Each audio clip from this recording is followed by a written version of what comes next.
The judge pronounced the sentence, 1 year in the county jail. A dead silence fell over the packed Virginia courthouse. Then, the patriarch of the most powerful clan in these mountains, Floyd Allen, rose to his feet. His eyes blazed as he uttered the words that would become a signal for slaughter. "Gentlemen, I ain't a-goin'." A split second later, the courtroom exploded in a firestorm of bullets. When the gun smoke cleared, the judge, the sheriff, and the prosecutor lay dead. The newspapers called it an act of savage barbarism. But was it a cold-blooded ambush, or the last desperate stand of a man defending his honor? Today, we will try to find the truth behind the 90 seconds of hell that forever scarred these mountains. To understand the blood that was spilled, you first have to understand the world that was about to be lost. This was Hillsville, Virginia, at the dawn of the 20th century. Tucked deep in the Blue Ridge Mountains, this wasn't just a town, it was a fortress of tradition, a kingdom unto itself. Here, the hollows held the morning mist like secrets, and the rugged peaks stood as silent guardians against a world that was changing too fast. This was a land governed not by laws written on paper in some distant capital, but by the unwritten code of the mountains. The people here were cut from a different cloth. They were the descendants of Scottish-Irish settlers, a folk as hard and unyielding as the rock beneath their feet. They were fiercely independent, deeply suspicious of outsiders, especially the Flatlanders and their government.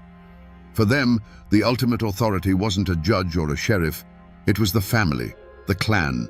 Loyalty was the highest virtue, and honor was a currency more valuable than gold. An insult to one was an insult to all, and a man was expected to defend his name with a steady hand and a loaded gun. And in this world of shadow and stone, no clan cast a longer shadow than the Allens. They were the embodiment of the mountain spirit, powerful, proud, and absolutely uncompromising. They weren't just a family, they were a force of nature, with dozens of kin and supporters who looked to them for leadership, protection, and justice. When the Allens spoke, Carroll County listened. At their head stood the patriarch, 56-year-old Floyd Allen. Don't picture some simple farmer. Floyd was a titan of the mountains, a wealthy landowner, a savvy businessman who owned a general store and a sawmill. He was known for his immense strength, his quick temper, and a will made of iron. He never backed down from a fight, and he never broke a promise. To the people of Carroll County, he was more than a man. He was their king. The Allens lived by a simple, terrifying creed, an oath that was whispered with a mix of fear and admiration across the county. It was the foundation of their power and the very core of their identity. No Allen will ever go to jail. This wasn't just a boast. It was a declaration of sovereignty, a promise that they would answer to their own code of honor before they ever answered to the laws of the Flatlanders. But the outside world, with its telegraphs, its railroads, and its centralized government, was creeping closer. The authority of the state was pressing in on this isolated kingdom, seeking to replace the ancient law of the clan with the modern law of the land. The world of the Allens and the world of Judge Thornton Massey were two massive millstones, grinding slowly, inevitably, toward each other. It was only a matter of time before someone got crushed between them. Great tragedies often begin with the smallest of things, a spark in a tinder-dry forest. For the Allens, that spark was a clumsy gesture at a local corn festival. Floyd's young nephew, Wesley Edwards, tried to kiss a girl. It was a foolish, youthful act, but in the mountains, where a woman's honor is fiercely guarded, it was a profound offense. The girl's brothers, Will and Sid, saw it, and fists flew. News of the fight traveled fast, echoing through the hollows until it reached the ears of Floyd Allen. His nephew had been challenged, his kin had been disrespected. This was not a simple brawl to him, it was a stain on the honor of the entire Allen clan. He didn't wait for the law, he dispensed his own. He met the Edwards brothers on a dusty road, and the conversation was short. According to witnesses, Floyd, a man of formidable strength, beat one of the brothers so severely with the butt of his pistol that he left him bleeding and broken in the dirt. Now the outside world was forced to act. The beating was too public, too brutal to ignore. A warrant was issued for the arrest of Floyd Allen. Sheriff Lewis Webb and his deputy, men who knew exactly who they were dealing with, rode out to Floyd's home. They were met on the porch by the patriarch himself, not with his hands up, but with a rifle cradled in his arms. In a tense standoff, Floyd made his position clear. He had been insulted, he said, and he would not be dragged from his home like a common criminal. This was the moment the line was truly crossed. Floyd Allen looked the law in the eye and did not blink. He told the sheriff that he would come to court, but he would come on his own time, on his own terms. And incredibly, that's exactly what happened. The sheriff and his deputy retreated, empty-handed. Floyd surrendered when he was ready, walking into town not as a prisoner, but as a king granting an audience. He had bent the law to his will, proving to everyone in Carroll County that he was a power unto himself. But in doing so, he had thrown down a gauntlet. He had publicly humiliated the court and dared it to challenge him. Now, all eyes turned to the Hillsville courthouse. It was no longer a place for a simple assault trial. It was a battlefield, and everyone knew the Allens were coming prepared for war. March 14th, 1912. The Hillsville courthouse was not a hall of justice. It was a powder keg, and Judge Thornton Massey had just lit the fuse. As the sentence, 1 year in jail, hung in the electrified air, Floyd Allen rose. He looked not at the judge nor the jury, but at the entire system that dared to put a chain on him. "Gentlemen," he said, his voice low and steady, "I ain't a-goin'." He turned to leave, a king dismissing his court. Sheriff Webb lunged forward to grab his arm, a single fatal motion that broke the spell. In that instant, a single sharp crack of a revolver split the silence. To this day, no one knows for sure who fired it. Was it Floyd?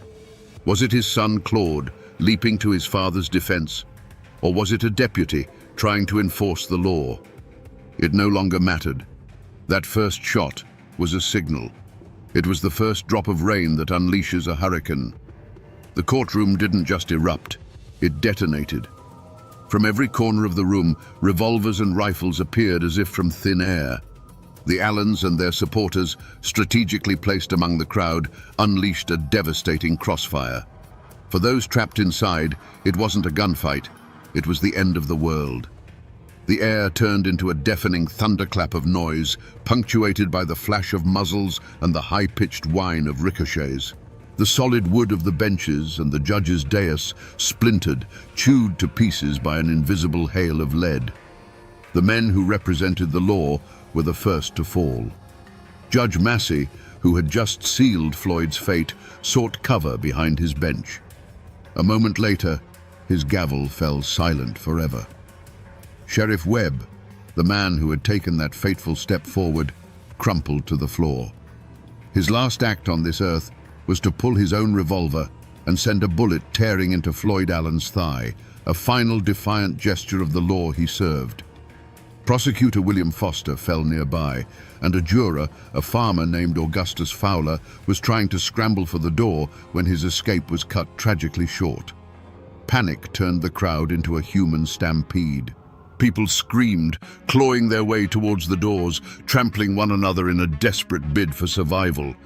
A thick, choking cloud of gunpowder smoke filled the room, turning the scene into a blind, suffocating hell. Witnesses said it felt like an eternity, but the storm of bullets lasted no more than 90 seconds. When the last echo of gunfire faded, a ringing silence descended. The smoke began to clear, revealing a tableau of silent horror. Dark, ugly pockmarks scarred the courthouse walls, 57 of them, each one a testament to the madness that had just passed. Through the haze, figures moved with purpose. Floyd Allen, wounded but alive, was lifted by his kinsmen and carried from the building. The Allen clan mounted their horses and vanished back into the mountains, leaving a blood-soaked courthouse and a nation in shock. When the last of the Allen clan galloped out of sight, a profound, ringing silence fell over the Hillsville courthouse. It was a silence heavier than any sound, broken only by the whimpers of the wounded and the terrified gasps of the survivors. The air, thick with the acrid stench of gunpowder, now carried a new, coppery smell. On the blood-soaked floorboards, the law of the Commonwealth of Virginia lay dead. The judge, the sheriff, the prosecutor, the very symbols of the state's authority, had been executed in their own sanctuary. The news of the massacre didn't just spread, it shot out of Hillsville like a bullet, hitting the telegraph wires and exploding across the nation. Newspapers from Richmond to New York screamed with headlines that painted a picture of a savage war against civilization itself. They called the Allens mountain degenerates, barbaric clansmen who had risen up against the rule of law. The story tapped into a deep-seated fear of Appalachia as a wild, untamed frontier. There was no room for nuance in these reports. There was only shock, horror, and a thunderous call for vengeance. The response from the state was swift and absolute. Governor William Hodges Mann declared that the assassins would be hunted down if it took all the resources of the Commonwealth. He mobilized the state militia, but he also called in a force more feared and perhaps more suited to the task, the Baldwin Felts Detective Agency. These were not ordinary lawmen. They were ruthless, efficient bounty hunters, veterans of the brutal coalfield wars, known for their willingness to meet violence with greater violence. They were the modern world's answer to the Mountain Clan, a hired army that understood the language of the gun. The great hunt began. The mountains, which had always been the Allens' fortress, had now become their cage. The Baldwin Felts detectives, methodical and relentless, swarmed into Carroll County. They brought with them the tools of the modern age, photographs of the wanted men, a network of informants, and the promise of a hefty reward that could turn a neighbor into a betrayer. They combed every hollow, searched every cabin, and squeezed the community with a grip of fear. For the Allens, there was nowhere left to run. One by one, the fugitives were captured or surrendered. The net tightened until finally, acting on a tip, detectives found their ultimate prize. Hiding in a lumberjack's shack, wounded and exhausted, were Floyd Allen and his son, Claude. The king of Carroll County, the man who swore he would never see the inside of a jail, was now in shackles. The wolf hunt was over. The wolves were caged, and now they would face the victor's justice. The trial of the Allen clan was never going to be held in Hillsville. The influence of their name was too strong, the memory of the massacre too raw. To ensure a conviction, the state moved the proceedings to the city of Wytheville. But this change of venue did more than just move the trial. It ripped the Allens out of their world and placed them in the heart of their enemies. It wasn't a trial, it was a reckoning. The courthouse was surrounded by armed militia. Reporters from across the country filled the press benches, eager to send back sensational stories of the Appalachian savages. The court of law had become a theater of vengeance, and the public demanded a bloody final act. In the center of this storm sat Floyd and Claude Allen. They were not the wild-eyed murderers the newspapers described. Witnesses from the trial remembered them as composed, stoic, and utterly unbowed. They sat like fallen kings, their faces carved from mountain stone, showing no fear and no remorse. They listened to the testimony against them with a quiet dignity that was, in its own way, a final act of defiance. They had lived by the code of the mountains, and they would not grovel before the code of the Flatlanders, even with their lives hanging in the balance. The prosecution painted a picture of a cold, calculated conspiracy, an ambush designed to assassinate the law itself. Their lawyers argued that it was a spontaneous eruption of violence, a tragic misunderstanding that spiraled out of control. But in a courtroom filled with rage and grief, against the testimony of dozens of terrified survivors, their words were meaningless. The verdict was a foregone conclusion before the first witness was even called.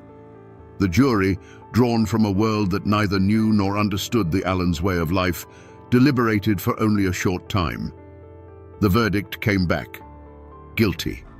Guilty of murder in the first degree. The judge, his voice heavy with the weight of the state's authority, sentenced Floyd Allen and his son Claude to die. Not by the gun, the weapon of their world, but by the electric chair. A cold, scientific answer to the hot-blooded code of the mountains. The other clan members involved were handed sentences that would see them waste away for decades behind bars, their power broken, their families scattered. The sentence was met with applause in the courtroom and celebrated in newspaper headlines as a triumph for civilization. The law had been challenged, and the law had won. But back in the misty hollows of Carroll County, the whispers told a different story. To many, this wasn't justice. It was an execution carried out by a foreign power. The state had not just punished murderers, it had made an example of men who dared to live by their own rules. And so the question that hangs over this story remains, even a century later.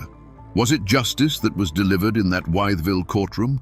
Or was it simply the final brutal act of a war between two worlds, where the victor got to write the law and call it by whatever name they chose? The years have passed, and the gun smoke over Hillsville has long since cleared, but the echo of those shots has never truly faded. On March 28, 1913, Floyd Allen walked to the electric chair. As they strapped him in, he looked at the witnesses and spoke his own epitaph, words as hard and unyielding as the man himself. "Gentlemen, I'm dying like a man. I'll get there before you do." Minutes later, his son Claude sat in the same chair, meeting his end with the same mountain stoicism. The state had its final victory. But the Allen story didn't end there. Floyd's brother, Sidner, became a legend of survival. Riddled with 11 bullets during the shootout, he not only lived, but escaped, hiding in the mountains for months. When he was finally caught, he was sentenced to 35 years in prison, but he outlasted the outrage. He was eventually pardoned, a man who stared death in the face and walked away. The other clan members served their long sentences, returning to a world that had moved on, forever branded by those 90 seconds of violence. If you go to Hillsville today, you won't see the original courthouse. It was torn down decades ago, but for years its replacement stood on the same ground, and the old-timers would tell you that the spirit of that day lingered. They said that for a long time you could still trace the bullet holes in the old building's walls, silent mouths speaking of the chaos. The graves of Floyd and Claude Allen can still be found in a family cemetery, their stones a quiet, somber testament to the clan's vow. They are not just graves, they are a landmark, a place where the past feels close enough to touch. The rest of the world has largely forgotten the Carroll County Courthouse massacre. It's become a dusty footnote in the history books. But here, in these mountains, it is not forgotten. It has seeped into the soil and become folklore. The story is told not as history, but as a cautionary tale about pride, honor, and the terrible price of defiance. The Allen name still echoes through these hollows, a name that for some means murder and mayhem, but for others, still whispers of a fallen king who dared to stand against the world and kept his promise that he would never, ever go to jail. The mountains remember. So we come back to the question that hung in the gunsmoke of that Virginia courthouse.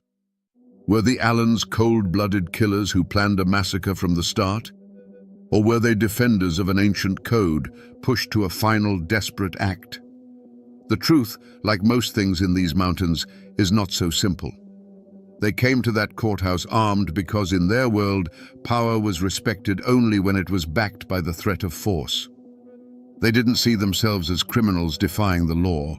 They saw themselves as sovereigns of their own kingdom, defending its honor against a foreign invasion. The Hillsville massacre was more than just a crime. It was the bloody, violent end of an era. It was the moment the modern world, with its courts and its electric chairs, finally broke the back of the old world, with its clans and its code of blood honor.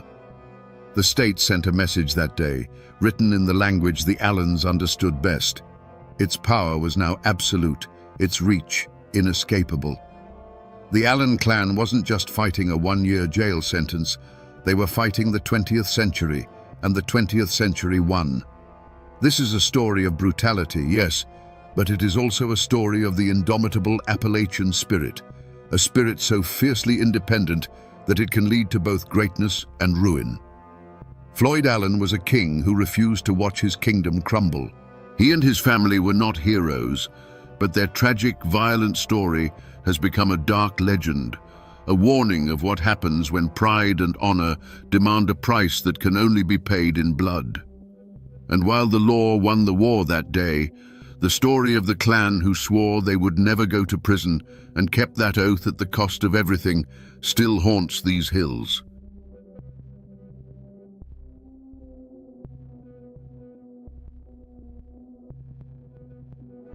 Imagine this for a moment. A 10-year-old boy and his 7-year-old sister, barefoot and bleeding, crashing through the Appalachian wilderness. In the boy's arms is a crying infant. They are the only thing left of their family. Behind them, in the chilling silence that always follows the screams, lies the ruin of their home and the bodies of their father and their 7 brothers. How does a family get wiped from the face of the earth in a single afternoon, leaving only children to tell the tale? The history books call it the Hannan family massacre, just another bloody footnote in the story of the American frontier. But that simple label hides a far darker and more complex truth. It hides the story of a forgotten war, of a visionary warrior fighting for his people's survival, and of a clash of worlds so violent it left ghosts that are said to haunt these mountains to this very day. Today, we journey back to that brutal summer of 1776 to find out what really happened on the day hell descended into a quiet mountain hollow. Before the screams, there was the quiet rhythm of a life being carved out of the wilderness. William Hannan's homestead was little more than a notch in the vast green cloak of the North Carolina mountains.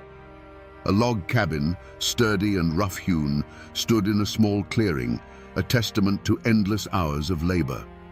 Around it, a field of corn and beans fought a daily battle against the encroaching forest. This was the frontier in 1776, not a place of grand adventure, but of grueling, back-breaking work from sunup to sundown. The forest was both a provider and a threat. It gave them timber for their home, game for their table, and cool water from its creeks. But it also held its secrets in a deep, watchful silence. William Hannan was a man defined by that silence. A widower, he was the sole guardian of 10 children, a responsibility that would have crushed a lesser man. His 5 eldest sons were already turning into men themselves, their hands calloused from the axe and the plow. They worked beside their father in the fields, their shared sweat watering the very ground they hoped to one day call their own. They weren't invaders in their own minds. They were builders, planters, men chasing the simple, universal dream of leaving something behind for their children.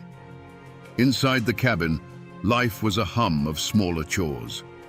10-year-old Edwin was already learning the weight of responsibility, while his 7-year-old sister Winnie was more mother than child to the 2 toddlers and the new baby, Elizabeth.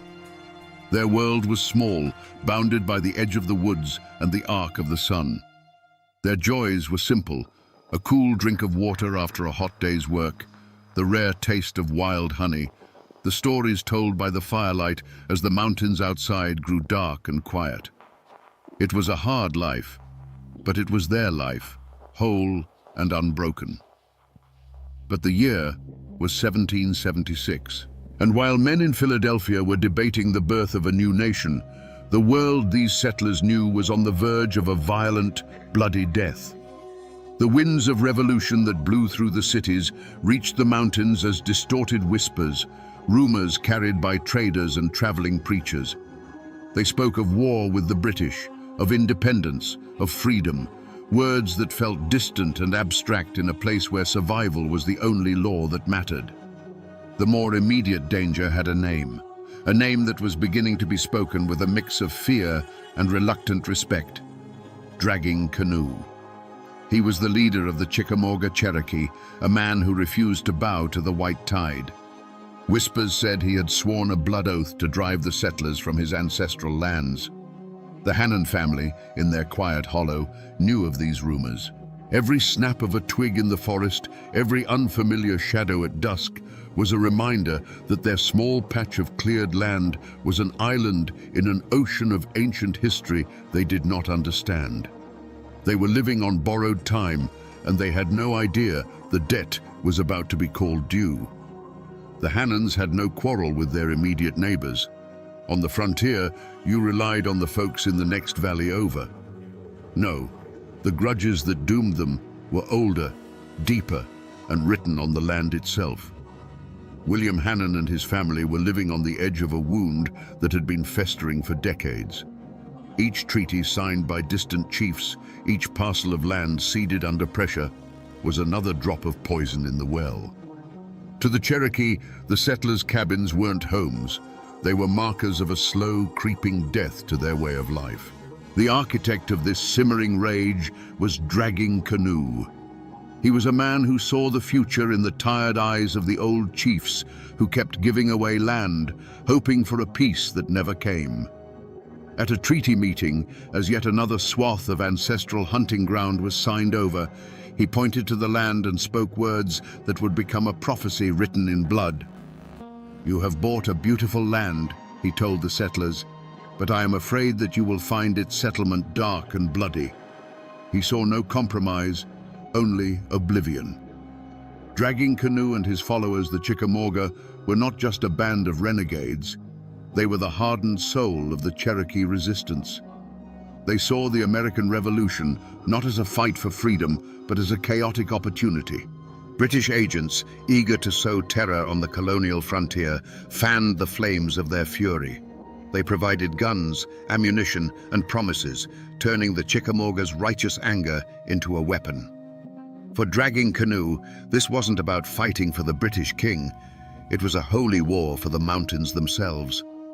This web of intrigue and old hatreds created an atmosphere thick with paranoia. In the scattered settlements, rumors spread like wildfire. A hunter would report seeing unfamiliar tracks by the creek. A trader would bring news of Chickamauga war parties gathering in the hidden valleys. Whispers turned to warnings, and warnings turned to cold, hard fear. The Hannon family, like every other settler, would have felt it. The friendly waves they might have once exchanged with Cherokee hunters were gone, replaced by wary, assessing stares across the trees. The air itself had changed. It was no longer just the quiet of the mountains. It was the tense, listening silence before a storm. The point of no return wasn't a shouted argument or a line drawn in the dirt. It was a silent decision made in the deep shadows of the forest. It was the moment a Chickamauga war party, their faces painted in the colors of vengeance, began to move with purpose toward the smell of wood smoke from the Hannon cabin. For them, this wasn't murder. It was surgery. It was cutting out a cancer that was killing their world, one small homestead at a time. Every snapped twig under their moccasins was a drumbeat of inevitability. On the other side of that thin veil of trees, life continued in blissful ignorance. It was a hot, heavy summer afternoon. William Hannon and his 5 oldest boys were in the field, likely bent over their work, their backs slick with sweat. The rhythmic thud of a hoe against the earth, the drone of insects in the thick air, these were the sounds of their world. Their rifles, the essential tools of frontier survival, were likely propped against a stump at the edge of the clearing. In the quiet rhythm of their labor, the danger that had been a whisper for months had faded to a dull background hum. This was the fatal miscalculation of the frontier, the belief that because the morning was peaceful, the afternoon would be too. The Hannon men were tired, focused on the soil, their senses lulled by the heat. They didn't see the flicker of movement in the tree line. They didn't hear the collective intake of breath as dozens of eyes fixed on them from the shadows. The war party had reached the edge of the woods. They could see the unsuspecting figures in the field, see the faint outline of the cabin beyond. There was no turning back now. The promise made to Dragging Canoe, the anger fueled by British guns, the generations of grief for lost lands, it all coalesced into this one irreversible moment. A hand was raised. A silent signal was given. The deep, listening silence of the Appalachian forest was about to be broken by a sound that would echo through generations. It began with a sound that didn't belong in a peaceful afternoon. It wasn't the call of a bird or the snap of a twig, but the chilling, high-pitched war cry of the Chickamauga erupting from the tree line.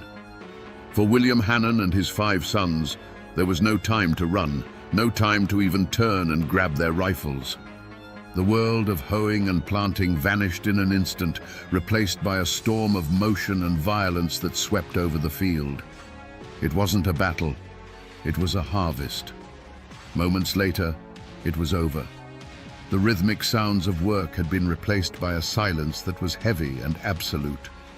6 men who had been toiling under the sun were now part of the very earth they had been turning. From the cabin, one could only see the aftermath, the still figures lying in the dirt and the attackers moving among them. One warrior stood over the body of William Hannon and with a swift, practiced motion raised a dark, bloody proof of his victory to the sky before disappearing back into the shadows of the forest. Inside the cabin, the screams from the field had been cut short, leaving a ringing void that was even more terrifying. 10-year-old Edwin and 7-year-old Winnie huddled together, trying to quiet the 2 toddlers and the crying infant, Elizabeth. Then came a new sound, the splintering of their own front door. It burst inward, and the small, dim cabin was suddenly filled with huge, terrifying shadows. The air grew thick with the scent of sweat, rage, and something metallic that the children didn't understand. The warriors' eyes, accustomed to the dim light of the forest, scanned the cabin. They saw the children. In the merciless logic of a war for survival, these were not children. They were the seeds of their enemy, seeds that could not be allowed to grow. One of the warriors moved toward the 3-year-old boy, who was crying in terror. There was a small, sharp scream, followed by a sickeningly dull thud against the log wall, and then silence. The newborn, Elizabeth, began to wail, her infant cries filling the cabin. Another warrior moved toward her. But in that moment, in that bloody, chaotic frenzy, something happened. Perhaps the warriors were spooked by a sound. Perhaps they believed their work was done and were eager to leave. For one critical second, their attention was diverted.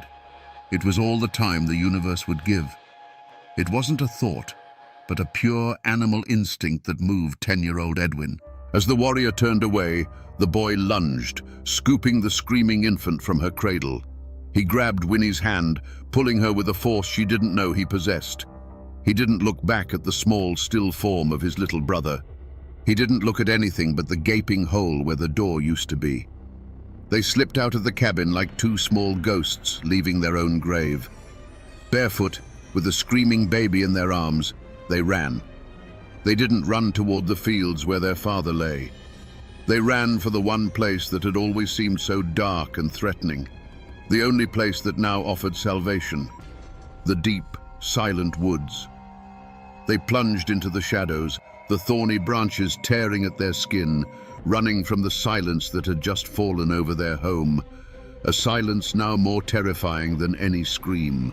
For what felt like an eternity, Edwin and Winnie ran, fueled by a terror that numbed the pain of thorns and sharp rocks under their bare feet. The only reality was the weight of the baby in Edwin's arms and the desperate, ragged sound of their own breathing. They finally stumbled out of the tree line and into the clearing of the nearest farmstead, collapsing in a heap of exhaustion and shock. They were a horrifying sight. 2 children covered in scratches, their eyes wide with a horror no words could yet explain, and a wailing infant. But the message they brought didn't need words. It was carried in their silence and their tears. Within the hour, a grim-faced party of neighbors, rifles in hand, made their way cautiously toward the Hannon homestead. The first thing they noticed was the silence. The familiar sounds of a working farm, the chop of an axe, the call of a voice were gone. All they could hear was the buzzing of flies in the oppressive summer heat. They found William and his sons in the field, lying where they had fallen, the earth around them stained a dark, terrible color. The scene spoke of a swift, merciless violence that left no room for a fight. The men's faces hardened as they approached the cabin. The door hung broken on its hinges, a gaping wound in the side of the small home. Inside was a scene of profound violation. The simple furniture was overturned, and in the dim light they saw what the children had fled from. The overturned cradle, the small, still body of the 3-year-old boy. It was a sight that burned itself into the minds of even the most hardened frontiersmen, turning their fear into a cold, diamond-hard rage. The surviving children were taken in, passed from one set of gentle, grieving hands to another. But they were no longer the children they had been that morning. They were ghosts, haunted by what they had seen and heard. Winnie clung to the infant Elizabeth as if the baby were the last anchor in a world that had been washed away by a flood of violence. Edwin, the 10-year-old boy who had saved them, retreated into a silent, watchful place deep within himself. His eyes held the look of a man who had stared into the abyss and had seen the abyss stare back. The news of the massacre traveled like a shockwave through the scattered settlements of the North Carolina frontier. It was a story told in hushed, terrified whispers around hearths that night. Doors were barred, rifles were loaded, and every shadow in the woods became a source of terror. The fragile illusion of safety was shattered. Dragging Canoe was no longer a distant rumor. He was a tangible, blood-soaked threat who had reached into their world and ripped a family apart. Fear was the first reaction. But in the heart of the Appalachian settler, fear was always followed by something else, a burning, unquenchable thirst for vengeance. The hunt began not with a sheriff's decree, but with a low growl of fury that rippled through the scattered cabins. As the bodies of the Hannons were being prepared for their final rest in the hard Appalachian soil, the men of the frontier were gathering. They came with their long rifles, powder horns, and a quiet, murderous resolve in their eyes. These weren't lawmen. They were farmers, blacksmiths, and trappers whose hands were as accustomed to an axe handle as a trigger. The massacre wasn't an attack on a stranger. It was an attack on every single one of them, on their wives, their children, their own precarious existence. They formed a ragged posse, a grim collection of about 20 men, and plunged into the forest on the trail of the war party. They were skilled woodsmen, men who could read a bent twig or a scuffed patch of moss like a page in a book. But the mountains that had been their home now became an alien landscape, a deadly labyrinth that belonged to their enemy. Every ravine could hide an ambush, every thicket of rhododendron a sniper. The air, thick with humidity, was also thick with a palpable tension that made the sweat on their necks run cold. For days, they pushed deeper into the wilderness, their initial rage sharpening into a focused, exhausting pursuit. They found signs of the war party's passage, the remains of a hastily eaten meal, a single dropped feather from a ceremonial dress, a faint moccasin print in the mud of a creek bed. Each discovery sent a jolt of adrenaline through the weary men, pulling them onward. They were close. They could feel it. They slept in shifts, their rifles never leaving their hands, their dreams filled with shadows and the ghost of a child's scream. But the Chickamauga were masters of this domain. They moved like smoke through the trees, their trail growing fainter and more confusing with every mile. The posse would follow a clear path for hours, only to have it vanish completely on a rocky ridge, as if the warriors had simply been lifted into the sky. The mountains were helping their own. The forest that had provided the Hannons with life was now actively shielding their killers. swallowing them into its vast green depths. The moment of capture never came. After a week of relentless pursuit, the posse stood on a high bluff, looking out over an endless expanse of ridges and valleys. They were gaunt, their supplies were dwindling, and their tracks were the only ones they had seen for 2 days. The grim truth settled upon them like a shroud. The war party had dissolved back into the wilderness, swallowed by a network of hidden paths and sympathetic villages they could never hope to find. There was no fierce firefight, no exhausted surrender. There was only the cold, bitter realization that the men they were hunting were gone. They had struck and then vanished, leaving nothing behind but corpses and terror. The posse returned to their homesteads, not with prisoners, but with a new, chilling certainty. The war had just begun, and the enemy was a ghost they could not catch. There was no trial, no courtroom, no judge in a black robe, no clever lawyers arguing points of law. To expect such things would be to misunderstand the brutal reality of the frontier in 1776. The courthouses of the new nation were far away, beyond the mountains, and their laws felt as distant and irrelevant as the king across the sea. The men who killed the Hannans were never arrested, never identified, never brought before a jury of their peers. They were simply phantoms who had emerged from the forest and returned to it. The only verdict delivered was the one declared in the hearts of the settlers. The war party that had attacked the Hannans was, in their eyes, guilty beyond any doubt. The evidence was not in testimony, but in the freshly turned earth of 9 graves on a hillside. The sentence was not imprisonment, but death. Death not just to the specific warriors who had wielded the hatchets, but to the entire idea of a shared land. The massacre became a justification, a rallying cry that hardened hearts and erased any lingering thoughts of peaceful coexistence. In the place of a formal trial, there was a trial by rumor and fire. The name of Dragging Canoe became a curse, a name synonymous with savagery and evil.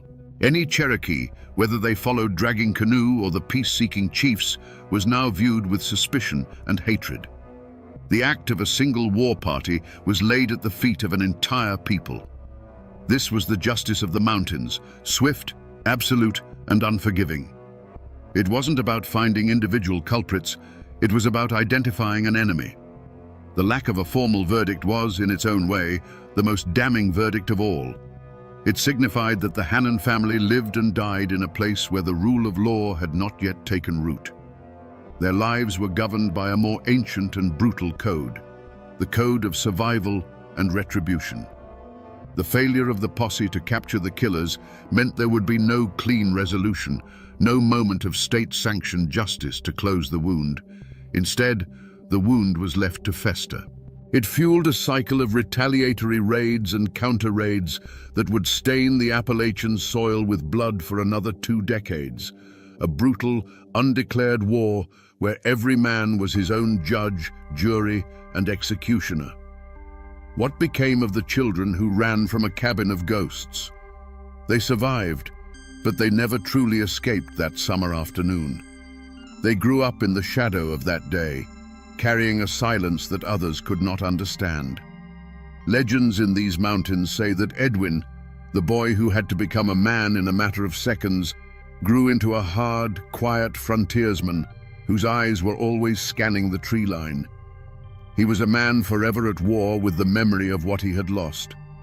Winnie and Elizabeth, the sister and the infant she helped save, grew to become wives and mothers themselves. They built new families, and their bloodline continues to this day, woven into the fabric of Appalachia.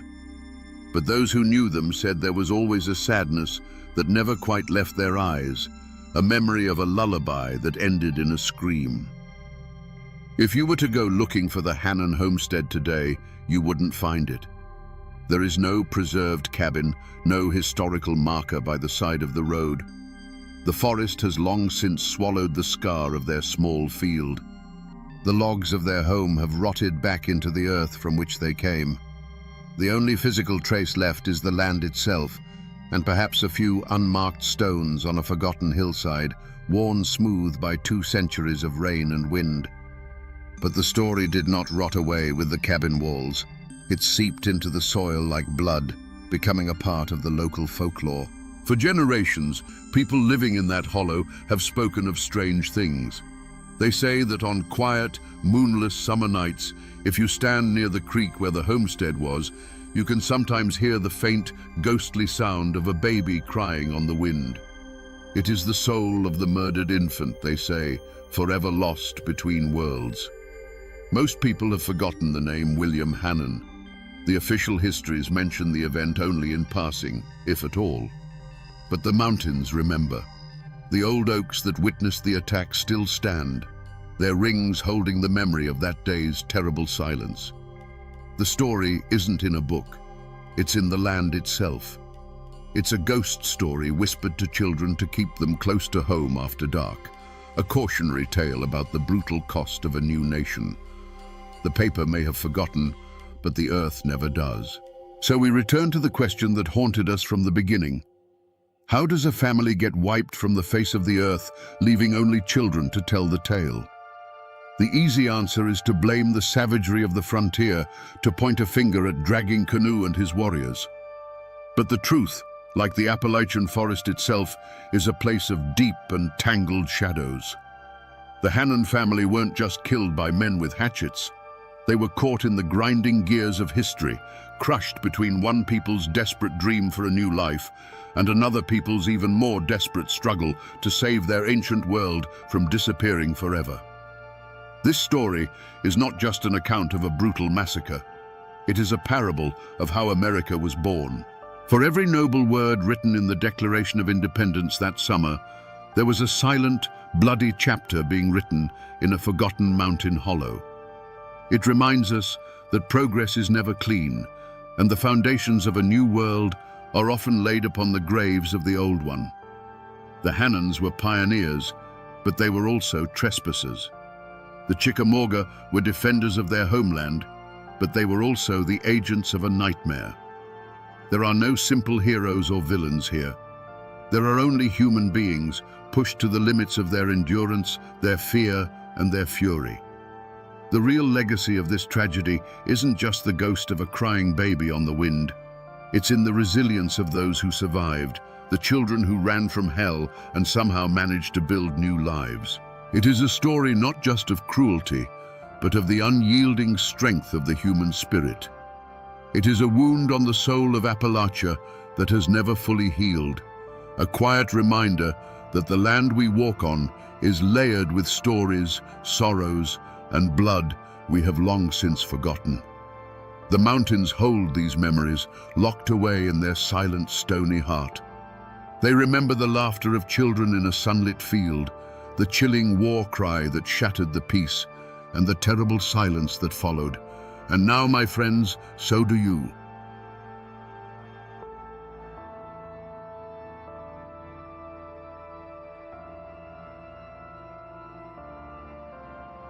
For 3 days, the law in Blackwater County was gone. A posse of the county's toughest men stood helpless at the mouth of the Black Hole, a jagged maw in the mountainside that seemed to breathe a cold older than memory. They were waiting for one man, Sheriff Banquo Fletcher, who had walked into that absolute darkness 3 days prior, hunting a killer the rest of them were too terrified to pursue. Now, silence was their only answer. Did the legendary lawman finally meet his match? Not in a man, but in the earth itself. Today, we go back to that moment of terrifying uncertainty to uncover the truth of the man who walked into a legend and came back forever changed. The 2 men who died weren't just company guards, they were Blackwater County men. The first was Thomas Miller, a man whose face was a roadmap of his 50 years in the mines. His hands were thick with calluses, but they were gentle with his grandchildren. He'd taken the guard job to get out of the deep shafts, hoping for a few quiet years before he retired. The second was David Eames, barely 20 years old, with a quick smile and eyes full of plans to marry his sweetheart and buy a small plot of land downriver. They weren't heroes or gunslingers. They were just ordinary men, trying to earn a living in a world that offered few easy paths. Their world was one of stark contrasts. The green, ancient mountains held communities bound by blood and tradition, where folks lived by the seasons and the grace of God. But cutting through this old world were the black veins of the new one, the coal mines. Company towns sprung up overnight, filled with the soot of the tipple and the clang of steel on rock. Life was hard, pay was low, and the company store kept everyone in a state of perpetual debt. This friction between the old ways and the new money created a constant, simmering tension. The payroll wagon was a symbol of it all, a tempting prize moving through a land of desperate men. Standing watch over this fragile piece was Sheriff Banquo Fletcher. Before he became a legend, he was simply the law. He was a constant, predictable presence, as much a part of the landscape as the hawk circling the ridge. You'd see him at the general store, not saying much, but listening to everything. He knew whose cow had gone missing, whose son was running with the wrong crowd, and which feuds were simmering just below the surface. He was the community's anchor, a man who believed in a simple, unshakable truth. There was right and there was wrong, and it was his job to stand on that line. But Fletcher was more than just a badge. He was born of these hills, and he understood their silent language. He felt the weight of every family's troubles, every whispered fear. This connection to his people was his strength, but it was also a heavy burden. He saw the desperation the coal companies bred, and he knew it would eventually boil over into violence. He was one man holding back a flood, and he knew it. His quiet, solitary life was a reflection of the immense responsibility he carried on his shoulders alone. The world that was, before Silas Kane pulled the trigger, was one of fragile order. It was a community holding its breath, praying that the simmering tensions wouldn't erupt into open flame. Thomas Miller and David Eames were part of that order, men doing their duty. Sheriff Fletcher was its ultimate guardian, but their peaceful world had a shadow, a dark place where the law didn't reach and fear held sway. The murder of those two guards wasn't just a crime, it was a challenge.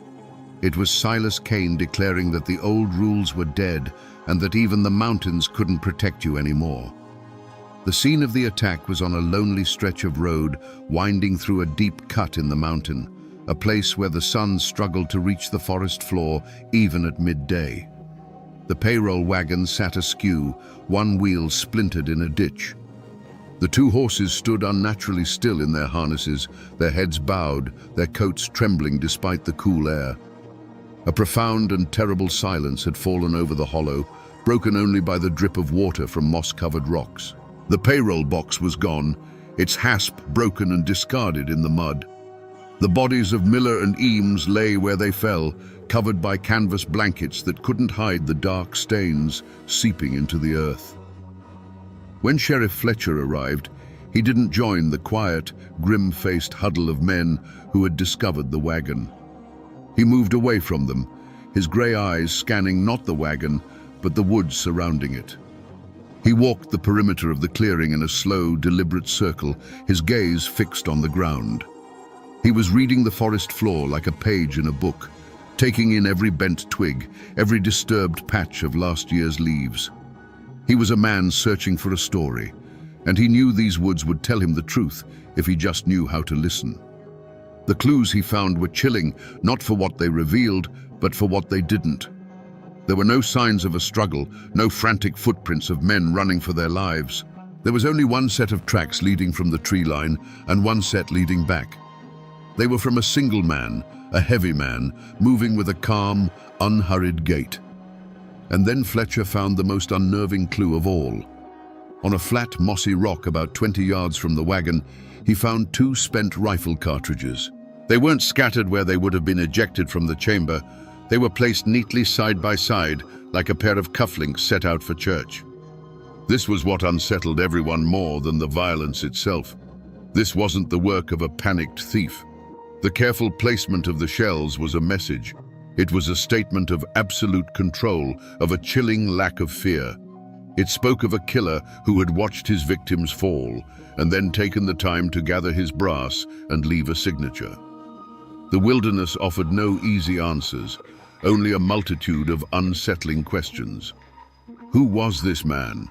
And what kind of cold-blooded pride did it take to commit murder and then pause to arrange the evidence like a trophy? The scene spoke not of chaos, but of a terrifying predatory calm. Before the dust had even settled on the lonely mountain road, a name was already being whispered from the company town to the deepest hollows. It was the name of a man with a grudge as raw and public as an open wound. Jedediah Schofield. Schofield was a miner, or at least he had been. He was a man known for a temper as hot as a forge and a pride as sharp and brittle as shale. And everyone in Blackwater County knew he hated Thomas Miller with a passion that burned cold. The bad blood had started 6 months earlier, deep in the belly of the earth. Schofield, a top man with the dynamite, had gotten into a bitter argument with another miner, an argument that turned into a brutal fistfight right there in the shaft. The shift foreman had been Thomas Miller. Following company rules, Miller reported the fight, and since Schofield had thrown the first punch, he was the one who was fired. He lost his job, his pay, and the small company house where his family lived. In a single day, he was cast out. To a man like Schofield, this was more than losing a job. It was a public shaming. He blamed Thomas Miller entirely, seeing him not as a man doing his duty, but as a traitor who had sided with the company against his own kind. In the weeks that followed, Schofield's bitterness festered. He was seen in the local saloons, his voice thick with moonshine and rage, vowing revenge. More than one person heard him swear that he would see Miller in his grave before he and his family starved. The whispers quickly turned into a roar of accusation. Jedediah Schofield owned a deer rifle, the same caliber as the shells Fletcher had found. He was a crack shot, known for his skill in the woods. Most damning of all, when the deputy went to the rundown shack Schofield's family had moved into, he was gone. His wife, her face pale with fear, claimed he'd gone hunting a few days back and hadn't returned, but the community saw it differently. To them, it was an open and shut case, a man with a clear motive, the right skills, and who had conveniently vanished at the exact time of the crime. Schofield had run, and in the mountains, only a guilty man runs. While the whole county had its eyes fixed on Jedediah Schofield, Sheriff Fletcher's gaze, grey and steady as a river stone, settled on someone else entirely. It was a person so close to the tragedy that no one thought to look at him. Caleb Thorne, the best friend of the young guard, David Eames. Caleb and David had been inseparable since they were boys, their bond forged in the creeks and woods of Blackwater County. They were two sides of the same coin, sharing every secret and every dream of a life beyond the coal dust. No one seemed more devastated by David's death than Caleb. No one, that is, except Sheriff Fletcher. He had seen grief in all its forms, and Caleb's felt wrong. It was too loud, too theatrical. At the funeral, Caleb wept with a noise that drowned out the quiet sorrow of the boy's own mother. But Fletcher, standing at the back of the cemetery, noted that for all the performance, the man's eyes were sharp and restless. He wasn't looking at the grave, he was watching the crowd. Fletcher knew that true grief turns a man inward, but Caleb Thorne was looking outward, like a man checking to see if his story was being believed.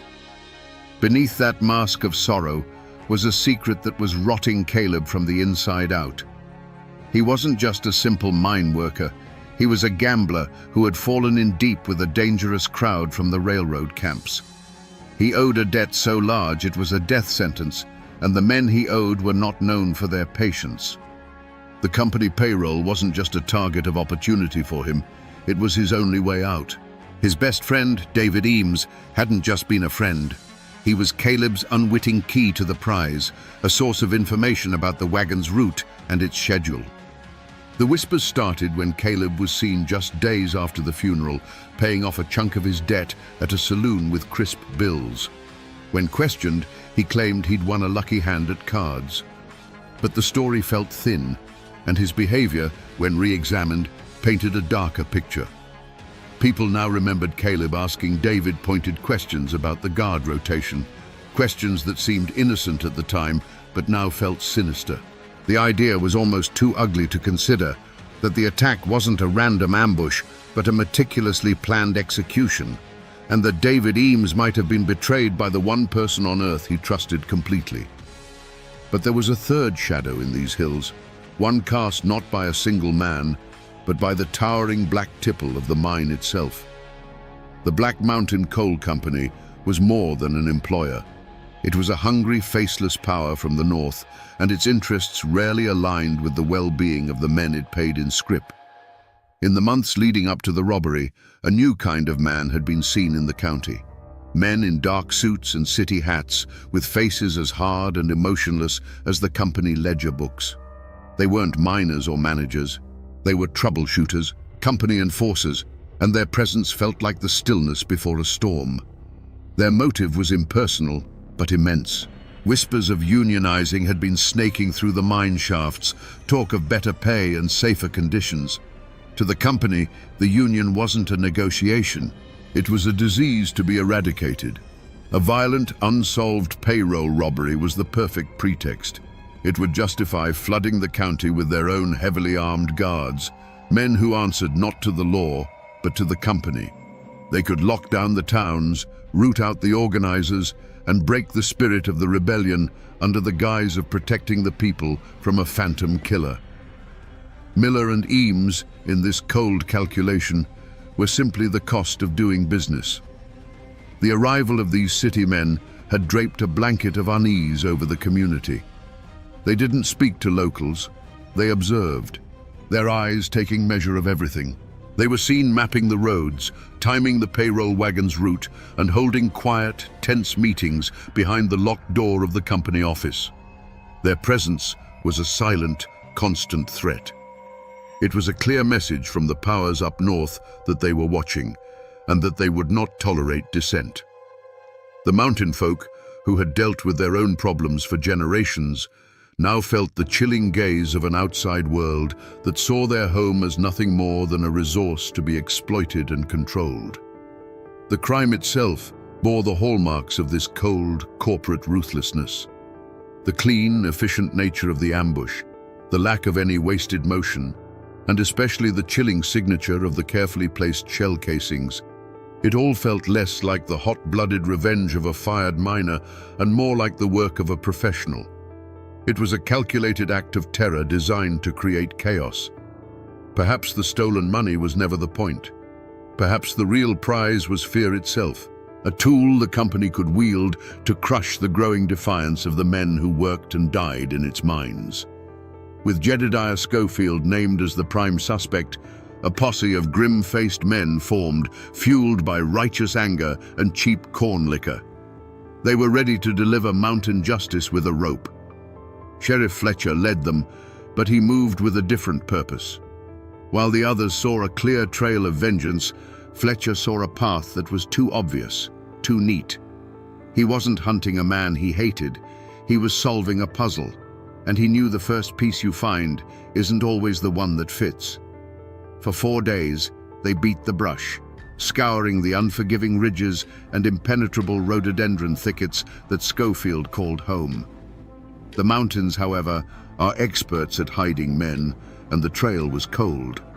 It wasn't Fletcher who found him, but a young deputy who stumbled upon an old trapper's lean-to deep in a forgotten hollow. Inside, they found Jedediah Schofield, not defiant, but gaunt and shivering, his rifle unused beside him. He hadn't been running from the law, he had been hiding from it.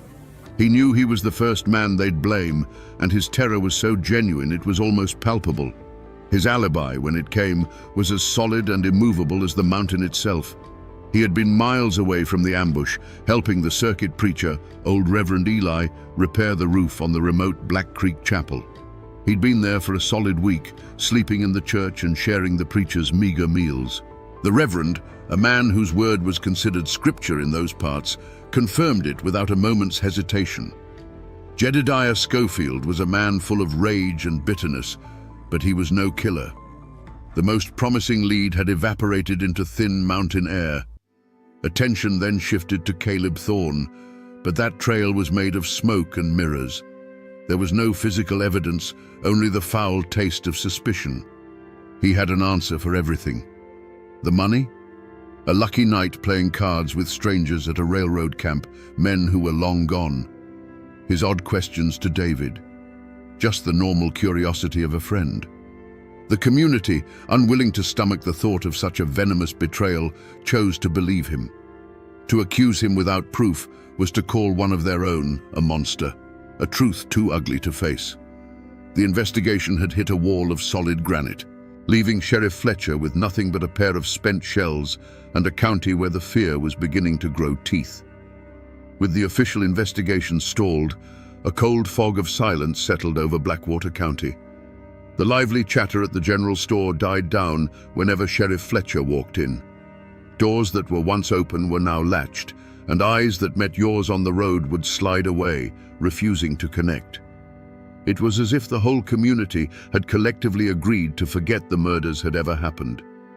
Neighbors who had once shared every piece of gossip now saw nothing, heard nothing, and knew nothing. The truth, it seemed, was a dangerous secret to possess. This silence was woven from three distinct threads. The first was raw, simple fear. A killer was among them, a man who had shot down two people in cold blood and left a chilling signature of his arrogance. He was a ghost, a name without a face, and he could be anyone. To speak a word of what you might have seen, to even speculate out loud, was to risk drawing his attention. It was to risk waking up and finding your own grim message left on your doorstep. The wolf was still in the woods, and no one wanted to be the next sheep to stray from the flock. The second thread was a deep, abiding hatred for the Black Mountain Coal Company. To many of the mountain folk, the company was a far greater evil than any one killer. It was a faceless monster that stole their land, poisoned their streams, and worked their men to death for pennies. The stolen money belonged to the company, and the dead guards were on the company payroll. In their minds, helping Fletcher was helping the company. It was a choice between two evils, and many chose silence as a form of quiet rebellion against the power that oppressed them every single day. But the thickest, strongest thread was the mountain code itself, an unspoken omerta, as binding as any law on the books. You did not talk to the law about the affairs of your neighbors. You handled your own business, settled your own scores, and you never, ever turned on your own kind for an outsider. And to many, even Sheriff Fletcher, in his official capacity, was an outsider to family matters. This loyalty, this stubborn, ingrained belief in their own form of justice, formed a wall far higher and stronger than any prison. Fletcher found himself on the outside of his own community, a lawman trying to find a killer in a town that had gone deaf, dumb, and blind. 5 years turned to dust. The seasons in Blackwater County rolled on, covering the memory of the murders with layers of autumn leaves and winter snow. The case went cold, a ghost story whispered by old men, a permanent quiet failure that Sheriff Banquo Fletcher carried in the lines on his face. The 2 spent shells still sat on his desk in a small wooden box, a cold testament to a question he couldn't answer. The community's wall of silence had held, and the truth seemed lost to time. The clue that broke it all came not from a clever deduction or a piece of new evidence, but from the rambling memory of an old woman on the edge of the next world. Granny Elspeth lived in a one-room cabin perched like a hawk's nest on a ridge overlooking the very road where the ambush took place. Her mind, the folks in town said, was a tangled thicket of memories and mountain lore, and her words were often dismissed as the wind in the pines. Fletcher, however, made a point of checking on the old woman, bringing her salt and flour when the snows were deep. On one such visit, sitting by her hearth, he listened as she drifted through the past. She spoke of the hard winter of '08, of a blight that killed the chestnut trees, and then, without any change in her tone, she said something that made the air in the tiny cabin stand still. "Such a shame about that young Eames boy," she murmured, her eyes fixed on the fire. "He was always so polite. I saw him walking up the road that very morning with his friend Caleb Thorne. They was laughing, heads together like they was sharing a secret." Not an hour later, I heard the guns. For Sheriff Fletcher, it was as if the last 5 years had collapsed into a single blinding instant. Caleb Thorne's alibi had been rock solid. He had been at the mine, working a full shift. Multiple men had sworn to it. But Granny Elspeth, whose cabin sat miles from the mine entrance, had seen him on the murder road with the victim just before he died. It wasn't a confession she offered, but a simple, unvarnished memory, one that nobody had ever thought to ask for. The old woman, dismissed by everyone, had been the only witness. In that moment, the entire case was reborn. Fletcher realized the horrifying truth. Caleb's alibi hadn't been solid. It had been constructed. He had paid or threatened his fellow miners to lie for him, a conspiracy of silence bought with stolen payroll money. The laughter Granny Elspeth heard hadn't been the sound of friendship. It had been the sound of betrayal. The case wasn't just cold. It had been buried alive, and Sheriff Fletcher had just been handed the shovel. A 5-year-old lie is a brittle thing.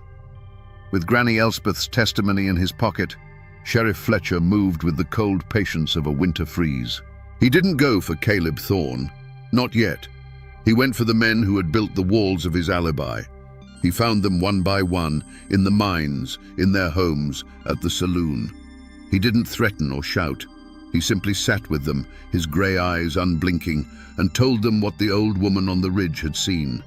He spoke of perjury, of being an accessory to murder, and then he would fall silent, letting the weight of what they had done crush them.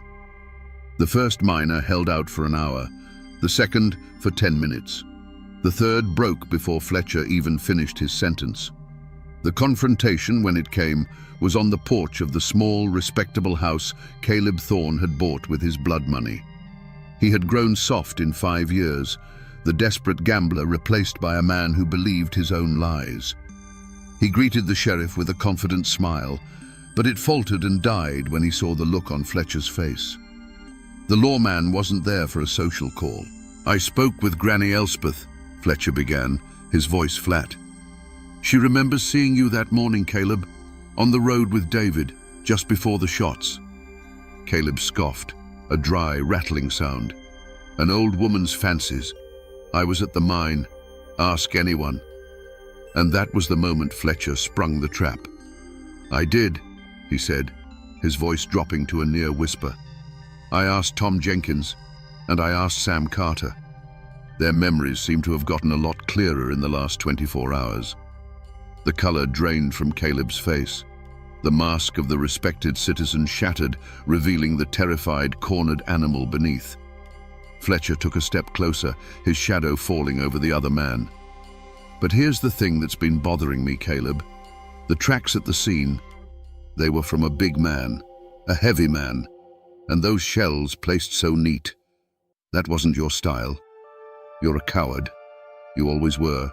You didn't have the nerve to pull the trigger." He let the words hang in the air, heavy and cold.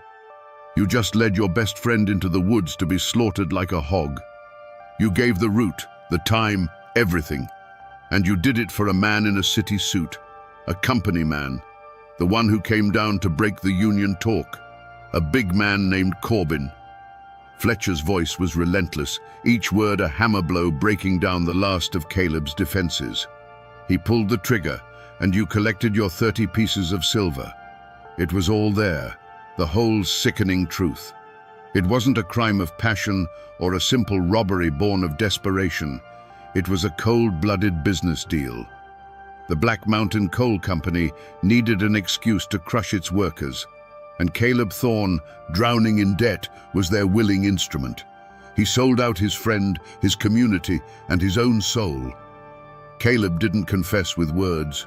He simply collapsed, folding in on himself on the porch steps, a hollowed-out man whose guilt was now as plain to see as the mountains against the sky. The ghost finally had a face, and it was the face of a friend. Let us now step back into the shadows of that terrible morning. This is not a story from a court record, but a reconstruction pieced together from a confession, a dying woman's memory, and the cold logic of the crime scene itself. This is how it must have been. The morning air was cool and heavy, with the damp smell of moss and wet earth. David Eames walked up the road with a lightness in his step, laughing at a joke told by the man he trusted most in the world, Caleb Thorne. He was young, and his mind was on his future, not on the deep shadows pooling between the ancient trees. From those shadows, a shape detached itself. A big man in a city coat, his face impassive. This was Corbin, the company enforcer. There was no warning, no shouted demand. David likely didn't even have time to register the man as a threat before the hollow was shattered by a single flat crack that was not thunder. It was a sound that slapped the air and sent the birds scattering from the trees in a frantic, silent explosion. It was not a fight. It was an execution. For David, there would have been a moment of searing confusion, a feeling of the world tilting on its axis, and perhaps, in his last second of sight, he would have seen his best friend's face contorted, not with surprise, but with a terrible, knowing guilt. Thomas Miller, a man who had survived 30 years of rockfalls and dynamite blasts, was a professional. His hand would have instinctively dropped to the pistol on his hip. But he was not a gunfighter, and he was facing a different kind of danger than the mountain had ever offered. A second crack echoed the first, a brutal full stop to the sentence that had just begun. The reins slipped from his calloused hands, and his 50 years of hard-earned life spilled out onto the dirt road he had traveled 1,000 times. The aftermath was a scene of chilling, methodical precision. The big man, Corbin, moved with an unhurried grace. He walked to the mossy rock and deliberately placed the two spent shells side by side, a gesture of pure, contemptuous power. It was his signature on a piece of human wreckage. The sharp tang of gunpowder hung in the air, a profane incense in the cathedral of the woods. Then, from deep in the rhododendron, came a different sound, a wretched, heaving gasp. It was the sound of Caleb Thorne, the Judas, being sick in the bushes, his body finally rebelling against the monstrous thing his greed had unleashed. When they were done, the payroll box was opened, and the money exchanged hands. One man walked away with a clean kill and a broken union. The other stumbled away with a lifetime of guilt and blood on his hands that no amount of money could ever wash clean. After the sound of their departure faded, the woods fell silent again. But it was a new kind of silence. It was heavier, broken, and for a long, long time, the birds did not return to their song. The Blackwater County Courthouse had never seen a trial like it. The wooden benches groaned under the weight of the entire community, a sea of grim, weathered faces. It was a pressure cooker of old grief and new anger. At the defendant's table sat two men who were worlds apart. Caleb Thorne was a ghost, a hollowed-out man who stared at the floorboards as if they held the secrets to his damnation. Beside him, cool and impassive, sat Corbin, the company man. Flanked by lawyers from the city with slicked-back hair and alligator-skin briefcases, he looked not like a man on trial for his life, but like a landowner inspecting a property he was about to foreclose on. The trial became a battle not over facts, but over which world held more truth. The county prosecutor presented a simple, brutal story of betrayal, backed by the tearful, coerced confessions of the miners who had lied for Caleb. He put Granny Elspeth on the stand, her voice frail, but her memory clear as a mountain spring. But Corbin's lawyers were masterful. They painted a picture of a backwards, ignorant community engaged in a conspiracy against the company that fed them. They portrayed Granny Elspeth as a senile old woman, the miners as liars trying to save their own skins, and Caleb Thorne as a desperate man who would say anything to lessen his own sentence. For Caleb Thorne, the verdict was a foregone conclusion. His confession and the testimony of the men he'd paid off sealed his fate. The jury, made up of men he had known his whole life, looked at him not with hatred, but with a profound and weary contempt. They found him guilty of being an accessory to murder in less than an hour. The judge, his voice like cracking stone, sentenced him to life at hard labor in the state penitentiary. Caleb didn't even flinch. He was led away in chains, a man who had already started serving his sentence 5 years earlier in a prison of his own making. But for Corbin, the wheels of justice turned differently. They were greased with company money. His lawyers produced train tickets, hotel registries, and sworn affidavits from businessmen in Knoxville, all placing him 100 miles away on the day of the murders. It was a perfect, ironclad alibi, constructed with the same cold precision as the crime itself. Faced with the contradictory testimony of mountain folk on one side and documented, official-looking proof on the other, the jury was paralyzed by doubt. The word of a dozen miners could not outweigh a single stamped piece of paper from the city. After 2 days of deliberation, they delivered their verdict. For the murder of Thomas Miller and David Eames, the jury found the defendant, Mr. Corbin, not guilty. A wave of stunned silence washed over the courtroom, followed by a low, collective growl of disbelief. Corbin showed no emotion. He simply adjusted his tie, shook his lawyer's hands, and walked out of the courthouse a free man, leaving the people of Blackwater County choking on a brand of justice that felt more like poison. The law had punished the traitor, but the man who pulled the trigger had vanished back into the world of money and power from which he came, as untouchable as a shadow. For the families of Thomas Miller and David Eames, the verdicts brought no peace, only a quiet, permanent ache. The community wrapped its arms around them, but their losses carved out a silence that could never be filled. David's sweetheart, a girl whose future had been so bright, never married.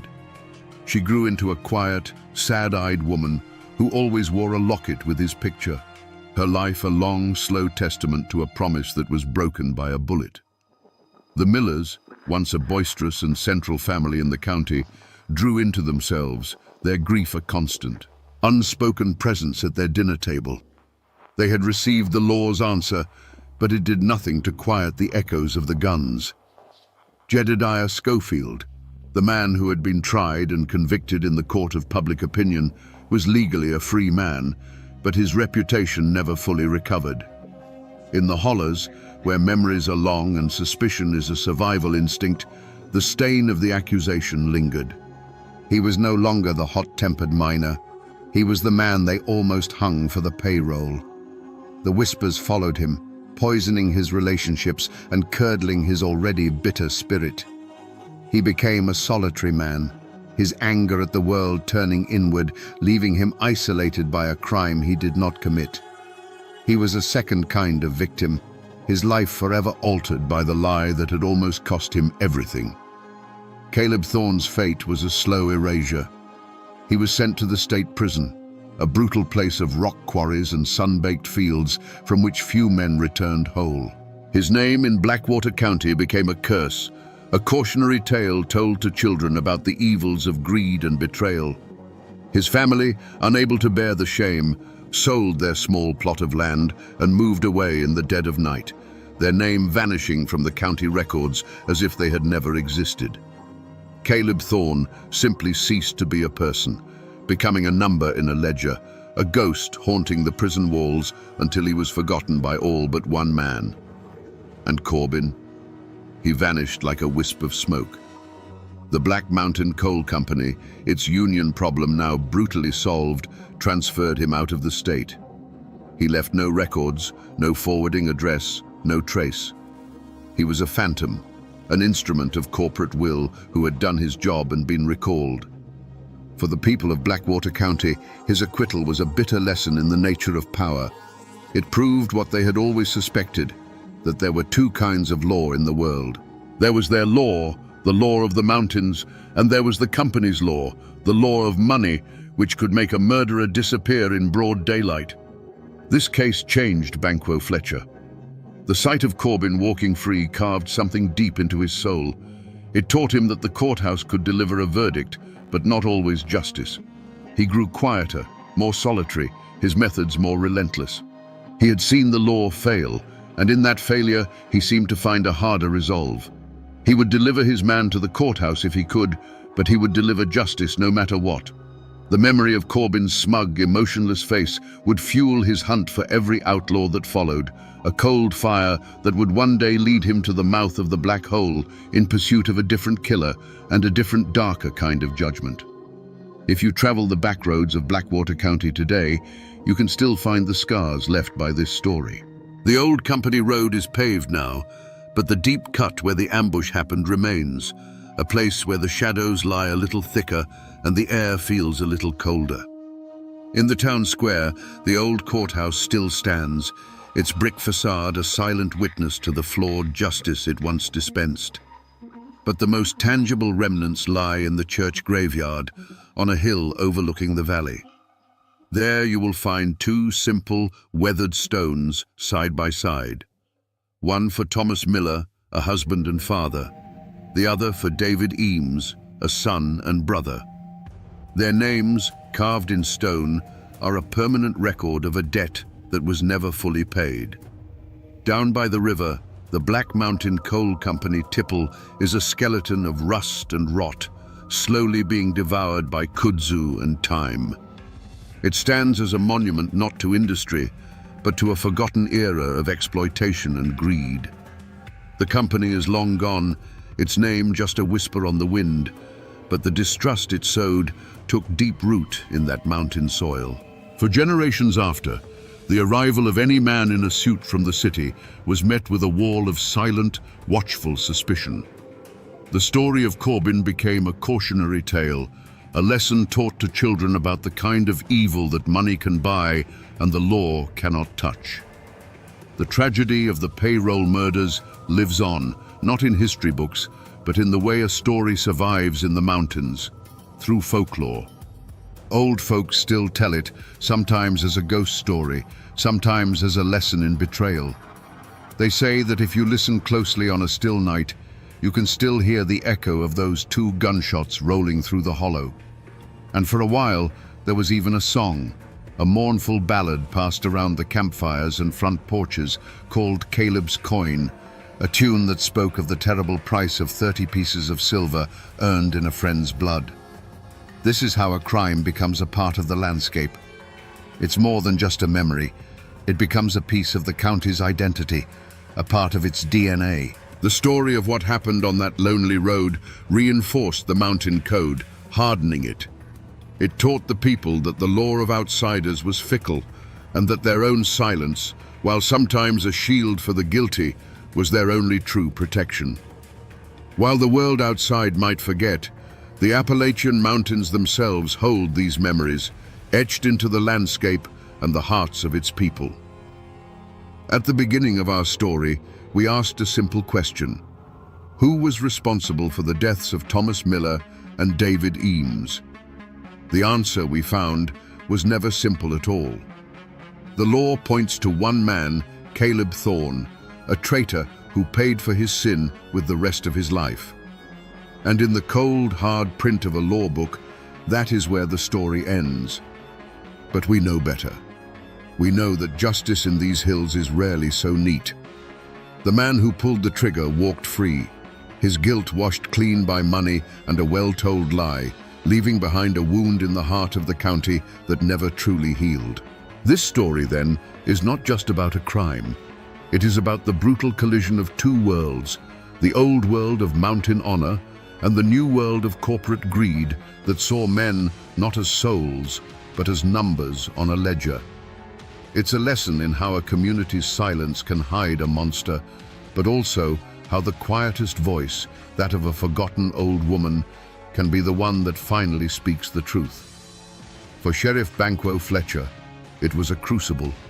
It burned away any naive faith he had in a system and forged in him an unshakable belief in a higher, harder law, the mountain's law, where a man's guilt is not decided by a jury, but by the weight of his own sins.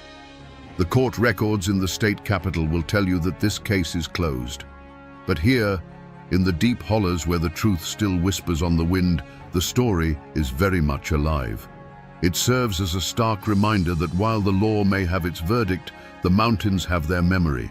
And that memory is long and it is unforgiving. And now, my friends, you know the rest of the story. or at least as much of it as the mountains are willing to give up. If you stand here today on the Alamance battlefield, the only sounds you'll hear are the rustle of wind in the Carolina pines and the distant hum of a highway. It's a quiet, solemn place. The monuments here tell a story of rebellion, of backcountry farmers who rose up against a corrupt government and were crushed for it. Most people think the story ends here in the blood and the smoke of May 1771. But they're wrong. The real war, the one that history forgot, was just beginning.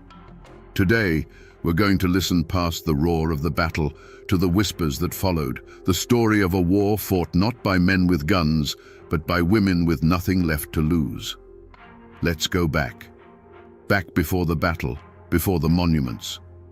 Picture a small cabin nestled in a clearing, carved from the deep, unforgiving woods of the North Carolina backcountry.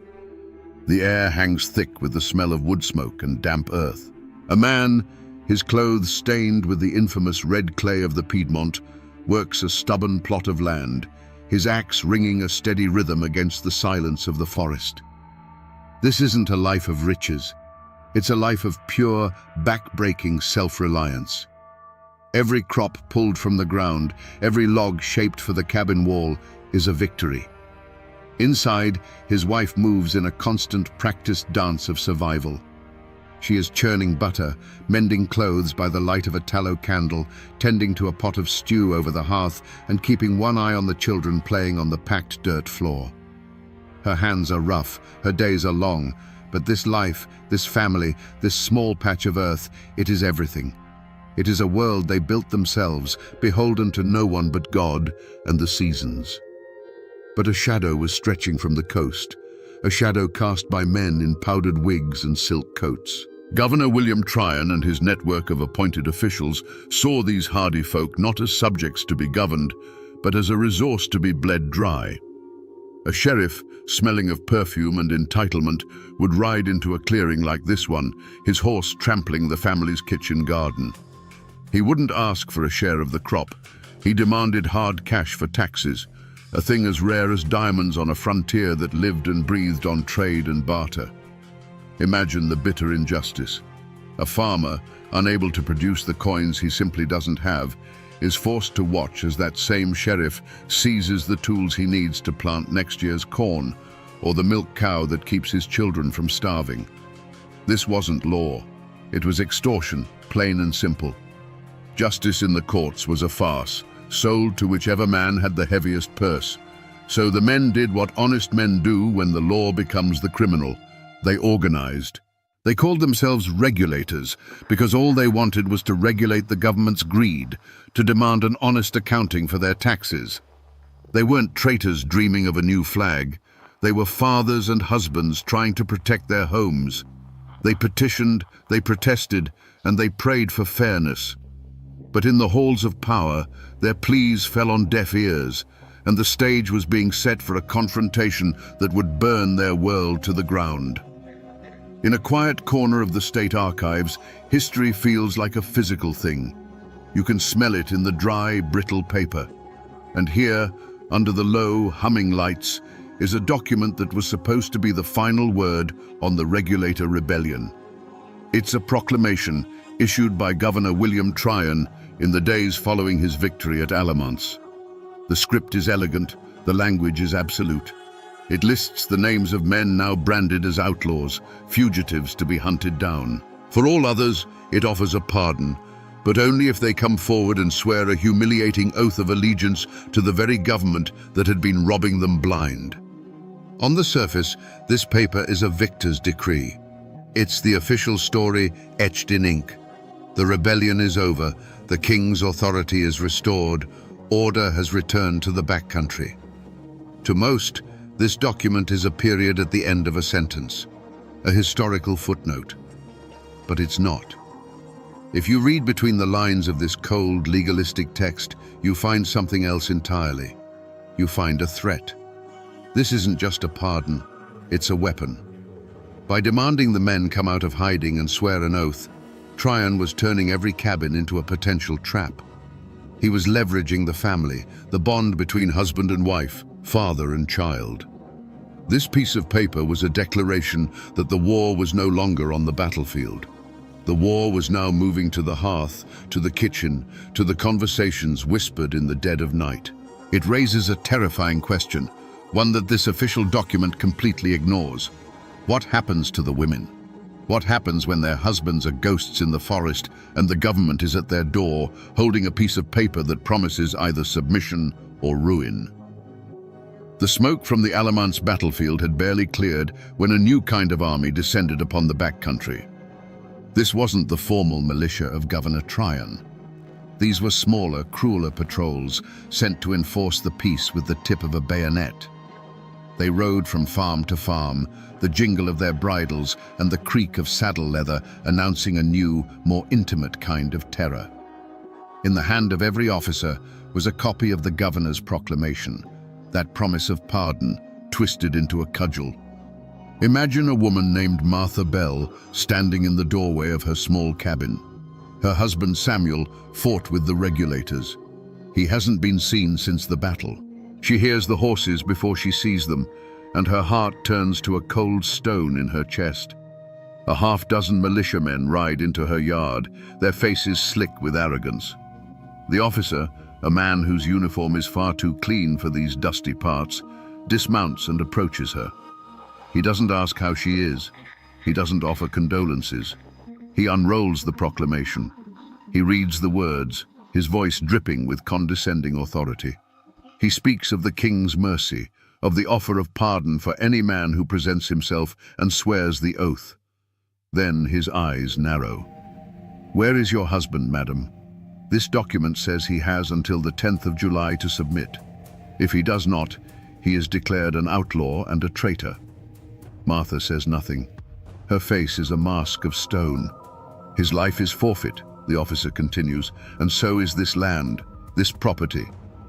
When her silence stretches on, his thin patience snaps.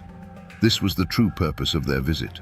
It wasn't about finding the men, it was about breaking the women. He gestures to his soldiers. "Confiscate their provisions for the crown's use.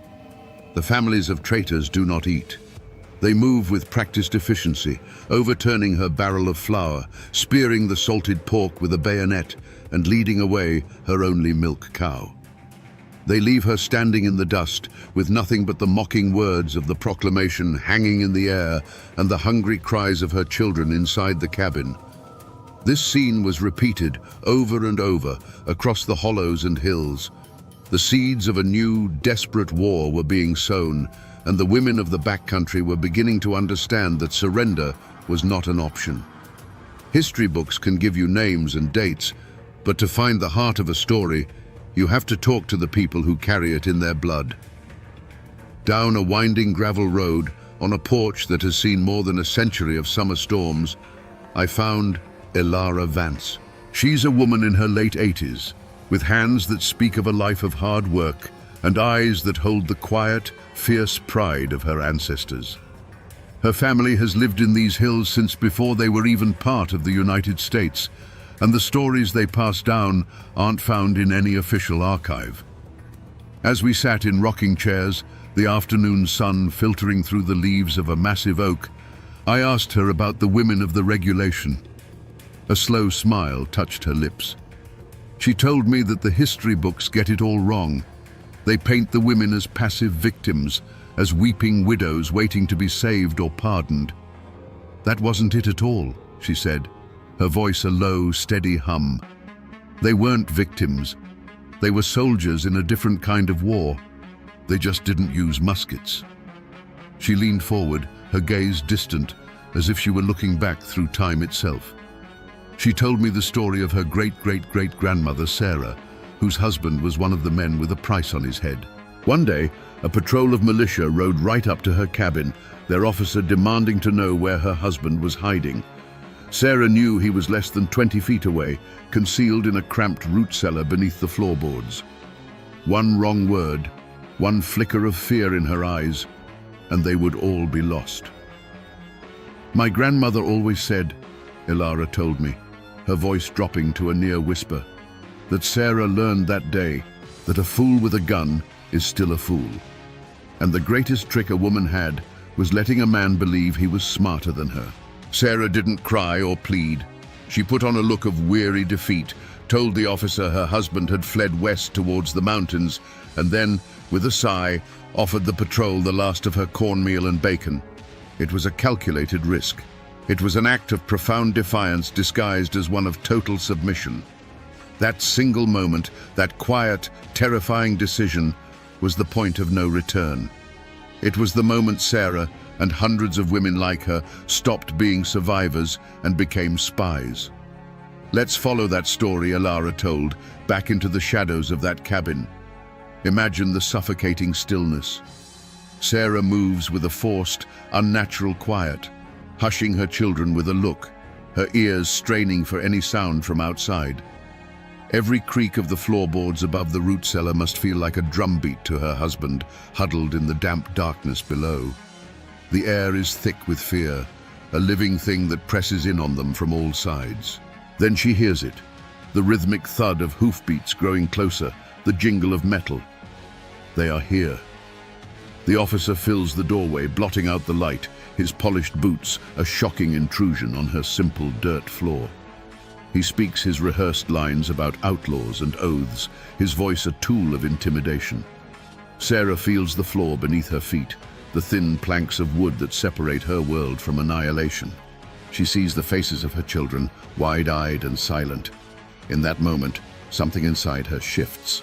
The fear doesn't vanish, but it crystallizes into a cold, sharp-edged resolve. Weeping would be a weakness. Pleading would be an invitation for cruelty. And so, the performance begins. She looks up at the officer, not with defiance, but with a carefully crafted emptiness, the look of a woman whose spirit has already been broken. "He is gone, sir," she says, her voice just a little too quiet, a little too weary. Heard the news from Alamance and fled west, towards the mountains. She doesn't overplay it. She just offers the simple, believable lie of a terrified wife whose husband has abandoned her to face the consequences. The officer stares, his eyes searching her face for any hint of deception. The silence stretches for an eternity.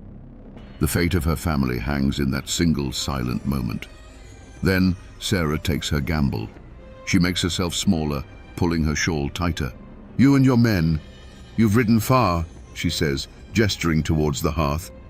"I've not much to offer, but there's a bit of bacon and some cornmeal.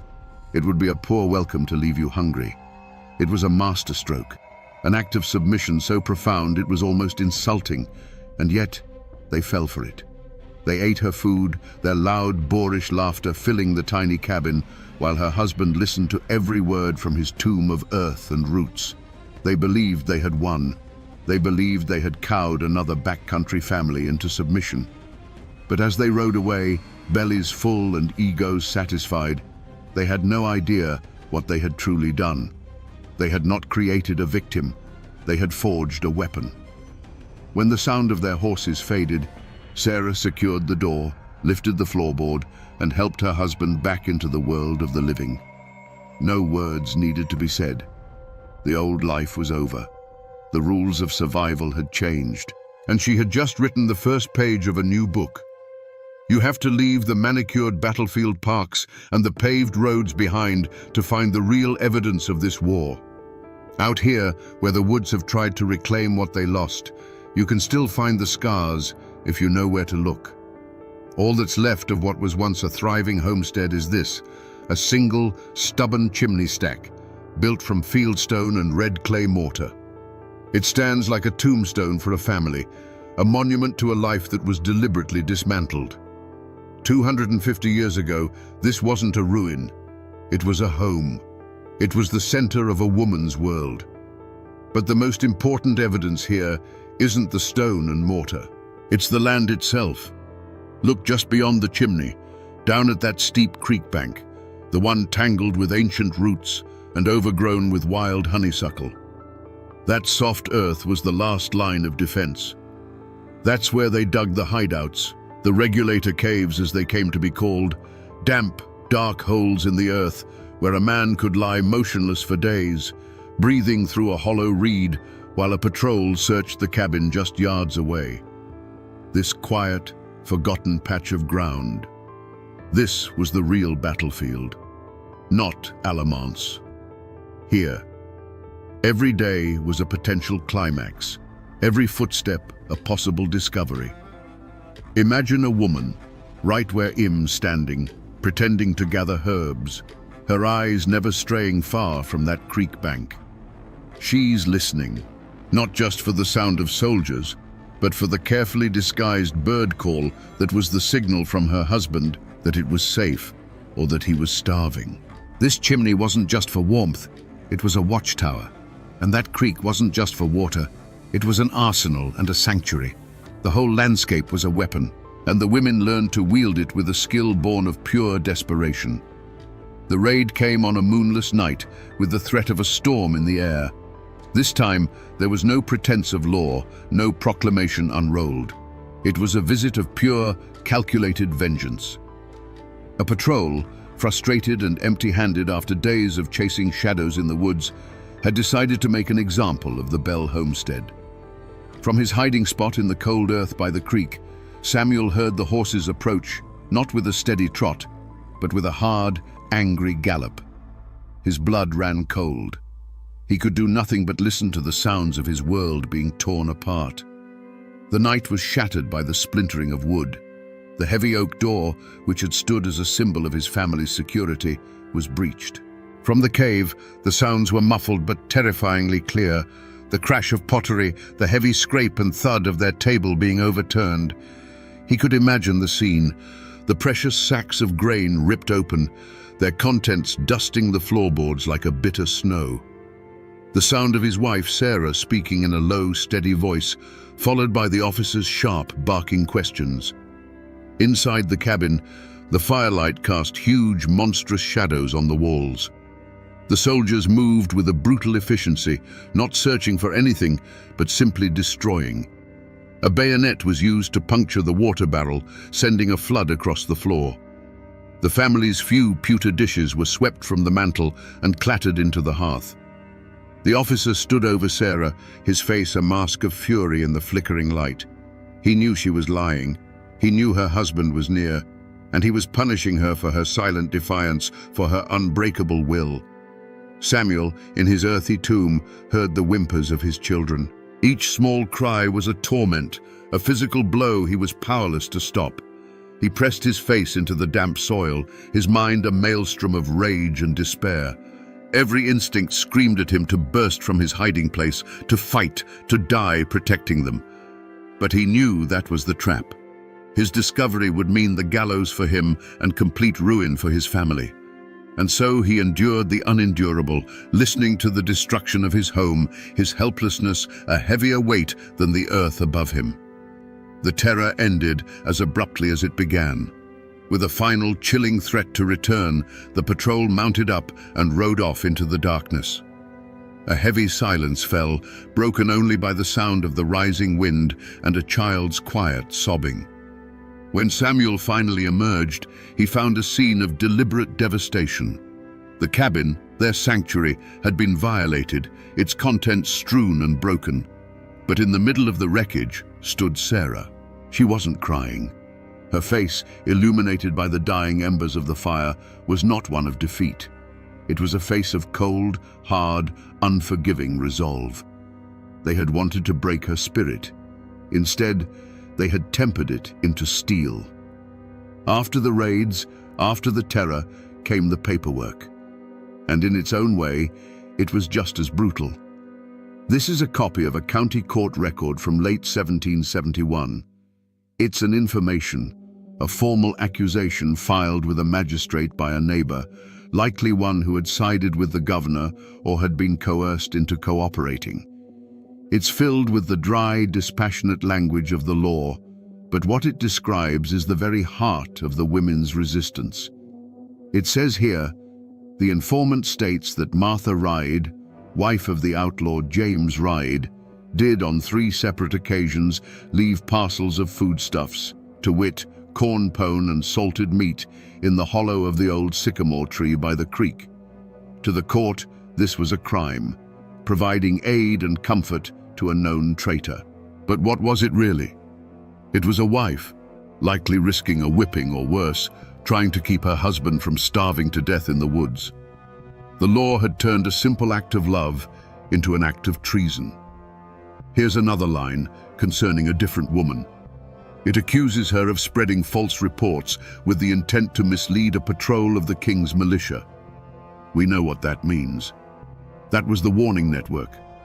That was a woman telling her sister down the road that a patrol was headed her way, using coded language and sending a child as a messenger. The official record calls it sedition. They called it survival. This is how they did it. They used the sterile, emotionless language of the law to criminalize every single tool the women had. Loyalty to a husband became harboring a fugitive. A warning to a neighbor became hindering an investigation. They stripped the humanity from these women's actions, reducing them to a list of offenses on a piece of parchment. And these documents weren't just records, they were weapons. They were the legal justification needed to take the next step, to move from random terror to systematic persecution. They were the prelude to arrests and trials where the women themselves would be forced to stand before the very system that had declared their families forfeit. The law, when it finally came for Martha Reed, did not arrive with a roar. It came in the form of two men, a local sheriff and the neighbor who had informed on her, standing at her cabin door in the gray light of dawn. There was no struggle. There was no chase through the mountains, just the cold, quiet reading of the charge, the words from that official document now a spoken sentence upon her life. The charge was providing aid and comfort to a known traitor. The reality was that she had left a piece of bread for her husband in the hollow of a tree. Her children watched, silent and terrified, as she was led away from the only home she had ever known. The journey to the county seat was a grim parade designed for maximum humiliation. She walked, her hands bound loosely in front of her, while the sheriff rode his horse. Faces peered from behind cabin doors and through gaps in the trees, but no one spoke a word. Fear was a gag in the throat of the entire community. To offer a kind word to Martha was to risk being the next one accused. The trial was a mockery of justice, held not in a grand hall, but in a stuffy, crowded room above a tavern. The air was thick with the smell of unwashed bodies and spilled ale. The magistrate, a portly man with a face flushed from drink and self-importance, was the same clerk the regulators had protested for his exorbitant fees. He was both judge and jury.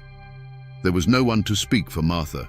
Her accuser, a man whose land bordered hers and who stood to gain from her ruin, recited his story with a nervous, practiced air. The magistrate read the charge from the official paper, his voice droning on. He then turned his gaze upon Martha. "What say you to this, woman?" he asked, his tone laced with contempt. Martha Reed stood before them, a small, solitary island of silence in a sea of hostile words. She did not weep. She did not beg. She simply met his gaze and said nothing. Her silence was her last refuge, her final act of defiance. To deny the charge was to lie.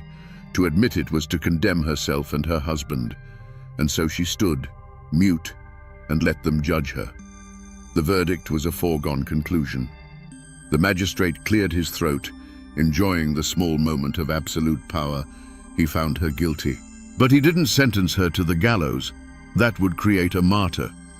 He chose a colder, more practical punishment, one designed to send a clear message.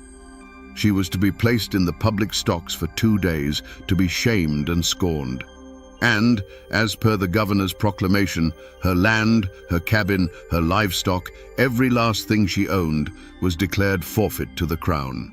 The dry words on the paper had become a living reality, and the law had just officially erased her life's work with the stroke of a pen. To find the final chapter of their lives, you have to come here, to this old churchyard, sinking slowly back into the earth. The names and dates on many of these fieldstone markers have been scrubbed away by 2 centuries of wind and rain. They are a congregation of ghosts, their stories lost to all but the roots of the ancient oaks that stand guard over them. It took me a long time, But I finally found her. Right here. This small, tilted stone, half swallowed by moss. The carving is simple, done by a hand that was likely more familiar with an axe than a chisel. It just says, Martha Ryde, beloved wife and mother. That's it. No mention of her defiance, no record of her trial, no hint of the home and the life that was stolen from her. The stone is a testament to her endurance, but it is silent on the subject of her courage. It tells you how she died, but not how she lived. And then, the final bitter irony of this place. You only have to walk about 20 paces over towards the main path to find this one. It's a larger stone made of imported slate, the inscription still sharp and clear. It belongs to the magistrate who signed the order, the man who declared her life forfeit. His epitaph speaks of his civic virtue and his loyal service to the colony. In life, he was a man of power, and she was a woman with none. He held her fate in his ink-stained hands. And now, they lie in the same Carolina clay, enemies in a forgotten war, neighbors for all eternity. It makes you wonder, what happened after the ink on that court order was dry?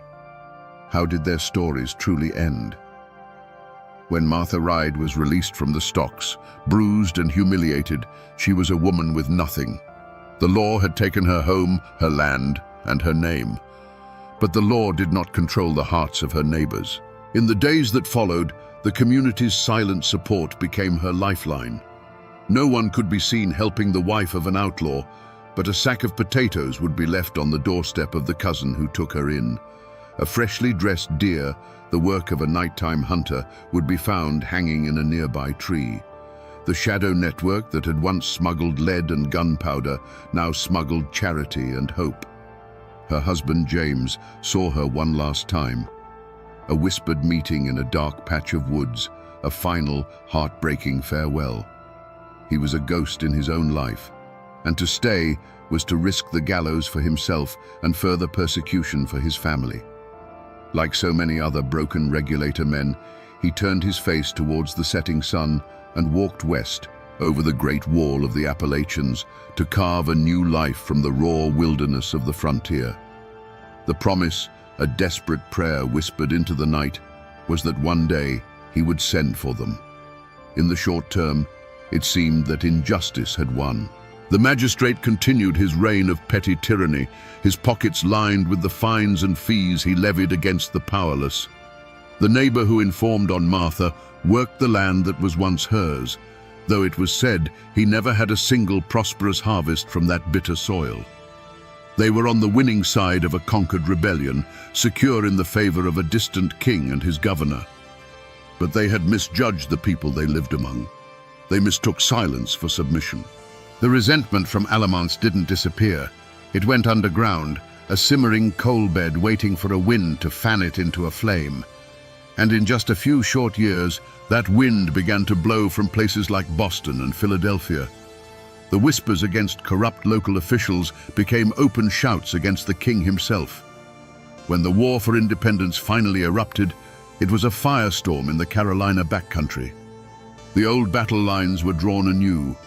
The men who had been called traitors in 1771 were now hailed as the first patriots. And men like the magistrate, who had built their careers on loyalty to the crown, were now branded as Tories. His power evaporated overnight. He lived his final years in fear, a reviled figure in the very community he once ruled. The neighbor who took Martha's land found himself an outcast, his betrayal never forgotten nor forgiven.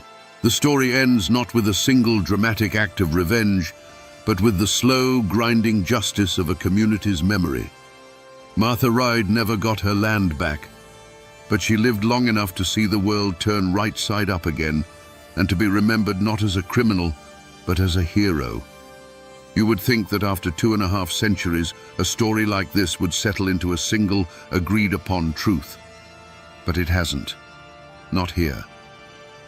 The Battle of Alamance may be a footnote in the national history books, but in these quiet counties, the divisions it created still cast a long, faint shadow. The story of the regulation is not one story. It is two, and which one you hear depends entirely on which family's porch you happen to be sitting on. If you talk to the descendants of the regulator families, people like Elara Vance, you hear the story we've been piecing together. It's a foundational epic, a tale of righteous fury against tyranny. They'll tell you with a burning pride that their ancestors weren't just farmers. They were the first American revolutionaries, the ones who bled for liberty 5 years before the shot heard round the world. To them, Martha Reid is a saint of the resistance, a symbol of quiet, unbreakable strength. The women of the Shadow Network are the unsung heroines of a guerrilla war for freedom. But if you find your way to the descendants of the families who sided with the crown, the story inverts itself completely. It's not a tale they tell loudly, but in hushed, careful tones, they will paint a very different picture. In their history, the regulators were not heroes. They were a dangerous, lawless mob. They were tax evaders and anarchists who threatened to drag the entire colony into chaos with their violence and their refusal to respect authority. From their perspective, Governor Tryon and the magistrates weren't villains. They were the forces of law and order, bravely trying to hold civilization together on a wild frontier. The informant who turned in Martha Reid wasn't a traitor. He was a good citizen doing his civic duty. And Martha herself? She wasn't a hero. She was a criminal, knowingly aiding a fugitive and participating in a conspiracy against the legitimate government. Her punishment wasn't an injustice, it was the necessary consequence of her actions. These two versions of the past cannot coexist, yet they do, living side by side in the collective memory of this place. It proves that the deepest wounds aren't left on the battlefield, but in the stories we choose to tell our children. Facts are brittle things. They can be burned in a courthouse fire or buried under a faded tombstone. But stories in these mountains are different. They're like river stones, tumbled and worn by generations of telling until all the sharp, inconvenient edges are smooth, and what's left is a piece of pure, powerful myth. And the story of the regulator women, in time, became one of the most enduring legends of all. The court records called them criminals, but the people called them the Alamance witches. The soldiers, most of them outsiders who thought the backcountry was a savage wilderness, started whispering. They couldn't understand how these women survived, how they always seemed one step ahead.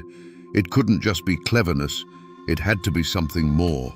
A woman's knowledge of herbal remedies, passed down from her grandmother, became the power to brew curses into a soldier's drinking water. A secret signal, a quilt hung on a line in a certain way, became a form of strange, silent witchcraft. The women's ability to navigate the dark, tangled forests became proof that they could call upon the spirits of the land to lead patrols astray into swamps and briar patches. The women knew what the soldiers were saying, and they let the rumors grow. Fear was a shield, and they wore it like a cloak.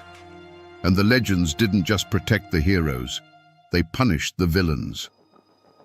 The story of the neighbor who informed on Martha Reid is still told as a cautionary tale. They say the land he took from her, stained by his betrayal, never prospered. His crops failed, his cattle sickened, and he died a bitter, impoverished man. It wasn't bad luck. It was the land itself, loyal to its rightful owner, taking its revenge. This is how a community holds on to its soul when everything else is taken. They couldn't win on the battlefield or in a courtroom, but around the hearth, in the stories told to wide-eyed children, they could win the narrative. The history books were written by the victors, but the folklore belonged to the women. And so, we find ourselves back where we began, on the quiet fields of Alamance. But the silence feels different now, doesn't it? It's no longer an empty quiet. If you listen closely, you can hear past the roar of the battle that day in May. You can hear the whispers from the woods, the creak of a cabin door, the low, steady voice of a woman lying to a man with a gun to save her family. The monuments here commemorate a single day of thunder, but we've learned that the thunder was just the beginning. We have walked a long way from this field, We've stood beside the lonely chimney stacks that mark the graves of forgotten homes, and we've held the cold, angry words of the law in our hands. We've seen that the real war wasn't fought here with cannons and muskets. It was fought in 1,000 small, desperate moments in occupied kitchens and dark root cellars by women whose names were never meant to be remembered. So the next time you pass a forgotten country graveyard or see a patch of daffodils blooming in the middle of the woods where a house once stood, stop for a moment. Remember that these aren't just empty places. They are libraries filled with stories of courage that were never written down. They are monuments to the wars that are fought in the long, hard years after the soldiers have gone home. The battle is over. The soldiers are dust. The cause they fought for has been won and lost and won again a dozen times over. But the story of the women who refused to break that story remains.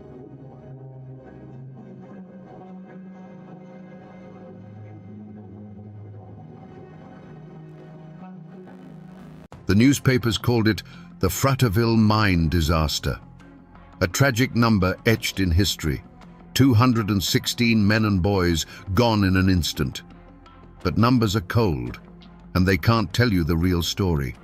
They can't describe what it's like to sit in absolute darkness, hundreds of feet underground, listening to the air run out as you write a final letter to your wife. They can't make you feel the horror of a father holding his dying son on his lap. They say it was an accident. But the true story of Fraterville isn't about the explosion that shook the earth. It's about what happened after, in the suffocating silence. Today, we're not just telling a story. We're going to listen to the voices of the dead, reading the last words they scratched onto paper from inside their own tomb. Imagine Fraterville, Tennessee, on the morning of May 19th, 1902. It wasn't a town so much as a collection of wooden houses clinging to the hillsides, all painted the same color by the company, all breathing the same coal-tinged air. Life here was simple and hard, governed by the rising of the sun and the shriek of the mine whistle. The mountains of Coal Creek weren't just a backdrop. They were the provider and the master, giving families their daily bread from the dark seams of coal hidden in their belly. In these small homes, a familiar ritual played out before dawn. Wives rose in the dim light to stoke the fire and cook breakfast, the smell of biscuits and coffee mingling with the ever-present scent of coal dust. Men pulled on their stiff work clothes, their faces already smudged with the shadow of their trade. These were the moments that made up a life. A quick kiss goodbye at the door, a hand ruffling a child's hair, a promise to be home for supper. For the men of Fraterville, descending into the earth was as natural as breathing. Among them was Jacob Vowell, a 47-year-old man with the steady hands and quiet dignity of a veteran miner. He was a family man, respected in the community. Walking beside him was his 14-year-old son, Elbert.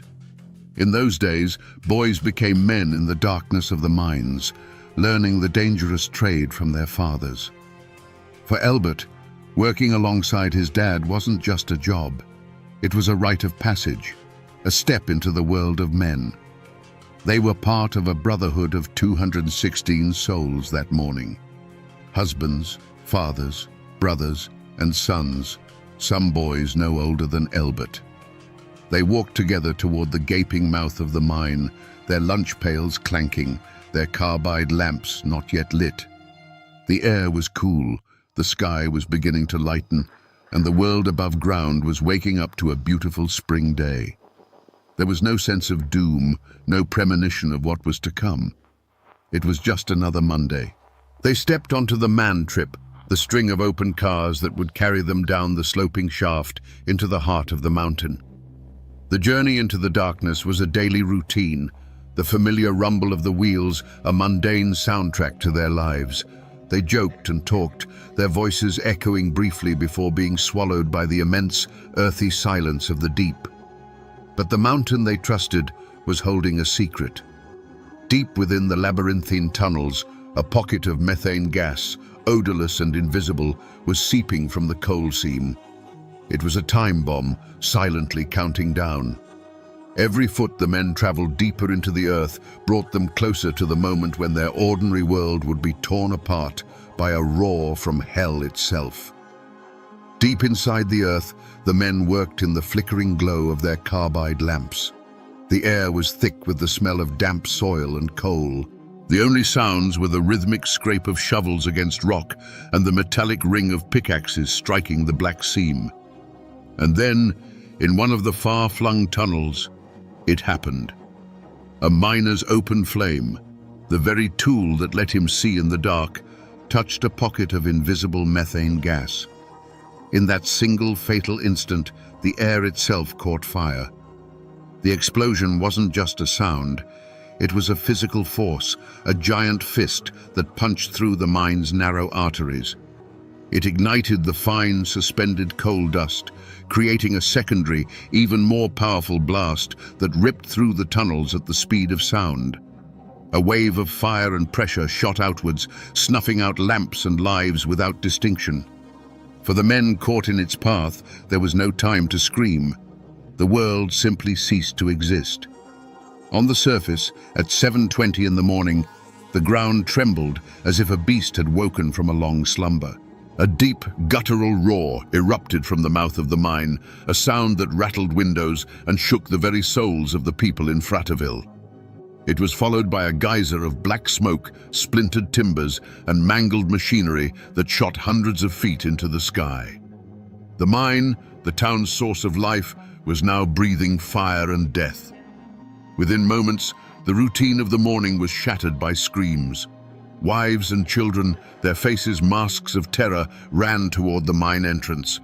But what they found was a vision from hell. The wooden structures of the tipple were engulfed in flames, and a thick, choking smoke billowed from the shaft, blocking any hope of entry. The force of the blast had not only sealed the entrance, it had destroyed the mine's massive ventilation fan. The lungs of the mountain had been ripped out. Deep inside, in the furthest reaches of the mine where the blast hadn't reached, a few dozen men were thrown to the ground. Their lamps were extinguished, plunging them into a darkness more profound than any they had ever known. The air thrummed, and then an unearthly silence fell. They were alive, but they were cut off. The air they were breathing was now a finite resource, a dwindling supply in a sealed stone coffin. The clock on their survival had begun to tick. In the absolute blackness, the survivors gathered. The thunder of the explosion had faded, replaced by a silence so deep it felt like a physical weight. The air, once merely damp and earthy, now carried a new taste, sharp and metallic. It was the taste of afterdamp, the poisonous cocktail of gases left behind by the blast. They knew what it meant. There would be no rescue. Death wasn't coming for them with fire and fury. It was seeping toward them, silent and invisible. In this moment, faced with the end, Jacob Vowell became their anchor. He didn't preach hope where there was none. Instead, he offered them a final defiant purpose. He told any man with a pencil and a scrap of paper to write. Write to their wives, their children, their mothers. Write the words they would never get to say. In the suffocating darkness of their tomb, these men, whose hands were calloused from swinging a pickaxe, began the delicate work of writing their last goodbyes. Imagine the scene. A handful of dying carbide lamps cast a ghostly flickering glow, creating dancing shadows on the coal-black walls. The only sounds were the ragged coughing of men fighting for each breath and the soft, steady scratch of pencil lead on paper. Men leaned against the cold rock, trying to steady their hands, pouring a lifetime of love onto a few precious inches of paper. They weren't writing about death. They were writing about life, about the families waiting for them under a sun they would never see again. Jacob Vowell wrote to his Sarah, his words a simple, heartbreaking testament.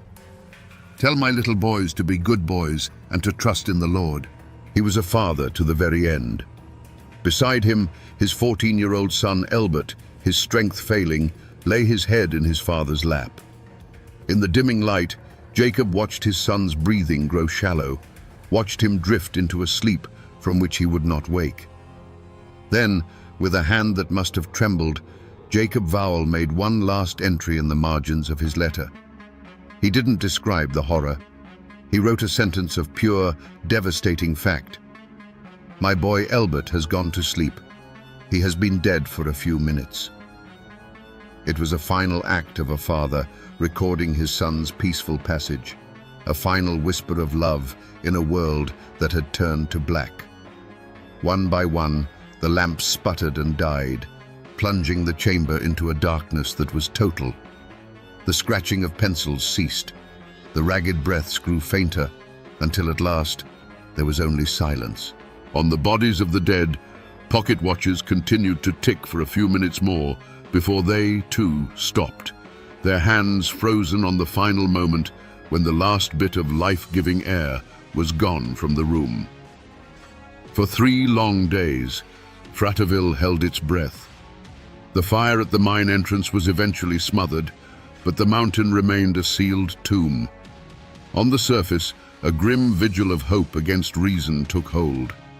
Wives and mothers stood in small, silent groups, their eyes fixed on the smoking hole in the ground that had swallowed their world.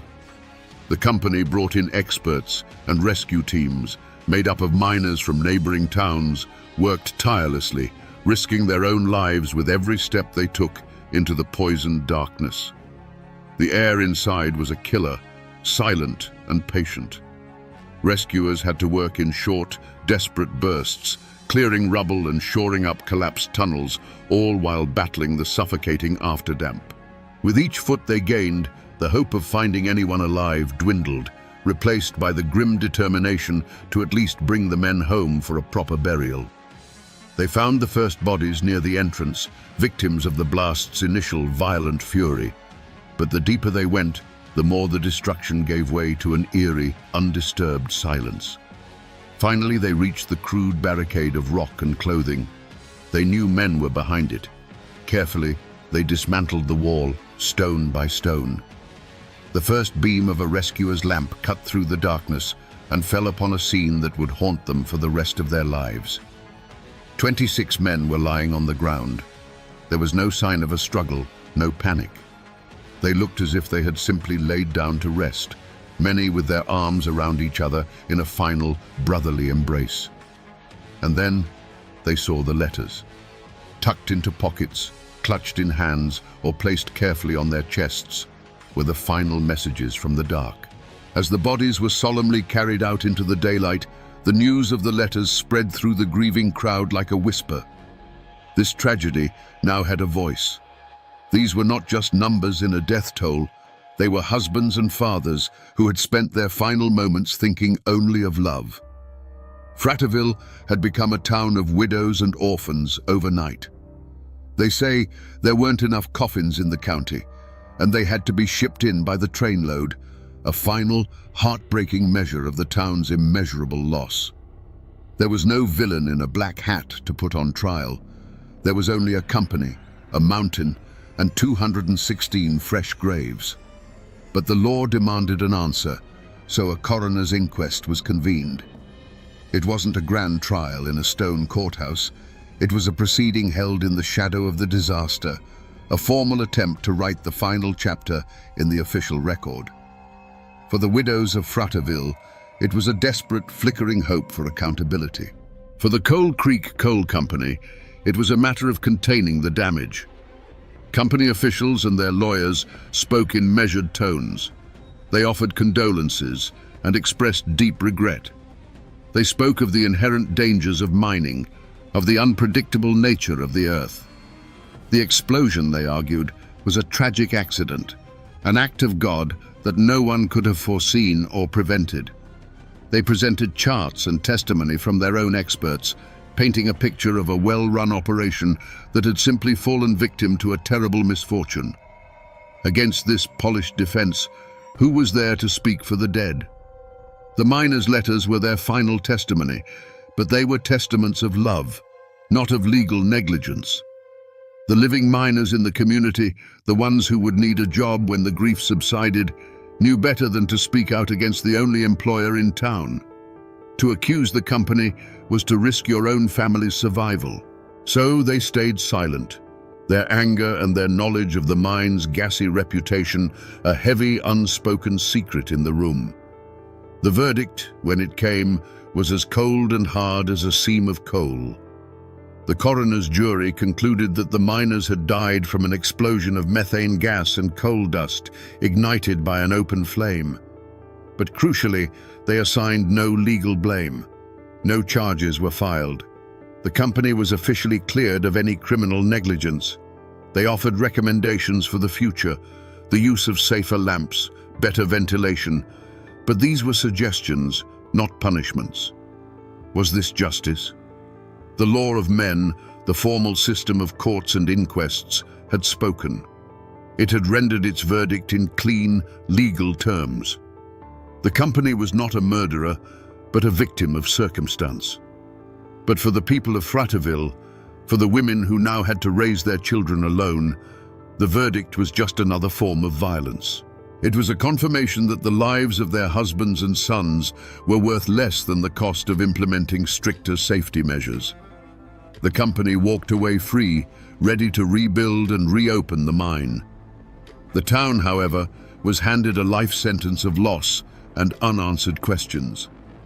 The inquest provided an official cause of death, but it offered no comfort and no justice.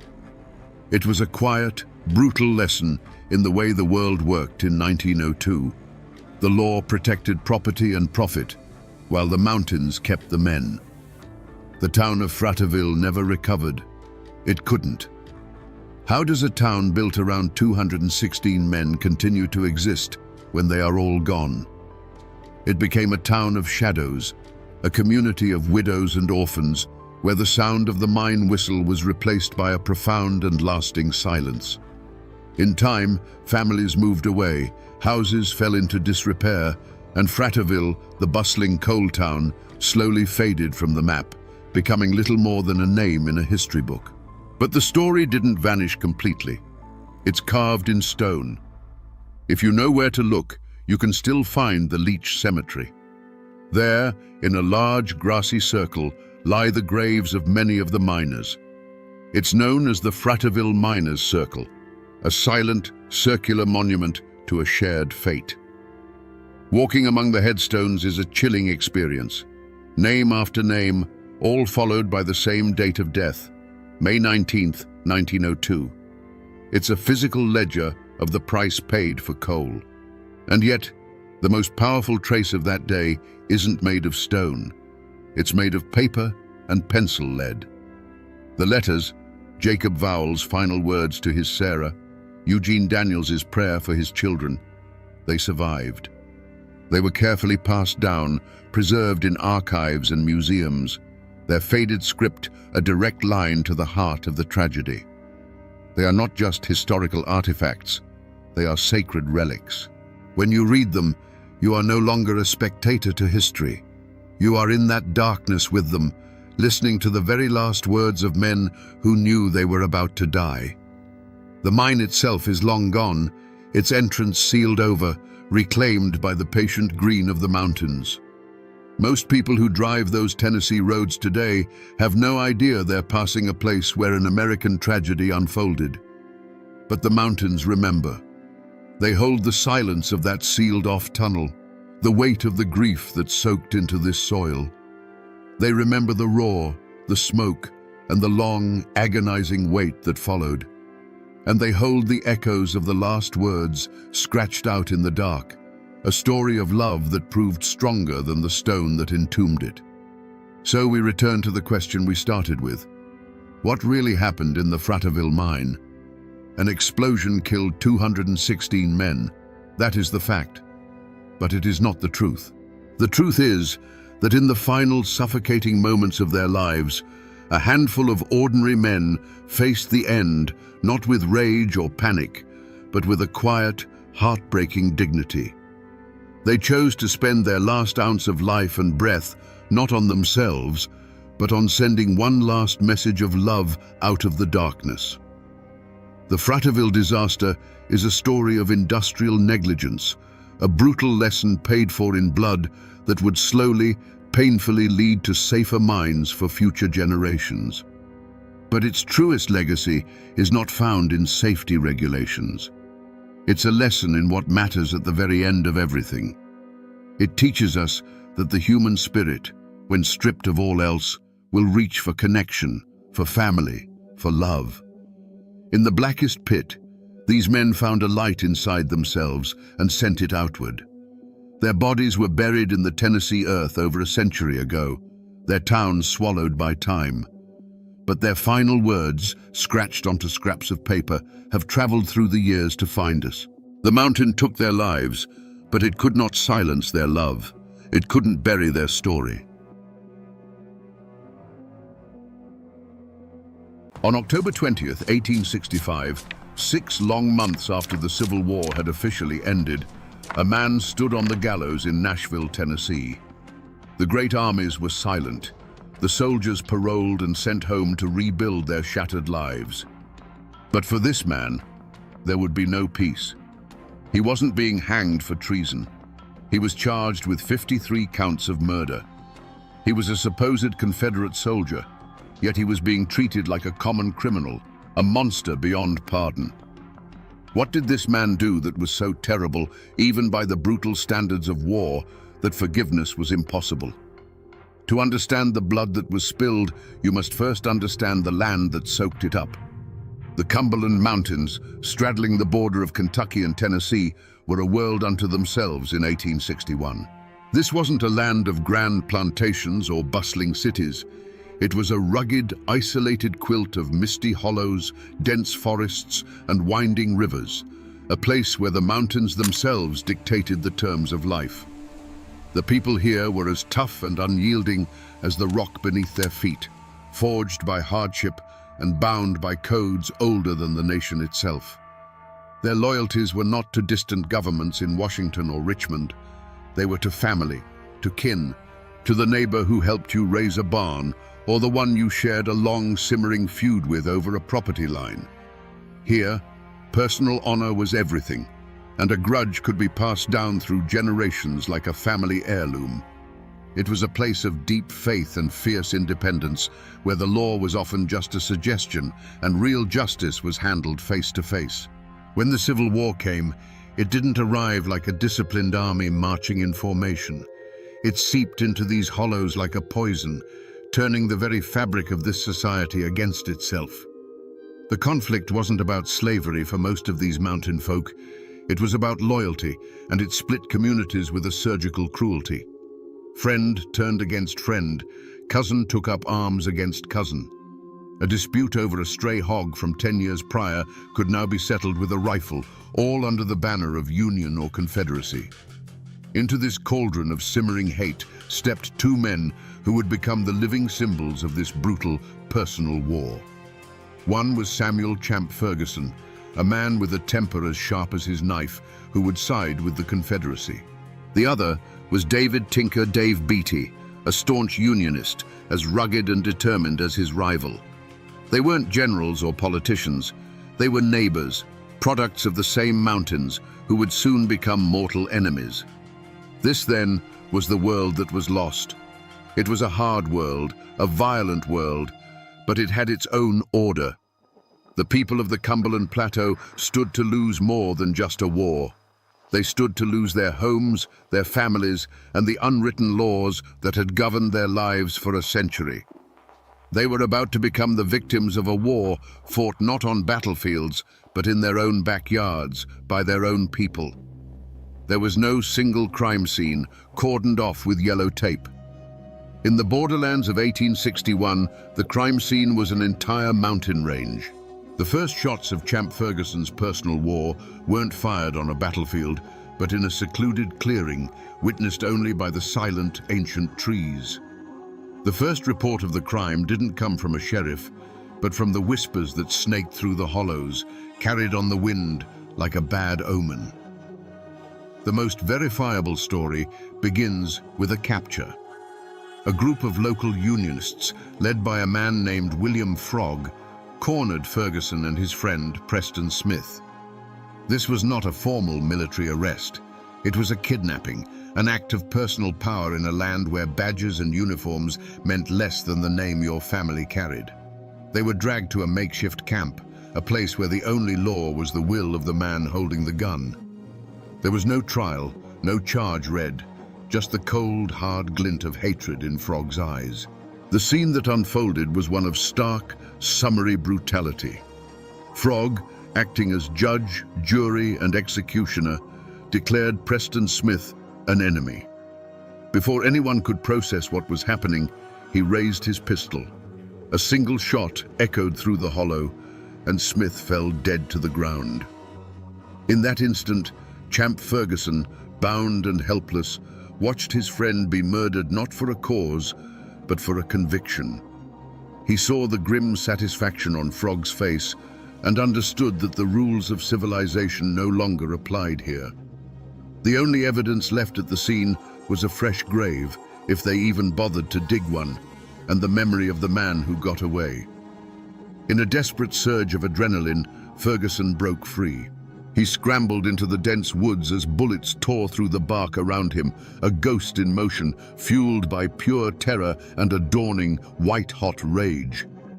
The tracks he left were not of a soldier retreating, but of an animal escaping a trap, an animal that would soon learn to become the hunter. This singular, brutal event was immediately tangled with other, even darker whispers. Stories began to circulate about a different kind of crime scene at Ferguson's own cabin. People said that Unionist home guards had come for him while he was away, finding his wife and young daughter sick in their beds. The tale, told in hushed tones, claimed the men forced the ailing women out into the freezing cold, an act of such profound cruelty that they soon died. Was it true?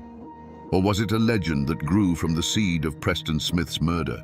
The wilderness offered no easy answers, only a multitude of unsettling questions that all pointed to one terrifying certainty. A reckoning was coming. When the storm of violence finally broke, it wasn't a random tempest. It was a targeted lightning strike. The first suspects in Ferguson's war, the first men he hunted, were not strangers in blue uniforms from a distant northern state. They were his neighbors. They were the men he held personally responsible for shattering his world. His rage had a face and a name, and at the top of that list were William Frog and Tinker Dave Beatty. The motive was as clear as a mountain stream and as dark as a grave. Everyone in the borderlands knew the story of Preston Smith's execution. William Frog hadn't just killed a Confederate sympathizer, he had murdered Champ Ferguson's friend in cold blood right before his eyes. The image of his friend falling, the puff of gun smoke in the cold air, the casual cruelty of the act, it was a wound that could only be cauterized with blood. This was a debt of honor, and in the mountains, such debts are always paid in full. Layered over this undeniable act was the even more potent legend of his wife and daughter. Whether the story of the Unionist home guards forcing them from their sickbeds was entirely true, or a tale that grew larger in the telling, doesn't matter. Ferguson believed it. He carried that story in his heart like a burning coal, a narrative of unimaginable cruelty that justified any atrocity in return. He saw Tinker Dave Beatty's men not as soldiers, but as monsters who had preyed upon the helpless and desecrated the sanctity of his home. The whispers that followed Ferguson as he slipped back into the mountains were not of strategy or politics. They were of a vow. He made no secret of his intentions. He told anyone who would listen that he was on a mission of vengeance. He swore an oath that for every friend, for every family member lost, 100 Yankees would pay the price. The initial evidence of his coming rampage was his own chilling declaration of a war of extermination, a promise to hunt down and kill every last man he held accountable, giving no quarter and taking no prisoners. The borderlands were no longer a battleground, they were his personal hunting ground. But Ferguson's rage, as potent as it was, did not burn in a vacuum. A fire that big needs fuel, and it needs air. While his enemies gave him the spark, it was the people he considered allies, his own neighbors, and the very cause he fought for, who fanned the flames. This introduces the second, more insidious suspect in the creation of this monster, the quiet poison of internal betrayal. Ferguson became a weapon, but the hands that aimed him often belonged to his friends. No one suspected the motives of the Confederate-leaning families who offered him shelter, food, and information. They were seen as patriots supporting a local hero. But beneath the surface, older, more personal currents were at play. A long-standing land dispute, a family insult from a generation ago, simple jealousy. These were the true motives that often guided Ferguson's hand. A farmer would ride to his camp, not with news of troop movements, but with a whisper that his Unionist neighbor, the one who owned the fertile bottomland he'd always coveted, was a dangerous bushwhacker. When re-examined, the pattern of his killings suggests a darker truth. Why was Elam Huddleston, a sickly old man, a priority for execution? Because someone in the community declared him a very bad man. Ferguson, consumed by his own mission of vengeance, was the perfect tool. He didn't need much proof. A pointed finger from a supposed ally was enough.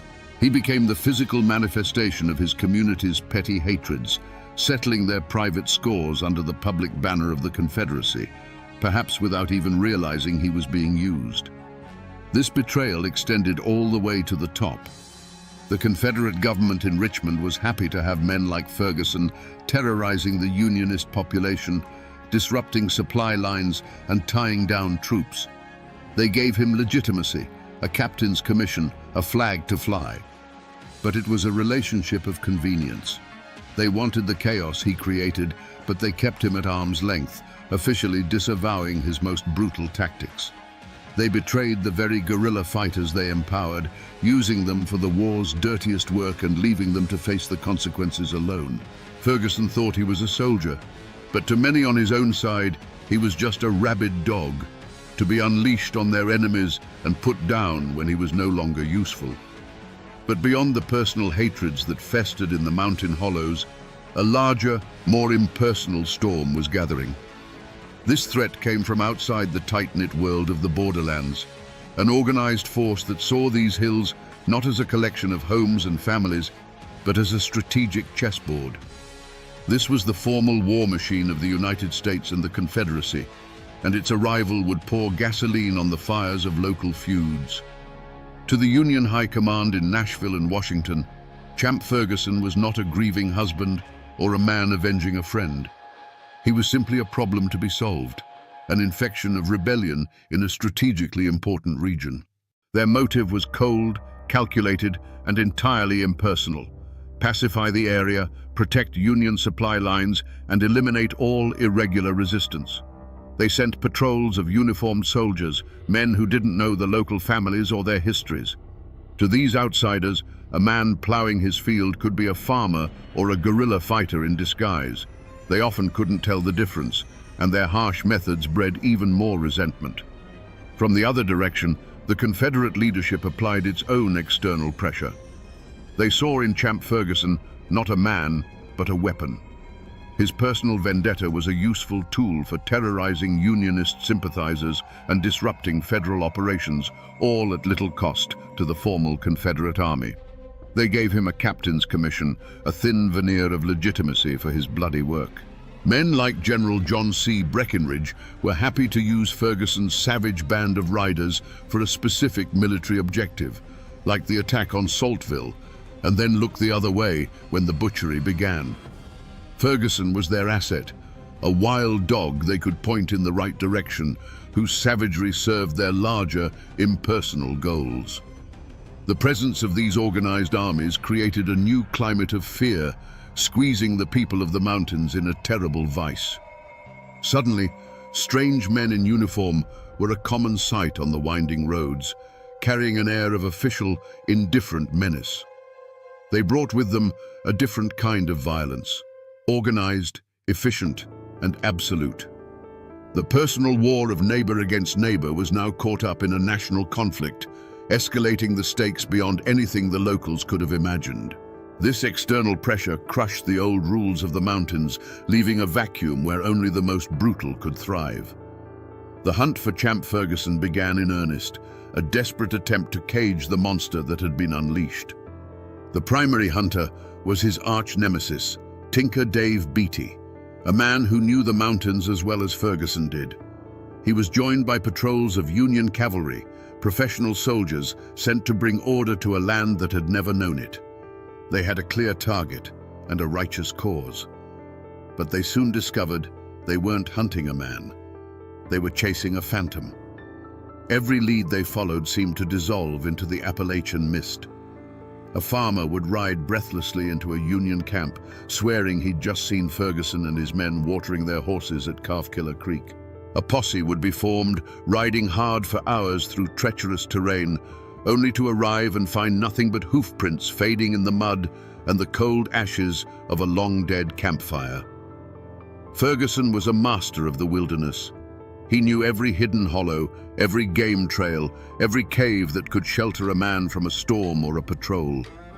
The mountains that were a confusing, hostile maze to the outsiders were his sanctuary. The Union soldiers operated on the assumption that they were fighting a guerrilla company. They looked for camps, for supply lines, for patterns. But Ferguson fought by no book of military tactics. He and his small band of riders would materialize on a remote road, carry out an execution, and then vanish, melting back into the forest as if they were never there. They would ride 30 miles in a night, split up, and rendezvous days later at a prearranged spot known only to them. Tracking them was like trying to track a dozen individual wolves at once. One promising report placed Ferguson at a sympathizer's farm, preparing for an evening meal. A full company of Union soldiers surrounded the property in the dead of night, moving with painstaking silence. They burst into the cabin at dawn, ready for a firefight, only to find the farmer's family calmly eating breakfast. The farmer would claim he hadn't seen Ferguson in months, his face a perfect mask of innocence. The soldiers would leave empty-handed and furious, never knowing that Ferguson had been watching them from a wooded ridge the entire time, warned hours earlier by a signal from a trusted neighbor. With every failed raid, every cold trail, the frustration of the Union forces grew into a palpable rage. And for the Unionist families living in those isolated hollows, that frustration translated into pure terror. They knew the soldiers couldn't protect them. They knew that Ferguson was always watching, and that the price for talking to the Federals was a visit in the night from which there was no return. The more the law failed to catch him, the more powerful his legend became, and the deeper the fear settled into the bones of the community.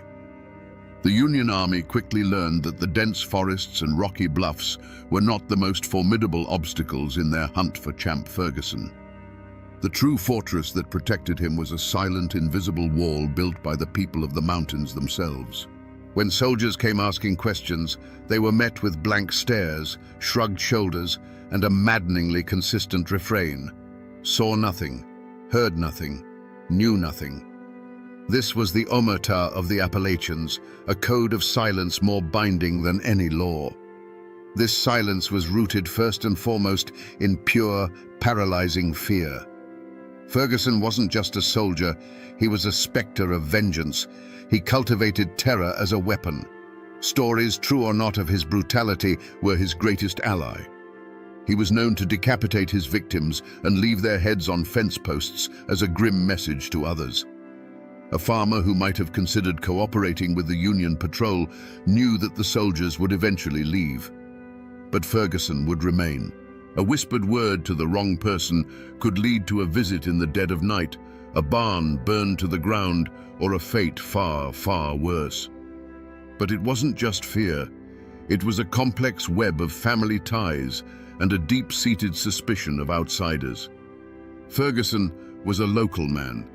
His kin and his wife's kin were woven into the fabric of the community. Turning him over to an army of strangers felt like a profound betrayal of their own blood. To many, the Union soldiers were an occupying force, invaders who didn't understand their ways, their feuds, or their loyalties. In the stark calculus of the mountains, it was often better to shelter your own monster than to trust the justice of a foreigner. This wall of silence took a heavy psychological toll. The air in these hollows grew thick with unspoken truths. Neighbors who had known each other for generations now avoided eye contact, their conversations becoming clipped and shallow, terrified of letting a dangerous word slip. Old Man Hemlock, who lived on the ridge overlooking the Calf Killer River, once mentioned to a traveling peddler that he'd seen riders pass his cabin late one night. A week later, he found his prize hog, his food for the winter, slaughtered in its pen. No one said a word, but the message was as clear as a gunshot in the night. In this world, the only thing more dangerous than Champ Ferguson's rifle was your own tongue. Silence had become the only armor they had left. For 4 years, the war had been the perfect cover for Ferguson's savagery. But in April of 1865, a piece of information more powerful than any army trickled into the Cumberland Mountains. It wasn't a secret whispered in a cabin or a clue found on a body. It was the news of General Lee's surrender at Appomattox. The Civil War was over, and with that single undeniable fact, the entire world shifted under Champ Ferguson's feet. The overlooked detail, the forgotten clue that broke the case wide open, was his own identity. For years, he had operated under the belief that he was a soldier, a commissioned captain in the Confederate Army. His killings, in his own mind, were acts of war. But the surrender stripped away that justification. The cause he fought for no longer existed. The government that gave him a commission was dissolved. Suddenly, his actions had to be re-examined, not as tactics in a guerrilla conflict, but as individual crimes. He was no longer a soldier. He was just a man who had killed, by his own count, over 100 people.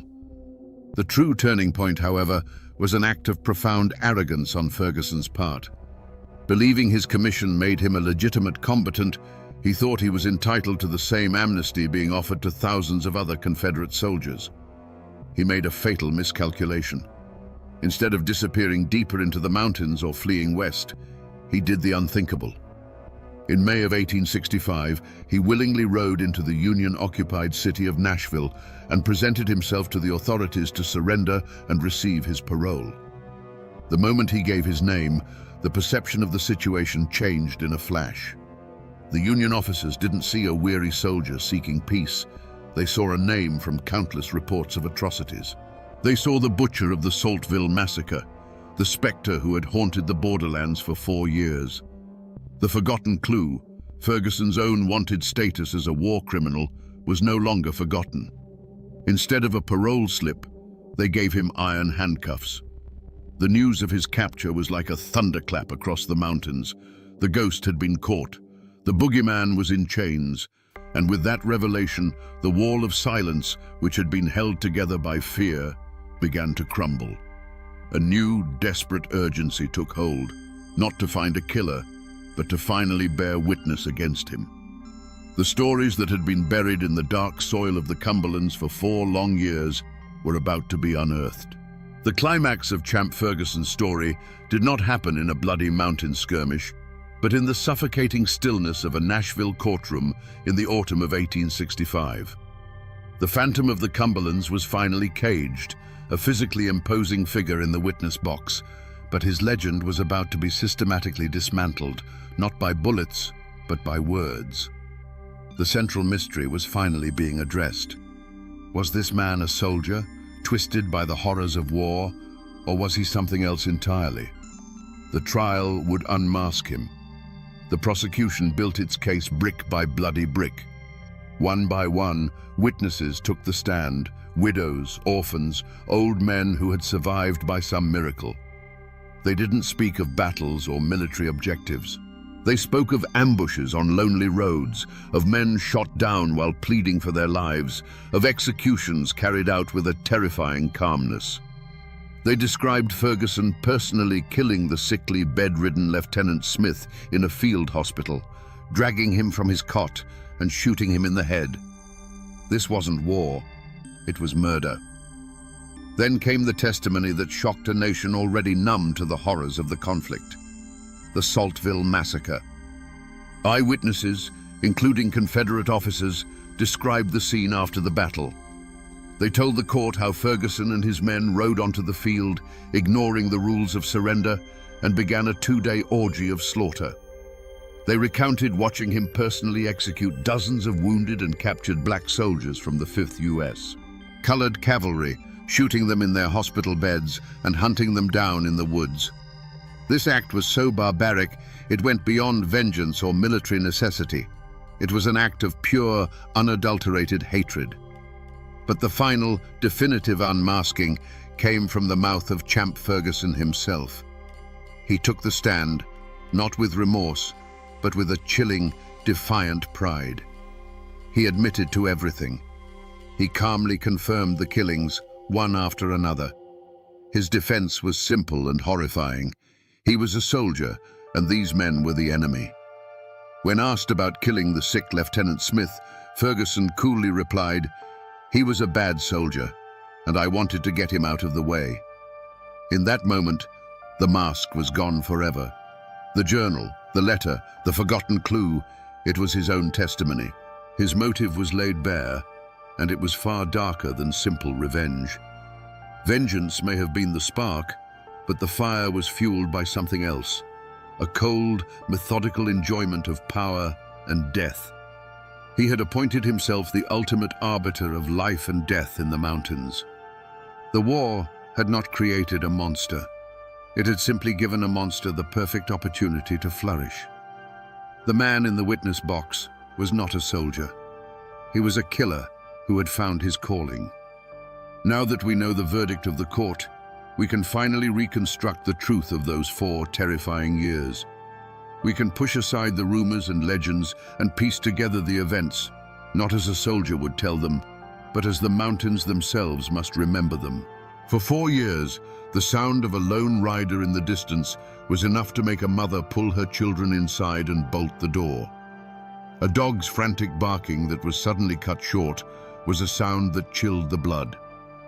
Imagine a small, makeshift hospital, a place of supposed sanctuary where wounded Union men lay shivering with fever and pain. Their war was over. The doors burst open, not with medics, but with Ferguson and his men. The doctors' pleas for mercy were met with cold silence. Then came the sounds, a series of muffled, ugly pops, one after another, each one followed by a final groan that was quickly silenced. A young lieutenant, sick with measles and no threat to anyone, was pulled from his cot. His bare feet scraped against the rough floorboards. Another sharp report echoed in the small room, followed by the heavy, final sound of a body hitting the floor. When the raiders left, an unnatural stillness filled the space, a silence more terrifying than any scream. Picture the scene at Saltville, Virginia. The formal battle was over. The Union forces, including the 5th U.S. Colored Cavalry, had retreated. But for the wounded and the captured left behind, the horror was just beginning. For 2 days, Ferguson rode across the field, a dark silhouette against a gray sky. From the surrounding hills, witnesses could hear the sporadic popping sound of his revolver over and over again. They saw wounded men, black soldiers who had fought bravely and surrendered, trying to crawl to the safety of the woods. The horsemen would follow. There would be another pop, and the crawling would cease. The battlefield, which had been a place of combat, became a silent field of execution, its fallen soldiers not casualties of war, but victims of a massacre. And then there were the personal encounters, the moments of intimate, face-to-face terror. An old man, Elam Huddleston, sickly and frail, stood before Ferguson, pleading that he was too weak to have ever been a threat. Ferguson's voice was flat, a pronouncement of fate. "You are said to be a very bad man." A single deafening crack sent the birds scattering from the trees for a mile around.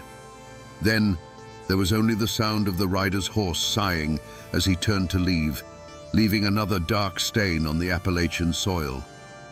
This was the truth of Champ Ferguson's war. It wasn't fought on battle lines with cannons, but in sick rooms, on fields of surrender, and on lonely mountain roads, with a cold heart and a steady hand.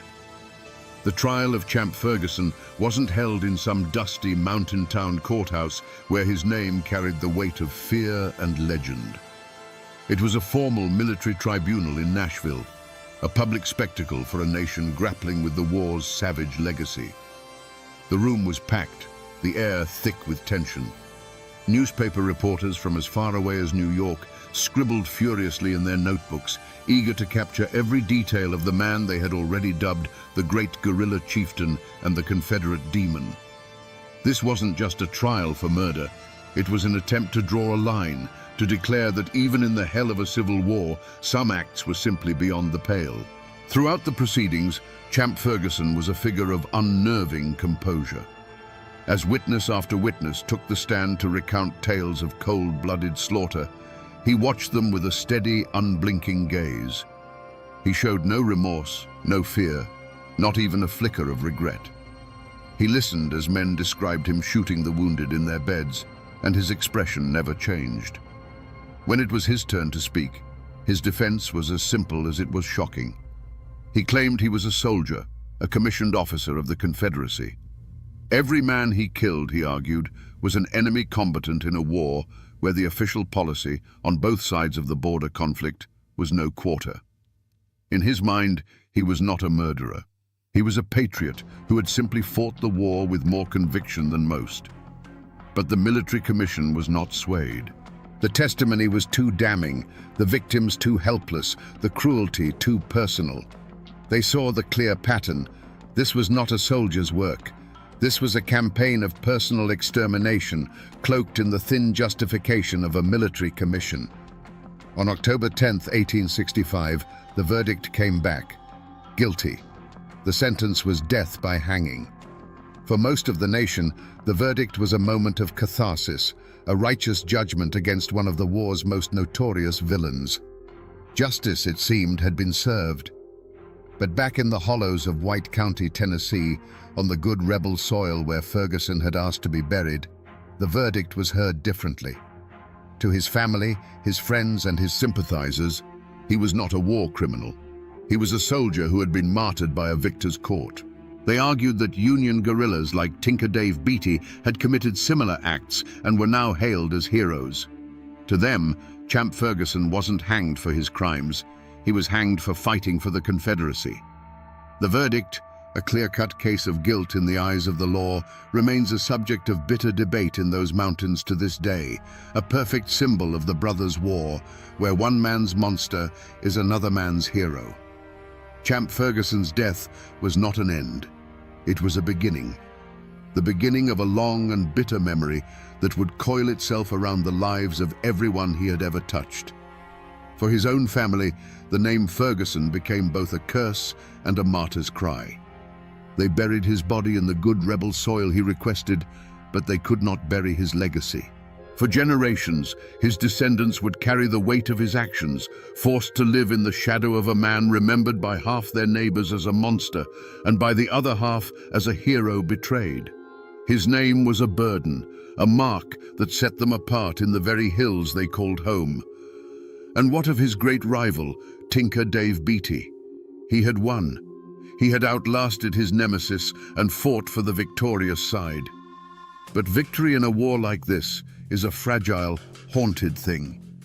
Beatty lived a long life, but the brutal tactics he had been forced to adopt, the friends he had lost, and the constant threat he had lived under for 4 years left scars that no government pension could heal. He had survived the devil himself, but the fight had cost him a piece of his own soul. Peace in the mountains was a quiet, uneasy thing, and for a man like Beatty, the silence was likely filled with the ghosts of the war he had fought and won. For the families of the men Ferguson killed, his execution was a final, terrible chapter. It was justice, but it was not restoration. It could not bring back a husband, a father, or a son. They now had to live in a fractured community, walking the same roads and frequenting the same general store as the very people who had sheltered Ferguson, who had fed him, who had kept silent while he hunted their loved ones. The immediate threat was gone, but the sense of betrayal remained, a quiet, simmering poison that would taint relationships in those hollows for decades. The lives of those falsely accused, or those whose only crime was loyalty to the Confederacy, were also irrevocably altered. Many who had sympathized with Ferguson, who saw him as their protector, now bore the stain of his crimes.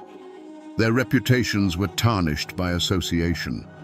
They were the neighbors of a convicted mass murderer, a label that the victorious Unionists would never let them forget. Ferguson's execution only hardened their bitterness, cementing a sense of grievance that would be passed down to their children and their children's children, fueling the simmering resentments of the lost cause. The war was over, but the battle lines in the hearts of the people were now drawn in stone. The story of Champ Ferguson did not end on the gallows, and it wasn't sealed in his tomb. If you travel today to the France Cemetery in White County, Tennessee, you can still find his grave. It is a simple, weathered stone, a quiet place that belies the violent life of the man buried beneath it. This patch of earth is the most tangible remnant of his story, a physical anchor point connecting our world to his. You can stand there and look out at the same rolling hills he once rode through and feel the chilling presence of the past. The mountains themselves have not forgotten. The Calf-Killer River still flows, its name a permanent grisly reminder of the frontier violence that shaped this land long before the Civil War. The fog still clings to the hollows where he and his men would disappear, and the winding roads they used for ambush are still there, many of them now paved over, but following the same treacherous paths. The landscape of the Cumberland Plateau is a silent monument, etched with the memories of every skirmish, every execution, every desperate flight from justice. But the true echoes are not in stone or soil, they are in the whispers and the stories. To this day, the tale of Champ Ferguson is told in the borderlands, a local legend as potent as any ghost story. It's a story told around hunting campfires, a cautionary tale passed from grandfathers to their grandsons. They still talk about the myth of his missing head, the ghoulish rumor that his skull was taken for scientific study, a final indignity for the man who had terrorized their ancestors. Most powerfully, the war over Champ Ferguson's soul continues to this day. Walk into a local diner or hardware store in that part of the country and ask if he was a hero or a monster. You will start an argument that is just as passionate and divided now as it was in 1865. The world has forgotten, but these mountains remember. They remember because the war he fought was not just about North and South, it was about them. And that memory is now a part of their very identity, a living echo of a time when the devil himself rode the hills of Tennessee. So we return to where we began, to a man on a gallows in Nashville, long after the cannons of the Civil War had fallen silent. We asked what this man could have done that was so terrible, even by the standards of that brutal conflict, that he alone could not be forgiven. And now we have the answer. It wasn't that he killed, for the war had made killers of thousands. It was that he savored it. He stripped away the pretense of military necessity and revealed the cold, hard core of personal hatred. He murdered the sick, executed the surrendered, and turned a national conflict into his own private slaughterhouse, all while claiming the mantle of a soldier. Forgiveness was impossible because Champ Ferguson forced a nation exhausted by death to look at his work and finally draw a line between the horrors of war and the acts of a monster. This is a story, then, not just of a single violent man, but of a timeless and terrifying truth. It is a warning of what happens when the poison of personal vengeance is given the legitimacy of a flag and a uniform.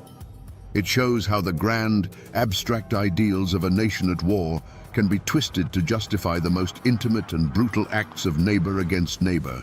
And it is a profound lesson in the power of silence, how a community bound by fear and a complex code of loyalty can become the soil in which such evil is allowed to take root and grow, unchecked, until it consumes everything.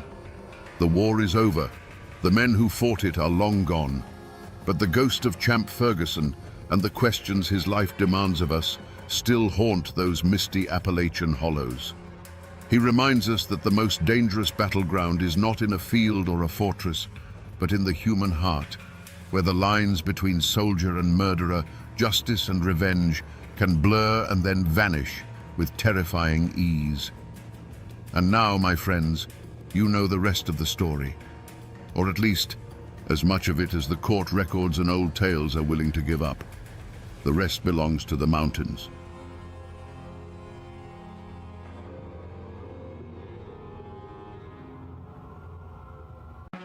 The rope was already around his neck.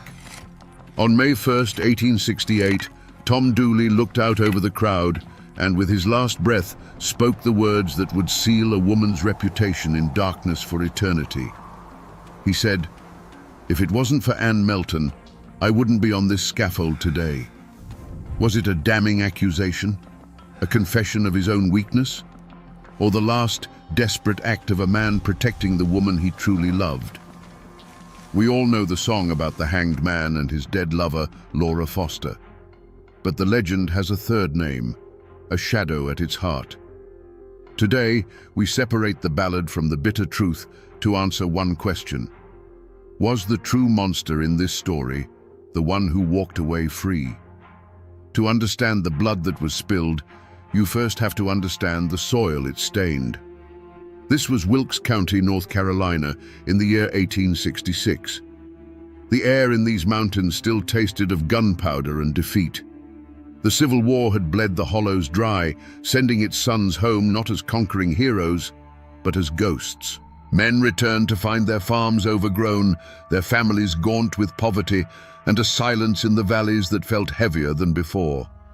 Life was a stubborn, grinding affair, measured by the seasons and the sweat of your brow. It was a world of hard work, quiet faith, and passions that, once stirred, ran deeper and faster than any mountain creek. Into this world walked Thomas Dooley, known to everyone as Tom Dooley. Before the war, he was the boy with the quick smile and the fiddle that could make the devil himself tap his feet. But the Tom who came back was different. He'd survived the living hell of Point Lookout prison camp, and the experience had burned something out of him, replacing it with a reckless charm and a darkness in his eyes.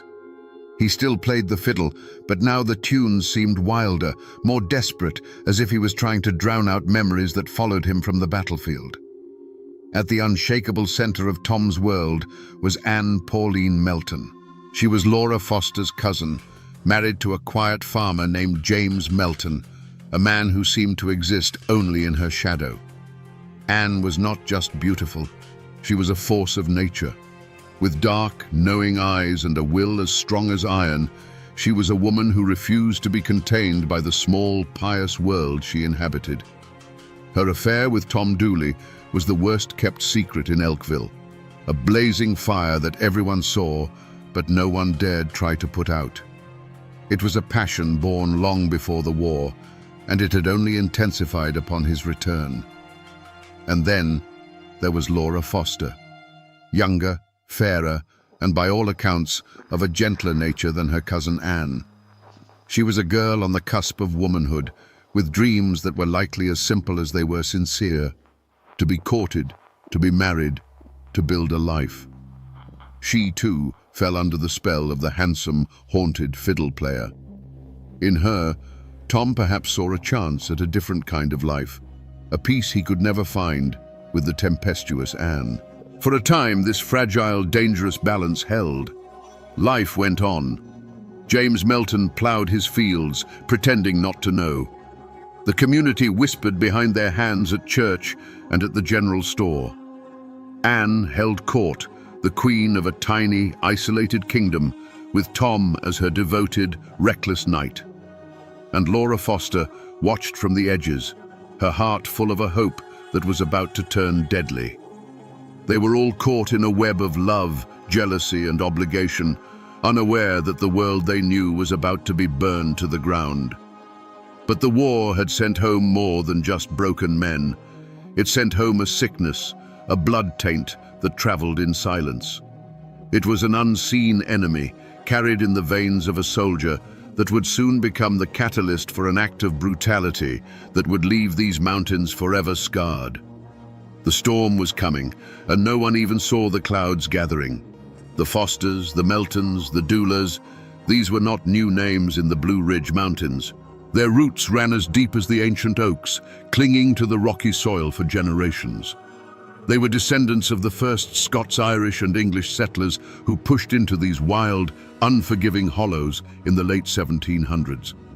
They came seeking land of their own and a life free from the meddling of kings and governments. They fought the wilderness, they fought the natives, and sometimes they fought each other to hold on to the small plots of earth that defined their existence. This land wasn't just property, it was a testament to survival paid for in sweat and blood. Every creek, every ridge, every dark stand of timber was tied to a story, a birth, a death, a memory. But history had left scars on this land that had never truly healed.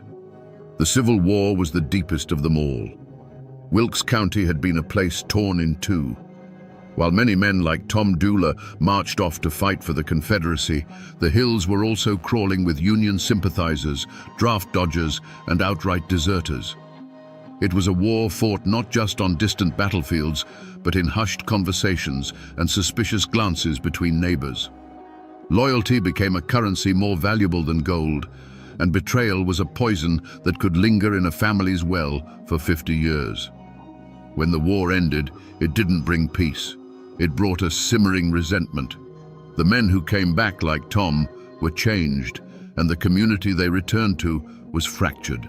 The old order was shattered, and the law was often little more than a suggestion. In this power vacuum, the oldest laws of the mountains reasserted themselves, the laws of clan and kin. And in this world, a name was a heavy thing to carry. To be a Foster in these hills meant something. It meant you were part of a sprawling, tangled web of blood relations.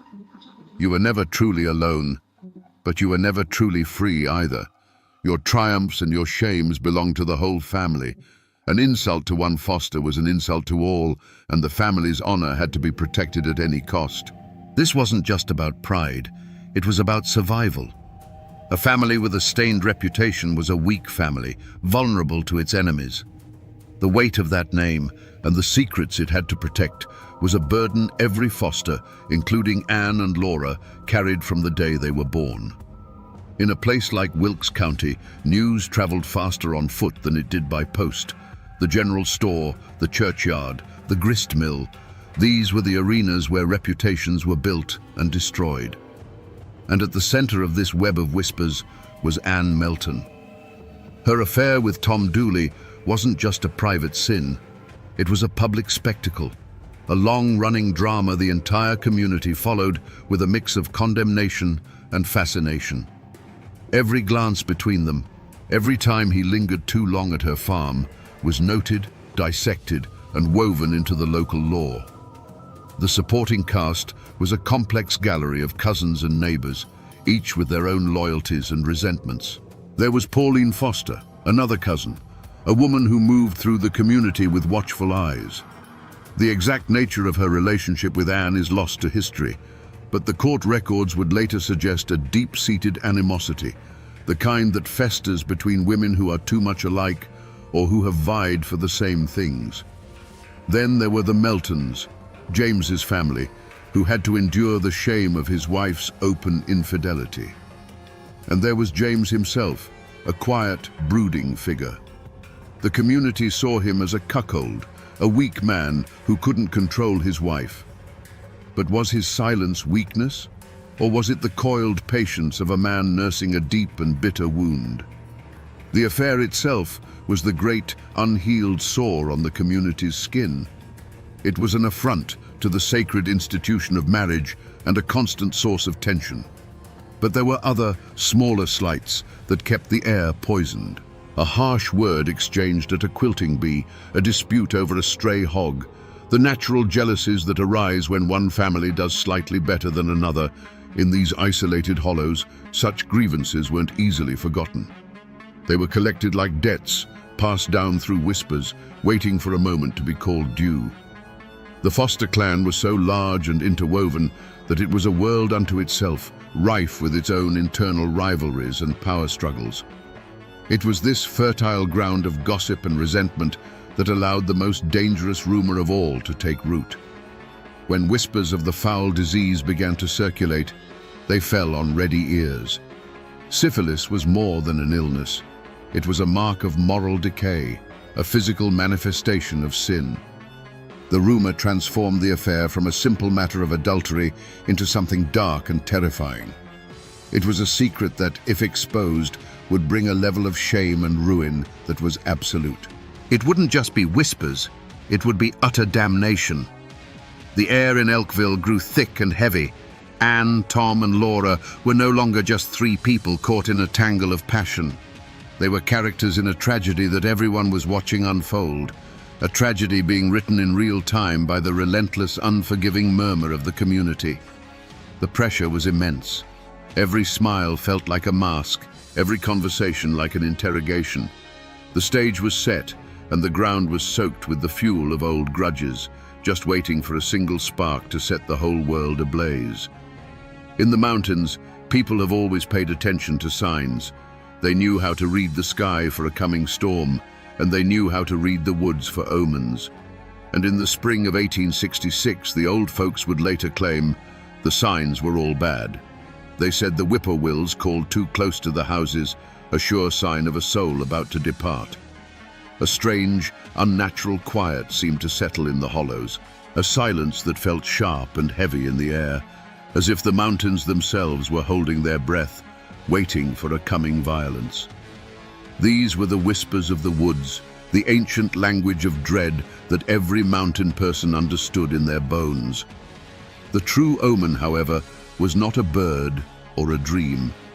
It was a human one. It was the change that came over Laura Foster. The young, hopeful girl disappeared, replaced by a woman who had been handed a death sentence. When Laura learned she was sick and understood the shameful truth of how she'd gotten that way, the desperation must have been absolute. She was no longer just a spurned lover. She was a victim facing a slow, ugly decay. And she was not going to suffer that fate alone and in silence. Her threat to expose Tom, and by extension the married Anne Melton, was not the blackmail of a schemer. It was the last, defiant cry of a girl whose life had been ruined. That cry was a prophecy, and it spelled doom for Anne. Anne Melton would have felt it most of all. She was too sharp, too aware, not to see the abyss opening up before her. The whispers of the community were no longer just background noise. They were the sound of a trap being sprung. The easy power she held over men, the carefully constructed life she had built with her husband James, the fragile respectability she clung to, it was all about to be consumed by scandal and disease. She must have felt a cold knot of dread in her stomach that never went away, a premonition that the poison that had entered their lives had finally reached the heart. The walls of her world were groaning, and she knew that soon they would either come crashing down on top of her, or she would have to tear down someone else's first. The dam of whispers and threats was about to break. On a bright May morning, Laura Foster made her move. She walked out of her family's home, went to the barn, and saddled her father's mare. She told her family she was leaving to elope with Tom Dooley. This was it. This was the final desperate gamble of a girl who had nothing left to lose. It was not just a flight of romantic fancy, it was a public declaration, an act of defiance that would force every secret out into the sunlight. By riding away to meet Tom, she was setting the entire fragile world on fire. For Tom Dooley, this was the moment of reckoning. He was caught between two worlds, between the fiery, possessive love of Anne and the desperate, righteous claim of Laura. He had made promises to both. Now, Laura was calling in his debt. He had to meet her. He had to face the consequences of his actions. We'll never know what was in his heart on that day, true love for Laura, a sense of duty, or the fear of a man being led into a trap. But we know he went to the rendezvous. His fatal indecision, his inability to untangle the web he had woven, placed him squarely on the path to that shallow grave. The news of Laura's departure must have struck Anne Melton like a physical blow. The threat was no longer a possibility whispered in the dark. It was a girl on a horse, riding to destroy her. Laura's elopement with Tom would be the final, unforgivable humiliation. The whole sordid story, the affair, the lies, and the shameful disease would be laid bare for the entire county to see. The life Anne had so fiercely protected was about to be torn to shreds. The time for talk was over. The time for manipulation and quiet threats had passed. A choice had to be made right there on that spring morning. And so, the first drops of blood were shed, not with a blade, but with a decision.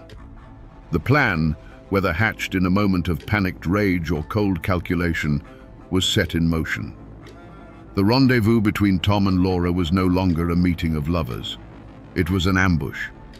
The conflict escalated from a bitter personal feud into a conspiracy to commit murder. Someone, Anne or Tom, under her influence, decided that the only way to silence Laura Foster forever was to put her in the ground.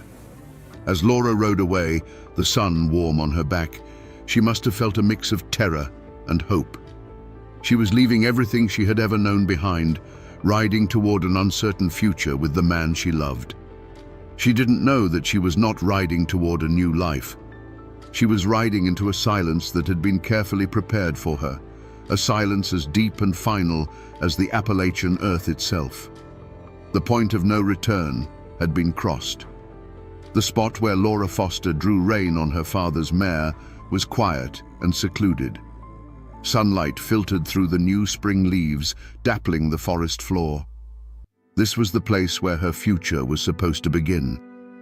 She looked for Tom, her heart a frantic mix of hope and fear. But the figure, or figures, that emerged from the shadows of the rhododendron thicket did not offer the embrace she was expecting. We will never know the exact words that were spoken in those final moments. Was it a plea, an accusation, a bitter, venomous argument? Whatever was said, the hope in Laura's eyes must have died in an instant, replaced by the cold, stark terror of betrayal. There was no long, drawn-out scream to echo through the hollow. The violence was too sudden, too brutally intimate for that. There was likely just a sharp, choked gasp, the sound of a frantic, brief struggle in the dry leaves on the forest floor, and then a heavy, sickening thud. A sound of such finality that it seemed to drain all the life from the air around it. The sound of a life being abruptly, horribly extinguished. The world did not stop. It simply went on without her in it. The mare, panicked by the scent of terror and the sudden chaos, reared back, its eyes wide with fright. It tore through the underbrush, reins flying, the empty saddle a stark and terrible testament to what had just occurred. The horse ran without stopping, a mindless flight back toward the familiar scent of home, leaving behind a scene of unnatural stillness. A small piece of a woman's life, a bonnet perhaps, or a ribbon, lay trampled in the dirt, the only splash of color in a world that had suddenly gone gray. Then, the grim work began. The silence was broken not by cries or laments, but by the rhythmic, labored sound of digging. It was the scrape and clank of a tool, a shovel, or a mattock, striking the hard, unforgiving Appalachian earth. It was a desperate, sweating labor, a race against the setting sun and the possibility of a chance wanderer. Each shovelful of dirt was not just soil being moved, it was an act of concealment, an attempt to erase a person, to bury a terrible secret so deep that it might never be found. The grave was shallow, dug with the frantic haste of those who wanted to be gone from that cursed place. There was no reverence, no ceremony. The burden of Laura's body, now just a thing to be hidden, was placed into the shallow trench. The sounds were muted and awful. The rustle of her homespun dress against the dirt, the dull weight of her form settling into the earth. It was a final, profound act of desecration. Then came the final sounds, the soft, heavy thuds of dirt being shoveled back into the hole, covering the last evidence of the crime.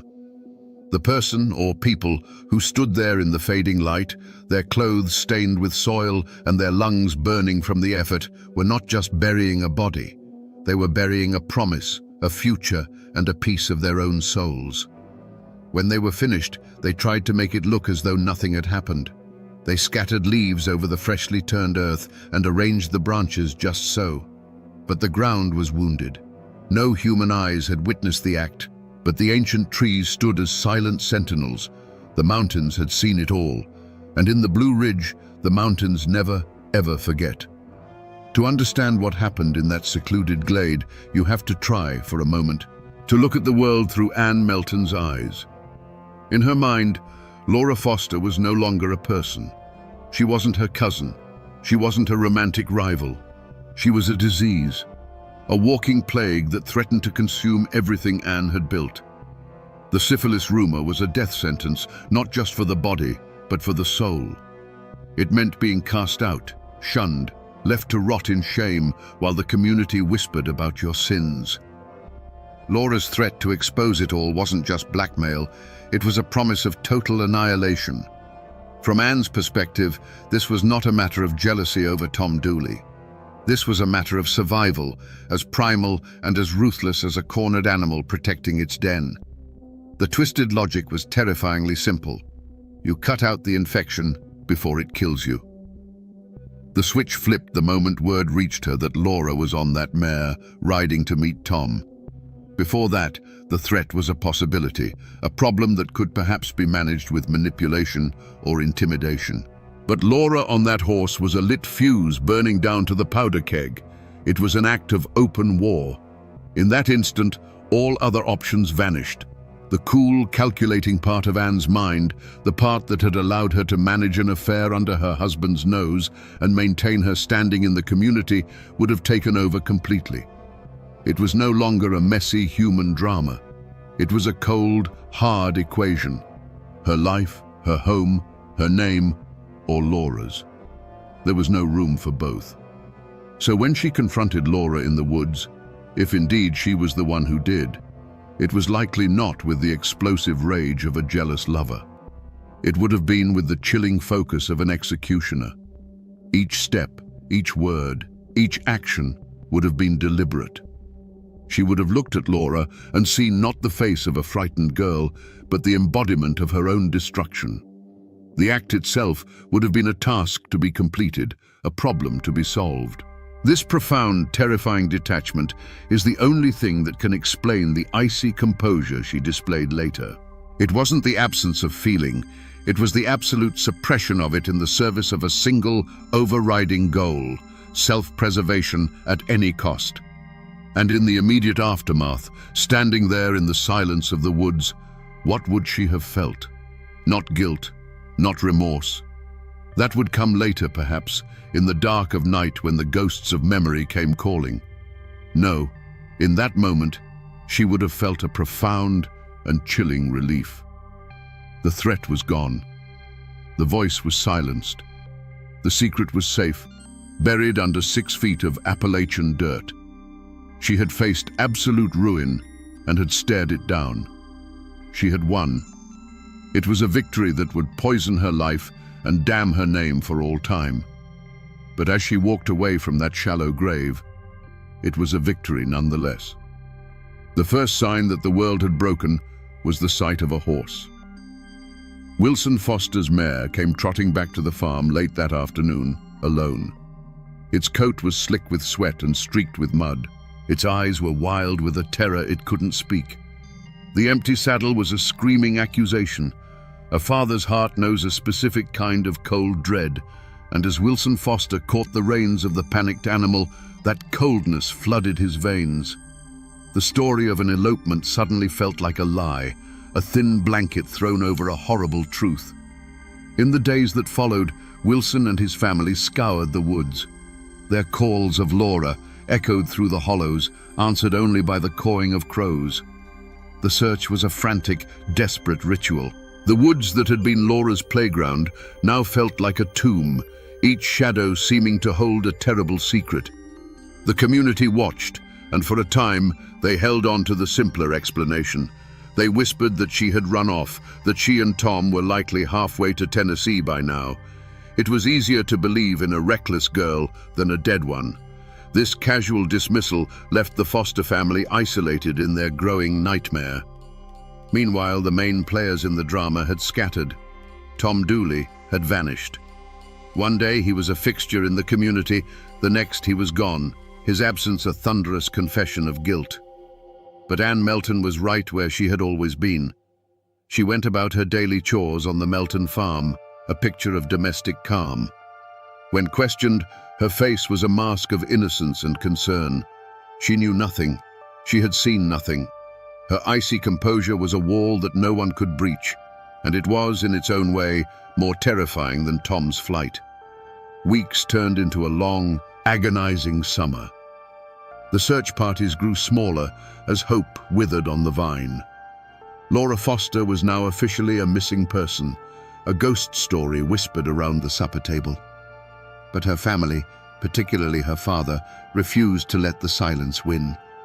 They kept looking, kept asking questions, their grief hardening into a grim resolve to find the truth, no matter how ugly it might be. The whispers in the community began to change, the simple story of elopement giving way to darker suspicions of foul play. The discovery, when it finally came, was a grim and heartbreaking affair. A man named Colonel James Grayson, a local justice of the peace and a friend of the Fosters, was led to a spot deep in the woods. There, under a thin covering of leaves and branches, he saw what he had been dreading for months, a patch of earth that was too soft, too new. He began to dig. It didn't take long to uncover the horror. The search was over. Laura Foster had been found. The news ripped through Wilkes County like a flash flood. The whispers became a roar of outrage.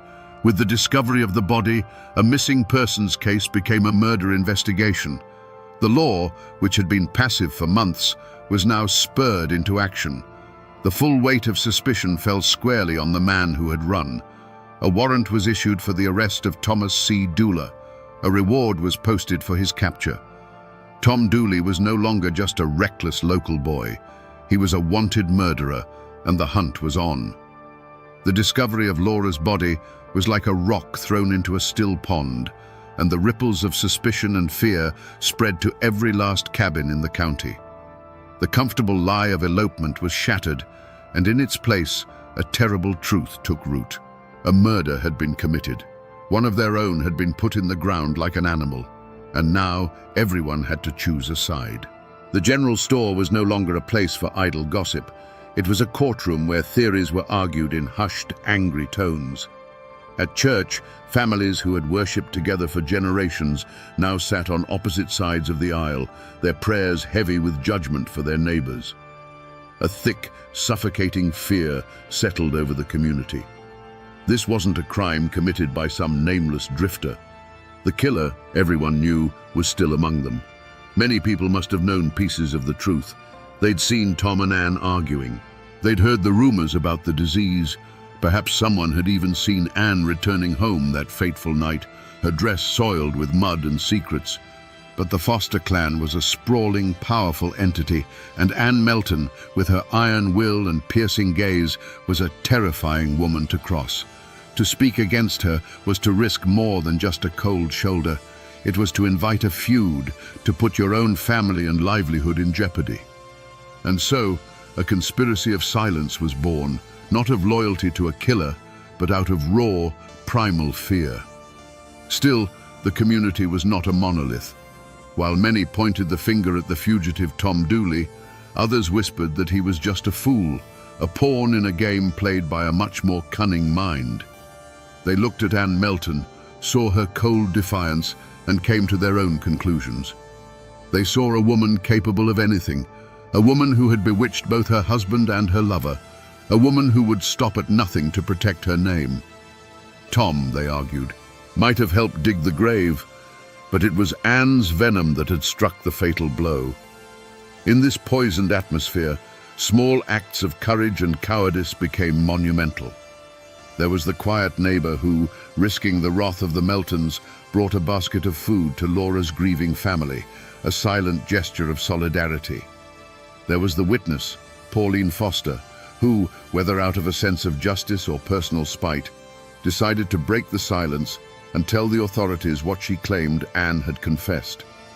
And on the other side, there were those who provided false alibis, who swore they'd seen Tom miles away when the murder occurred, weaving a web of lies to protect a friend or simply to avoid getting involved. The murder of Laura Foster had done more than kill a young woman. It had ripped the soul out of the community. Neighbor now looked at neighbor with suspicion. Old friendships curdled into resentment. The valley was no longer a place of shared hardship and trust. It was a fractured landscape of fear, secrets, and unspoken accusations. The lines had been drawn in the dirt, and the blood that had been spilled would stain them forever.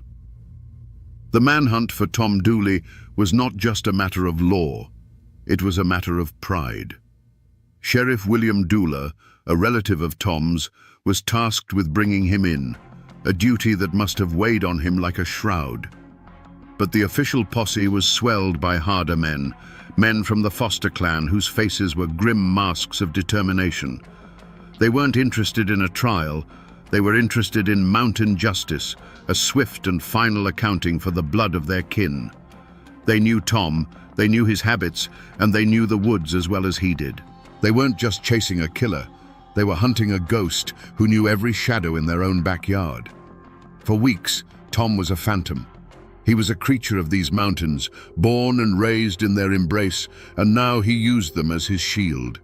He moved by night, sleeping in caves and abandoned cabins, living off whatever he could forage or steal. The posse would find his tracks by a creek bed, only to have them vanish on the hard rock upstream. They'd get a tip that he was hiding in a certain hollow, and by the time they'd surrounded it, he was already miles away, watching their lanterns flicker from a distant ridge. The rhododendron thickets, so dense they were called laurel hells, were his fortress. He was making fools of them, and with every passing day, the legend of his cunning grew, while the frustration of the hunters curdled into a cold, patient rage. But Tom knew Wilkes County was a cage, and the walls were closing in. He couldn't run forever in a place where every face knew his name. His only hope was to disappear completely, to cross the Blue Ridge into Tennessee and start a new life under a new name. And so began the second, more desperate phase of the chase. He pushed westward into the wild heart of the mountains that separated the two states.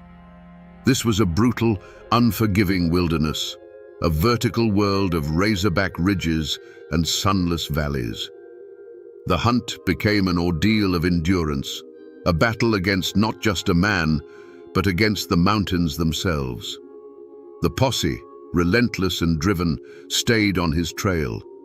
They followed broken twigs, faint footprints in the mud, and the whispers of isolated mountain folk who had seen a haunted-looking stranger passing through. The chase stretched on, a slow, grueling pursuit through some of the most difficult terrain in the eastern United States. Tom was starving, exhausted, and the ever-present fear of the men behind him was a constant, gnawing companion. The freedom he had run for now felt like a different kind of prison, a cold and lonely one. He finally made it to Trade, Tennessee, a small settlement just across the state line. He was no longer Tom Dooley, the fiddle-playing charmer. He was just another ragged farmhand, calling himself Tom Hall, looking for work to fill his empty belly. He found it on the farm of a man named Colonel James C. Grayson. For a brief moment, he might have thought he had made it. He was anonymous. He was safe. But the posse had its own network, and word of a suspicious newcomer who fit Tom's description had trickled back across the mountains. The moment of capture was not a blaze of gunfire on a rocky cliffside. It was quiet, pathetic, and inevitable. The posse found him helping with the chores, his shoulders slumped with weariness. He looked up and saw the familiar, hard faces from home, And in that instant, he knew the running was done. The fight had gone out of him. There was no struggle, no last defiant stand. There was only the quiet resignation of a man who had been hunted to the point of collapse. He surrendered without a word, exhausted and cornered, the great chase ending not with a bang, but with the click of iron shackles. The journey back to Wilkes County was a somber procession, the hunters bringing their quarry home to face the justice of men. The trial of Tom Dooley was the greatest spectacle Wilkes County had ever seen. The small town of Statesville, where the trial was moved to avoid the inflamed passions of the locals, swelled with spectators. Farmers in dusty overalls stood shoulder to shoulder with men in fine suits, all of them craning their necks for a glimpse of the infamous killer and the woman at the center of the storm. The courtroom was a tinderbox. Armed deputies stood guard at the doors, their eyes scanning the crowd, wary of the foster kin who were there to see justice done one way or another. Tom Dooley, gaunt and broken from his time on the run, looked like a condemned man from the moment he walked in. His defense was led by Zebulon Vance, a former governor of North Carolina and one of the most brilliant lawyers in the state. Vance argued passionately that the evidence against his client was purely circumstantial, a flimsy case built on rumor and the hysteria of a community desperate for a scapegoat. But the star witness, the one everyone had come to see, was Ann Melton. When she took the stand, a hush fell over the courtroom. She was a vision of composure, her dark eyes sweeping over the crowd without a flicker of fear. She answered the prosecutor's questions with a cool, unshakable calm, denying everything. Her voice never wavered.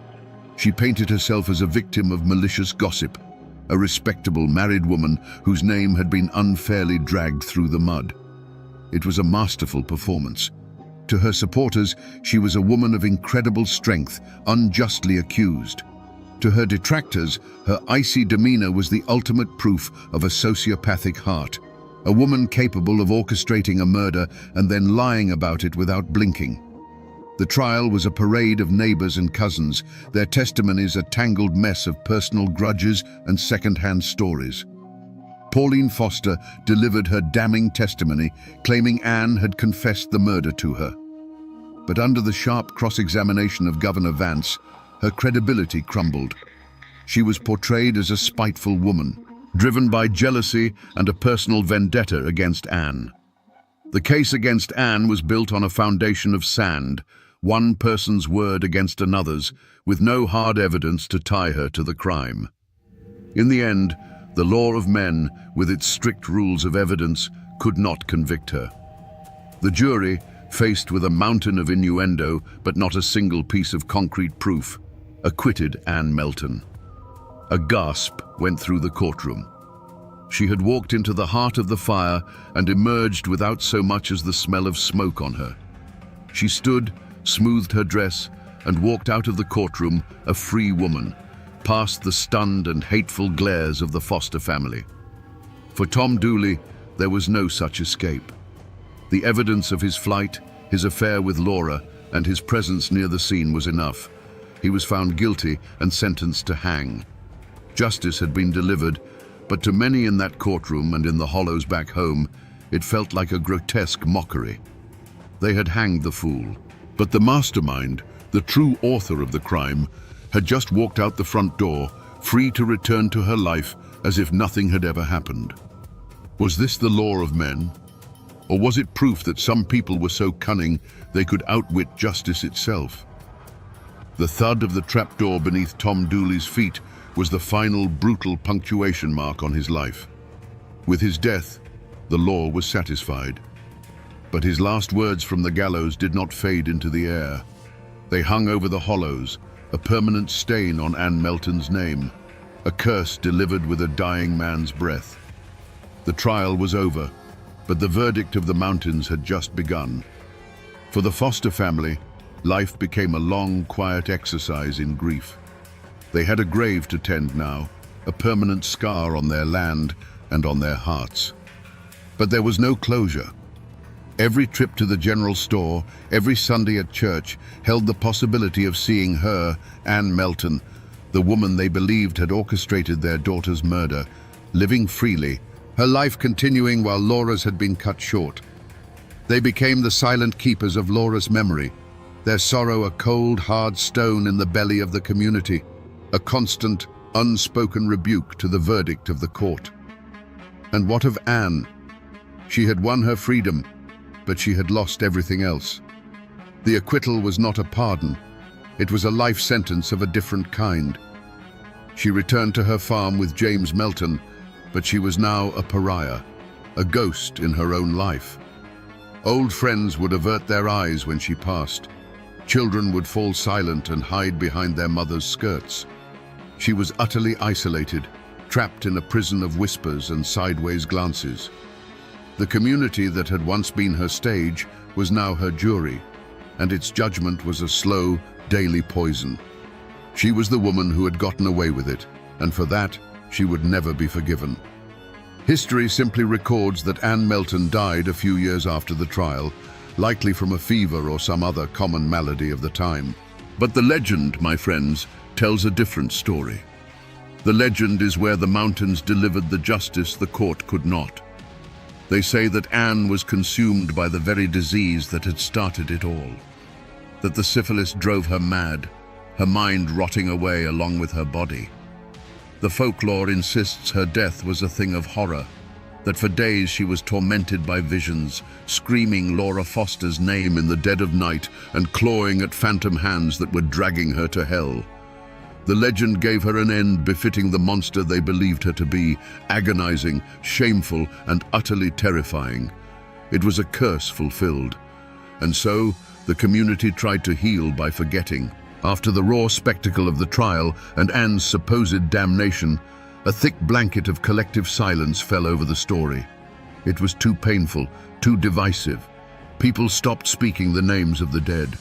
The murder of Laura Foster became a dark secret, a story you didn't tell your children, a wound that was left to scar over in private. They buried the truth under the weight of hard work and the passing of seasons, hoping that if they just stopped talking about it, the ghosts of 1866 would finally find their rest.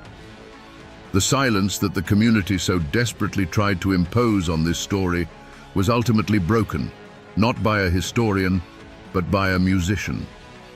In 1958, a clean-cut group of folk singers called the Kingston Trio recorded a simple, haunting ballad called Tom Dooley. The song became a worldwide phenomenon, a #1 hit. It flattened the brutal, complex tragedy into a simple tale of a love triangle gone wrong. The song became a ghost, its mournful tune drifting out of jukeboxes and radios across the country, ensuring that the names Tom Dooley and Laura Foster would never truly be forgotten. It was this song that pulled the story from the dusty archives and gave it a strange new life in the modern world. And the physical traces, my friends, they are still there. You can travel to Wilkes County today and find them. There's a small, fenced-in plot where a gravestone marks the final resting place of Tom Dooley. It's a newer stone, placed there long after the original was chipped away by souvenir hunters. You can also find the quiet, lonely grave of Laura Foster, tucked away in a family cemetery. But the grave of Anne Melton is harder to find. Some say she was buried next to her husband in the Melton family plot, while others whisper that she was laid to rest in an unmarked grave, shunned by a family that could no longer bear the weight of her name. Even in death, she remains a figure of mystery and shadow. The land itself holds the memory. The old hanging tree in Statesville is long gone, but locals can still point to the spot where the gallows stood. And if you know who to ask, they can take you deep into the woods to a quiet, unremarkable patch of ground. There are no markers, no signs. But as you stand there, in the silence of the forest, you can't help but feel a chill. This is the place. This is the earth that held Laura Foster's body for a long, hot summer. It is a wound in the landscape that has never fully healed. The descendants of the Fosters, the Meltons, and the Doulas still live in those hills. For generations, the story was a source of deep shame, a dark chapter that was never spoken of aloud. But the fame of the song changed that. It forced the story out into the light, transforming it from a private family tragedy into a piece of public American folklore. Today, the names no longer carry the same immediate sting, but they do carry an echo of a passion that burned too brightly, of a secret that was worth killing for, and of a tragedy that proves that while people may try to forget, the mountains remember everything. So we come back to the question we asked at the very beginning, a question that has echoed through these mountains for over 150 years. Was Anne Melton the true monster in this story? The law gave us its answer. It said no. But the legend, the folklore, and the dying words of the man she loved screamed a different answer from the gallows. The truth, I believe, is buried somewhere in the murky soil between the two. The historical record is silent, but human nature is not.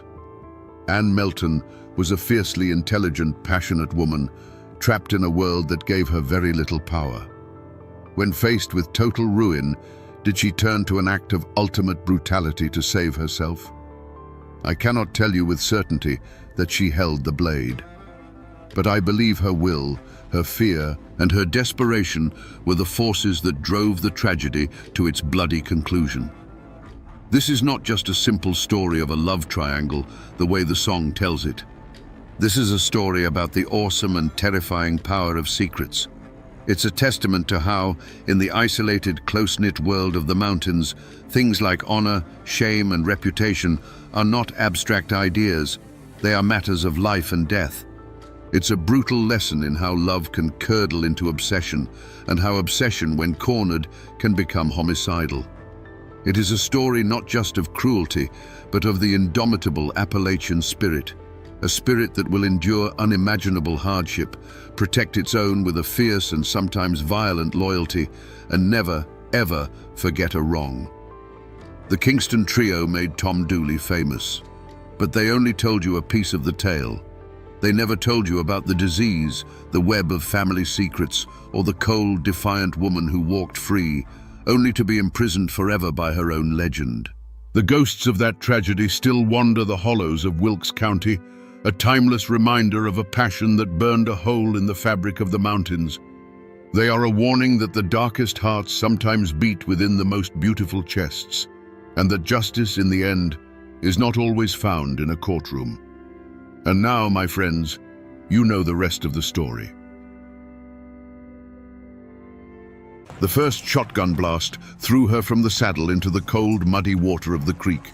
She was still alive, crawling for the bank, when the second, more brutal blast tore through the air, silencing her forever.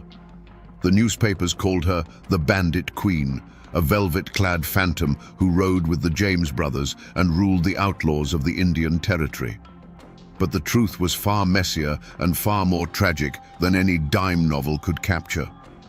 Who would ambush a woman just 2 days shy of her 41st birthday and leave her to die in the mud? Today, we ride past the legends and the lies to find the real Belle Star, and to answer the question that still haunts that lonely patch of ground. Who pulled the trigger? Before the gun smoke and the legend, there was a girl named Myra Maybelle Shirley, born in 1848 into a world that was anything but lawless. Her home was near Carthage, Missouri, a land of rolling green hills and fertile soil that held a promise of prosperity. Her father, Judge John Shirley, was a man of standing, a prosperous farmer and innkeeper whose family lived a life of relative comfort and respectability. They were slave owners and fierce believers in the Southern cause, their identity deeply woven into the fabric of Missouri's divided soul. This was not a world of desperate poverty that breeds outlaws. The Shirley home was a place of order and aspiration. Young Myra was not raised in a dirt-floored cabin, but was sent to the Carthage Female Academy to receive a classical education. She learned literature, rhetoric, and became an accomplished pianist. You can almost picture it. A dark-haired girl with a stubborn set to her jaw, her fingers flying across the ivory keys, filling the respectable Shirley Inn with music that seemed to hold the roughness of the frontier at bay. She was known to be bright, quick-witted, and possessed of a temper that could flash like heat lightning. She was devoted to her family, particularly to her older brother John, whom everyone called Bud. He was the pride of the family, the embodiment of young Southern manhood, and Myra adored him. In those years, her future likely seemed as clear and orderly as a line of sheet music, a good marriage, a family of her own, a life of influence within her community. But their Missouri was a border state, a land of fault lines and hidden pressures. The very inn where Myra played piano was a crossroads of whispers and arguments. Men passing through spoke of states' rights, of abolitionists, of a nation tearing itself apart at the seams. For the Shirleys, these were not abstract political debates. They were matters of honor, identity, and survival. Every traveler brought news that seemed to darken the sky just a little bit more. The world of Myra Maybelle Shirley, the world of piano lessons, family pride, and Southern gentility, was a fragile one. It was a stately home built on the edge of a volcano. Little did she know that the gathering storm of civil war would not just knock at their door, but blow it clean off its hinges, consuming her brother, destroying her family's fortune, and setting her own feet on a path of rebellion from which she would never turn back. To understand the fire that burned in Belle Starr, you have to understand the land that shaped her. Missouri in the 1850s was not a place of settled peace. It was a powder keg with a short fuse. It was a border state, a place where the deep South culture of the Shirleys, built on land and slaveholding, clashed daily with the free state ideals of their northern neighbors. For families like hers, their property wasn't just soil and buildings. It was a testament to a way of life they believed was righteous, a legacy they would defend with their blood. The Civil War was the spark that ignited that powder keg. This wasn't a conflict of distant armies marching under grand flags. In Missouri, it was a savage, intimate war fought in farmyards and on lonely country roads. It was a war of bushwhackers and jayhawkers, where your neighbor could be your executioner. This was the old scar that would never truly heal, a wound that split communities and families down to the bone. For the Shirleys, there was no question which side they were on. They were Confederates through and through. The weight of the Shirley name now demanded more than just respectability. It demanded action. And it was Myra's beloved brother Bud who would carry that burden into the fight. He didn't join a regular army. He joined a band of Confederate irregulars under the command of the infamous William Quantrill. Riding alongside him were other angry young farm boys whose names would later be written in blood and legend, the James brothers and the Younger Boys. Bud Shirley became a guerrilla, a shadow warrior in a war with no rules. For Myra, this wasn't politics, it was family. Her brother was fighting for their home, for their honor, against an invading force. When Union troops finally caught up with Bud in 1864 and killed him, it wasn't an act of war in her eyes. It was murder. The Union and the entire system of law and government it represented became the sworn enemy of her clan. The feud wasn't with another family over a property line, it was with the United States of America. Her grief hardened into a cold, lifelong vow of defiance. The seeds of the Bandit Queen were planted right there in the blood-soaked soil of Missouri. Long before the war ended, the Shirley Inn had become more than just a resting place for travelers. It was a safe house, a quiet harbor for the Confederacy's most daring and dangerous guerrilla fighters. You have to understand, men like Jesse James and Cole Younger weren't just abstract legends passing through. They were Bud's friends. They were boys Myra knew, young men who sat in her family's parlor, listening to her play the piano while their Colts rested heavy on their hips. Her music was the only moment of peace in their world of ambush and reprisal, and this shared experience forged a bond of loyalty that ran deeper than any law. When the war was lost and the Shirleys were forced to relocate to Syene, Texas, they carried those old loyalties and grudges with them like family heirlooms. They were surrounded by other displaced Southern families, all of them nursing the bitter wound of defeat. In this world, the new Reconstruction-era lawmen weren't seen as protectors. They were seen as occupiers, the enforcers of a victor's justice. A man's worth was judged not by his adherence to this new law, but by his loyalty to the old cause. Whispers travel like wildfire in a place like that, and they clung to Myra Maybelle Shirley. Her association with the younger clan was common knowledge, and the rumors of a youthful romance with the handsome Cole Younger followed her everywhere. It didn't matter if it was true. What mattered was the perception. She was marked, seen as part of that defiant, dangerous world. She wasn't just Judge Shirley's educated daughter anymore. She was the girl who kept company with outlaws, a woman who understood their codes and shared their enemies. This web of associations poisoned the air, turning small disagreements into matters of life and death. When Myra fell for Jim Reed, it was no surprise that he was one of their own, another former bushwhacker, a man who knew the taste of battle and had no love for the authorities. Her family objected, seeing in Reed the violence and uncertainty that had already cost them a son. But Myra's defiance was absolute. Marrying him was an act of choosing her side once and for all. The ground was now perfectly fertile for conflict. The community was a tinderbox of Civil War resentments.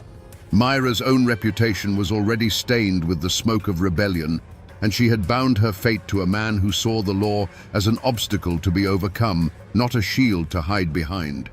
The stage was set, the players were in place, and the air was thick with the certainty that trouble wasn't just coming. It was already there, waiting for its moment. The dream of a quiet life died hard under the relentless Texas sun. For a time, Jim Reed tried to beat his past into a plowshare, to work the stubborn soil and be the farmer Myra's family had wanted. But the land held no promise for him, and the quiet life felt more like a cage than a sanctuary. There was a restlessness in him, a hunger for the old thrill, the easy money, and the simple, brutal clarity of a fight. Myra, sharp as she was, saw it in his eyes. She saw the farmer fading and the ghost of the bushwhacker growing stronger with each passing day. The human omen arrived not as a single stranger, but as a clan. They were the Stars, a notorious Cherokee family who lived by their own laws in the wild Indian territory. When they came to visit Jim, it was like a change in the weather. They were men who moved with a different rhythm, their eyes constantly scanning the horizon, their hands never straying far from their belts. They spoke in low tones about fast horses, fat cattle that belonged to other men, and lawmen who could be outrun or outgunned. In their presence, Myra could see the change in her husband. The slump of the weary farmer left his shoulders, replaced by the coiled readiness of a predator. Their whispers and laughter late into the night sounded like a prophecy of doom to her. This wasn't the rebellion of a Southerner against the Union anymore. This was the siren song of pure outlawry, and Jim was listening with his entire soul. She must have felt a cold dread settle deep in her gut. This was the moment of decision, the fork in the road she could see as plainly as a line in the dust. She had chosen a dangerous man, hoping she could tame him, but now his world was coming to claim him back. Every clink of a whiskey bottle, every quiet cleaning of a revolver was a sign. It was the feeling of standing on a cliff edge, knowing that the man she loved was about to take a step and drag her over it with him. The time for farming was over. The quiet life in Texas didn't just fade away, it was executed. The news didn't arrive as a whisper on the wind, but as a formal warrant carrying the name of Jim Reed. And the charge wasn't for rustling a few head of cattle or running whiskey, it was for murder. A man lay dead, shot down during a dispute over money, and the law said Jim Reed was the one who killed him. The dream of the farm was over, drowned in another man's blood. For Myra, this was the moment the earth opened up beneath her feet. She was standing at a crossroads, and both paths led through hell. One path was to follow the law of the state, the same law that wore the blue uniform of the men who had killed her brother. To follow that path meant turning her back on her husband, the father of her children, and surrendering him to his enemies for judgment. In her world, that wasn't justice. It was the ultimate betrayal. The other path led deeper into the shadows. It meant choosing her clan over the law, loyalty over respectability. It meant accepting that her husband was a killer and deciding to stand by him, to protect him, to become his accomplice. There, in the harsh Texas sunlight, with the wanted poster acting as a death warrant, Myra Maybelle Reed made her choice. She chose blood. She chose her own. Her reaction wasn't fear, but a cold, hard resolve. The anger she had nursed since her brother's death now had a new focus. The law wasn't a faceless entity anymore. It was a hunter, and its prey was her husband. From that moment on, they were no longer just a family struggling to get by. They were fugitives. Every knock on the door, every stranger on the road was a potential threat. The conflict was no longer a matter of old grudges. It was an open war, a daily struggle for survival. The first drops of blood had been spilled, and they had stained her life forever. It happened on a cold February day in 1889, just 2 days before her 41st birthday. She was riding home from a neighbor's house, the path toward Younger's Bend as familiar to her as the lines on her own hand. The air was still, the winter woods quiet. The only sound was the steady rhythm of her horse's hooves on the hard-packed dirt trail. And then, that rhythm was shattered. The sound of the first shotgun blast was a physical thing, a brutal roar that ripped through the silence of the hollow. It echoed off the bare trees and sent a flock of birds screaming into the sky. Her horse, terrified, reared violently, and the saddle was suddenly, unnaturally empty. There was a pause then, just a few seconds that must have felt like an eternity, a moment of agonizing stillness. Then a second, more deliberate blast followed, its report even uglier than the first. And after that, there was only a profound, ringing silence. Later, it was the horse that brought the first news of the tragedy. It came galloping back to the cabin at Younger's Bend, wild-eyed and trembling, the reins tangled, the saddle empty. It was a message of disaster that needed no words. The men who saw it knew instantly that something terrible had happened out on that lonely trail. When they followed the horse's tracks back, they found her. She was lying at the edge of the muddy creek crossing shed ridden through 1,000 times. The cold, grey water swirled around her, indifferent to the scene. There were no witnesses, only the churned-up mud and the chilling quiet of the woods where an assassin had hidden, waited, and vanished. Her riding habit was stained with the dark, wet earth of the creek bank. The legendary bandit queen, the woman whose name was whispered in fear and admiration from Texas to Arkansas, the friend of the James boys and the wife of Sam Starr, had not gone down in a blaze of glory. There was no grand shootout, no final defiant stand. The air still smelled of spent gunpowder. The only other evidence was the profound and terrible stillness where a life had just been. It was an execution, carried out from the shadows, a cowardly end to a life that had been anything but cowardly. The violence wasn't in the details of the wounds, it was in the deafening silence that was left behind. We will never know for certain who hid in that cold brush, but we can try to crawl inside the mind of a man who would. Let's imagine it was the prime suspect, Edgar Watson, a man with a murder warrant hanging over his head like a noose. In his mind, this wasn't an act of pure evil. It was a simple, brutal calculation. Belle Starr had become a threat to his very existence. She had discovered his secret, the crime he had run so far to escape, and she was about to turn him out. That meant the law would come sniffing around, and his life as a free man would be over.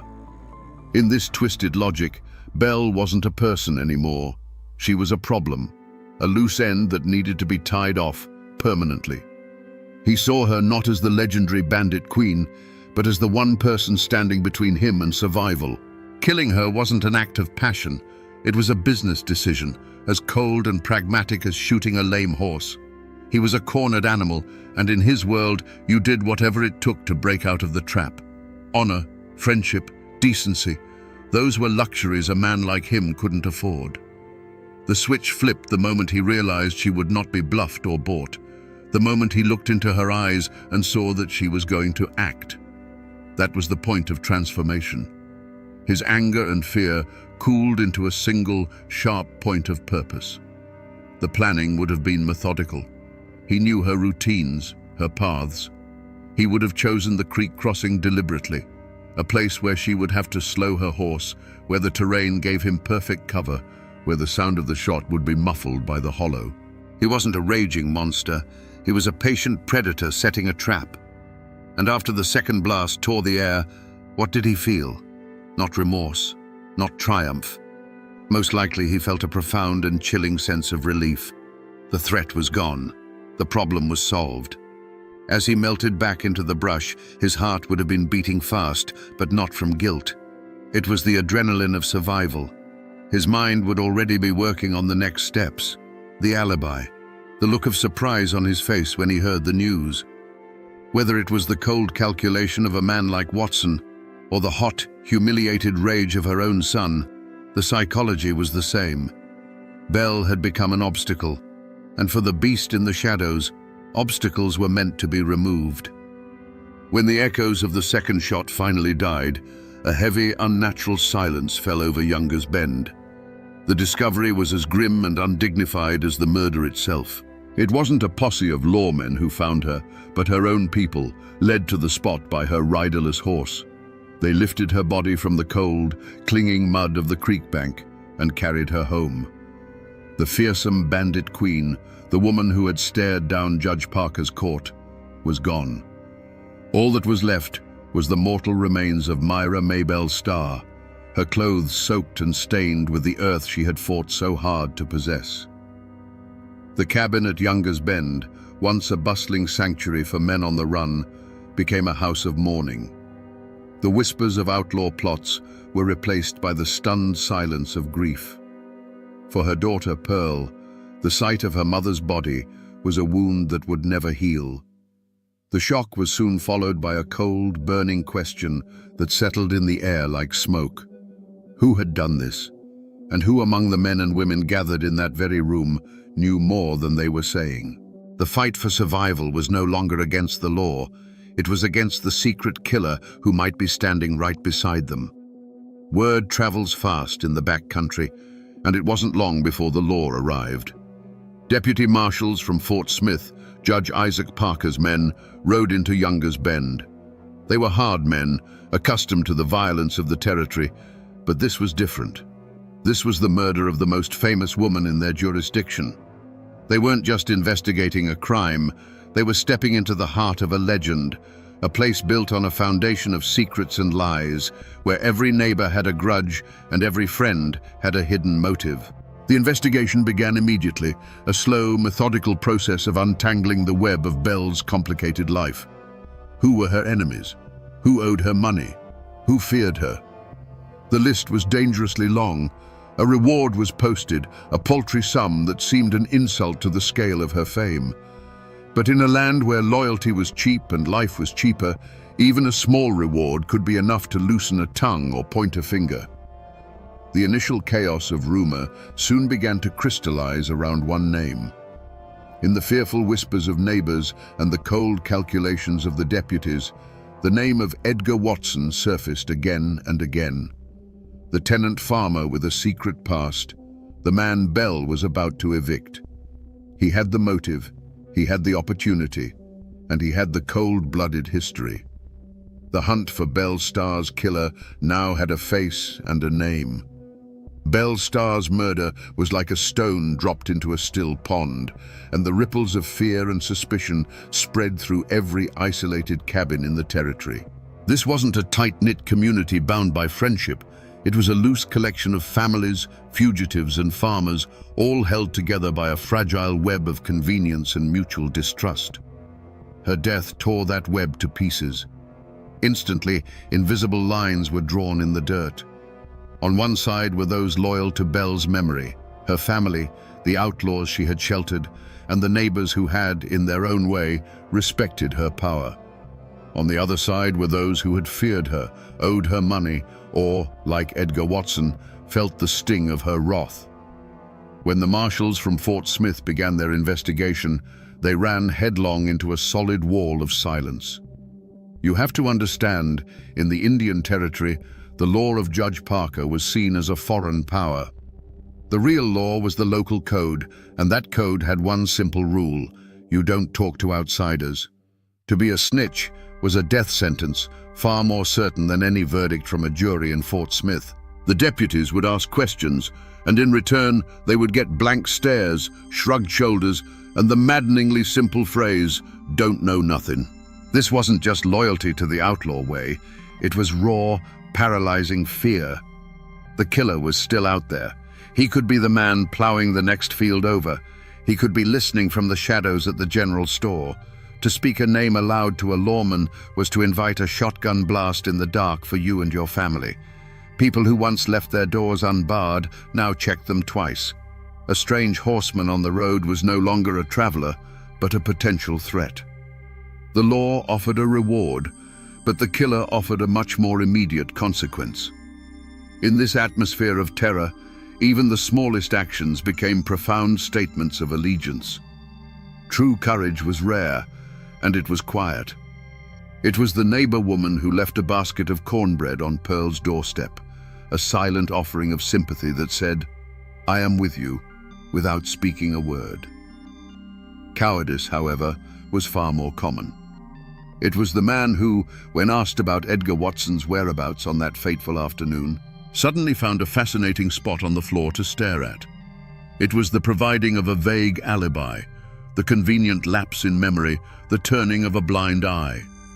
Every person in that hollow was forced to make a choice, and most chose the side of self-preservation, burying the truth under a thick blanket of silence. The hunt for Edgar Watson wasn't a grand, sweeping posse of righteous lawmen. It was two separate hunts, running on parallel tracks of justice and revenge. On one track were the U.S. deputy marshals, methodical and official, working for Judge Parker's court. On the other, far more dangerous track, was an unofficial posse, a ghost-like band led by Belle's new husband, Jim July Starr, and likely composed of men who had called Younger's Bend a safe haven. The lawmen wanted Watson in handcuffs. Jim July and his riders wanted him in a shallow grave. The Indian Territory in winter is a merciless landscape.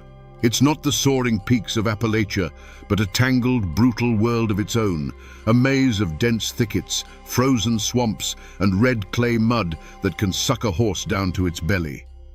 Watson knew this land. He was a creature of its shadows. He melted into the landscape, his trail as slippery as a water moccasin in a dark creek. For days, the hunt was a frustrating ordeal against nature itself. The marshals followed procedure, while Jim July's men followed instinct, their eyes reading the land for broken twigs and disturbed leaves that the official lawmen missed.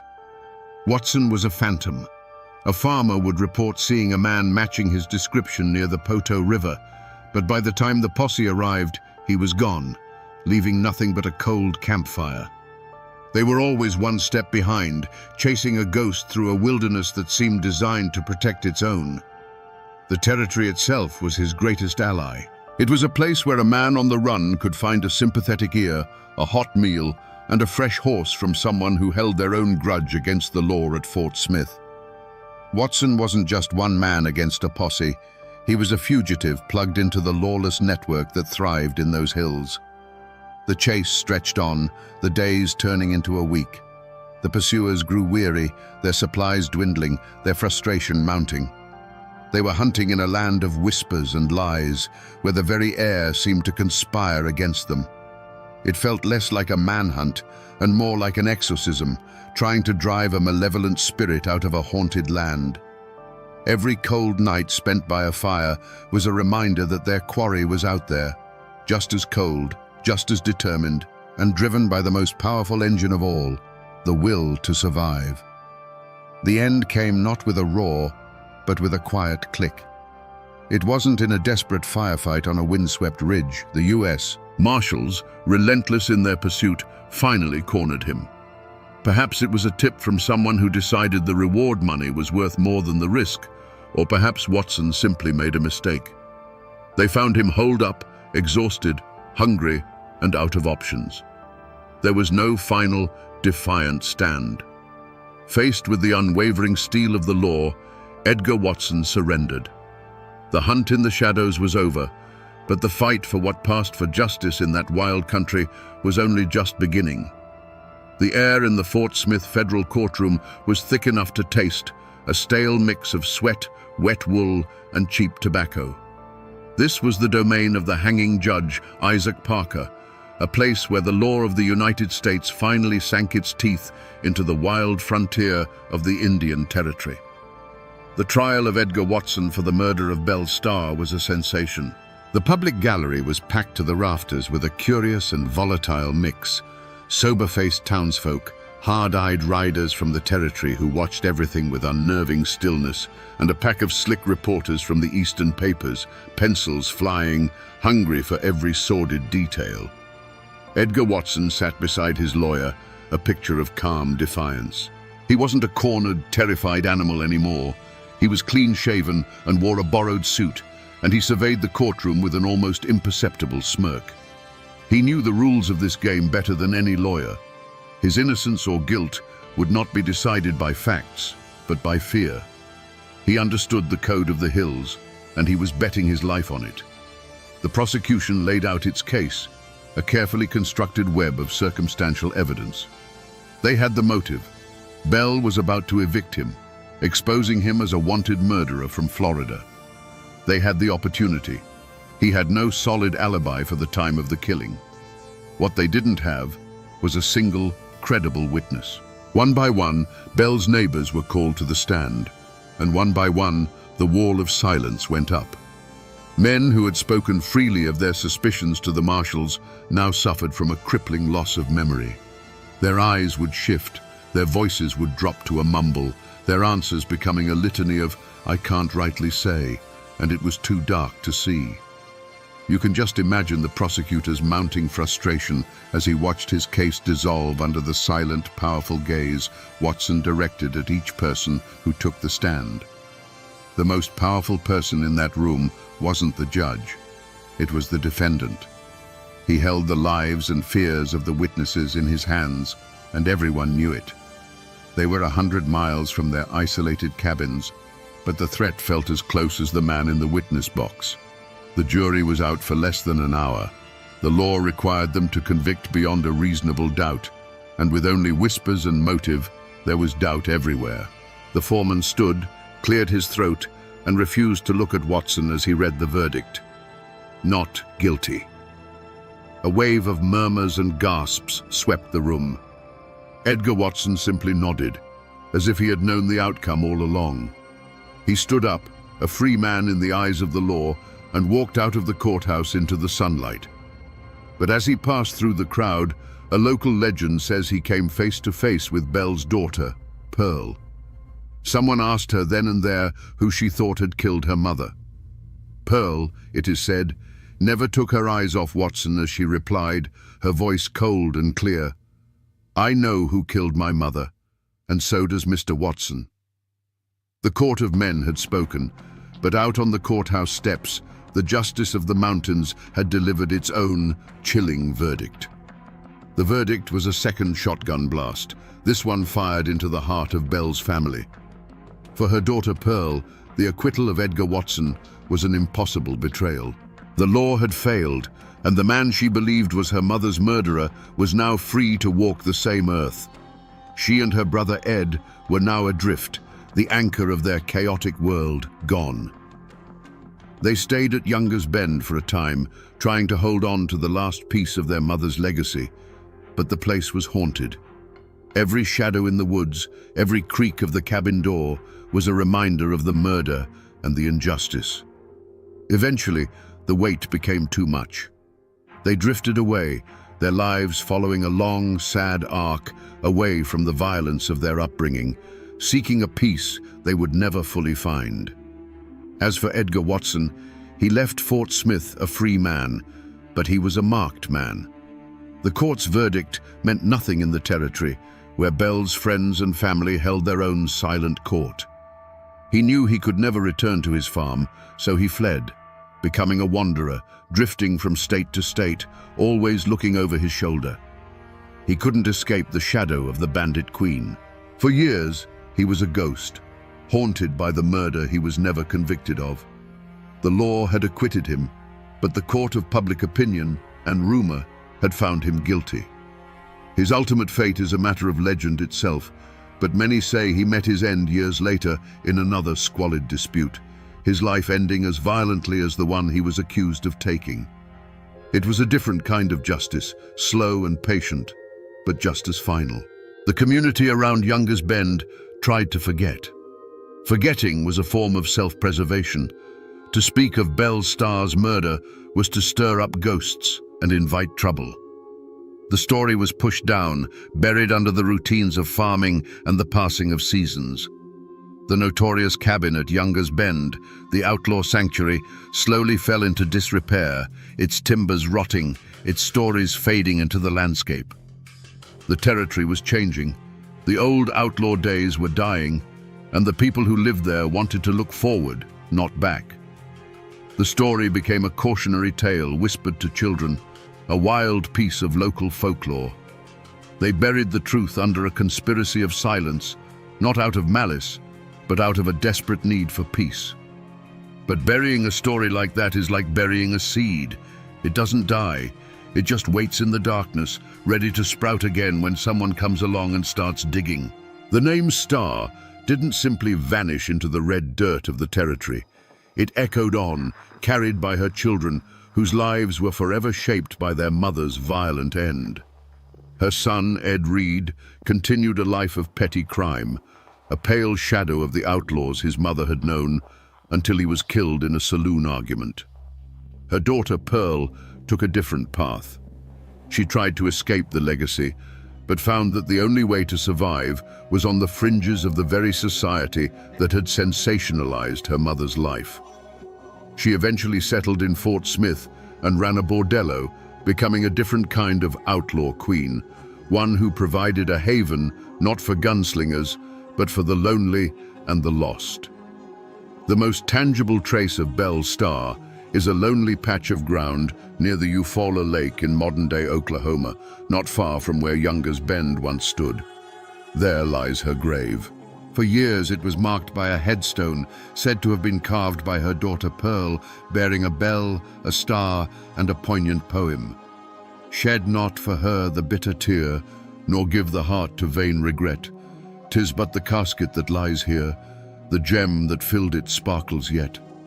It was a daughter's attempt to reclaim the memory of her mother, to see the gem instead of the gun smoke.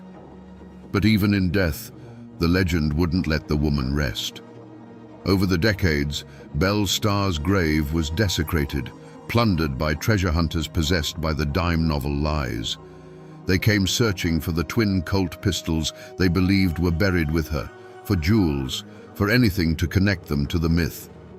In 1930, ghouls stole the headstone itself. Later, they even stole what was believed to be her skull. The woman's story was consumed by her own legend, her final resting place picked apart by the very sensationalism that had created her. Today, the cabin at Younger's Bend has long since rotted back into the earth. The courthouse in Fort Smith has been preserved as a museum, its walls no longer echoing with the whispers of her trial. Most of the people who live on that land now only know her name from a road sign or a local festival. But the land remembers. The wind that whispers through the blackjack oaks still carries the story. Though the people and the buildings are gone, the spirit of that violent, defiant, and tragic life remains, a permanent echo in the soil of Oklahoma. So we come back to that cold, muddy creek, and the question that still hangs in the air like winter mist: who pulled the trigger? The law books will tell you the case is unsolved, the killer never brought to justice. But the truth, as it so often does in those hills, lies in the whispers that the court refused to hear. The real killer was likely not some romantic, spurned outlaw, but a desperate man with a dark secret, ending a squalid dispute with a blast of buckshot. A pathetic, cowardly end to a life that was anything but. But perhaps the greatest lesson from this saga isn't about solving a murder. It's about how a real person, made of flesh, blood, and contradictions, can be consumed by the legend created for her.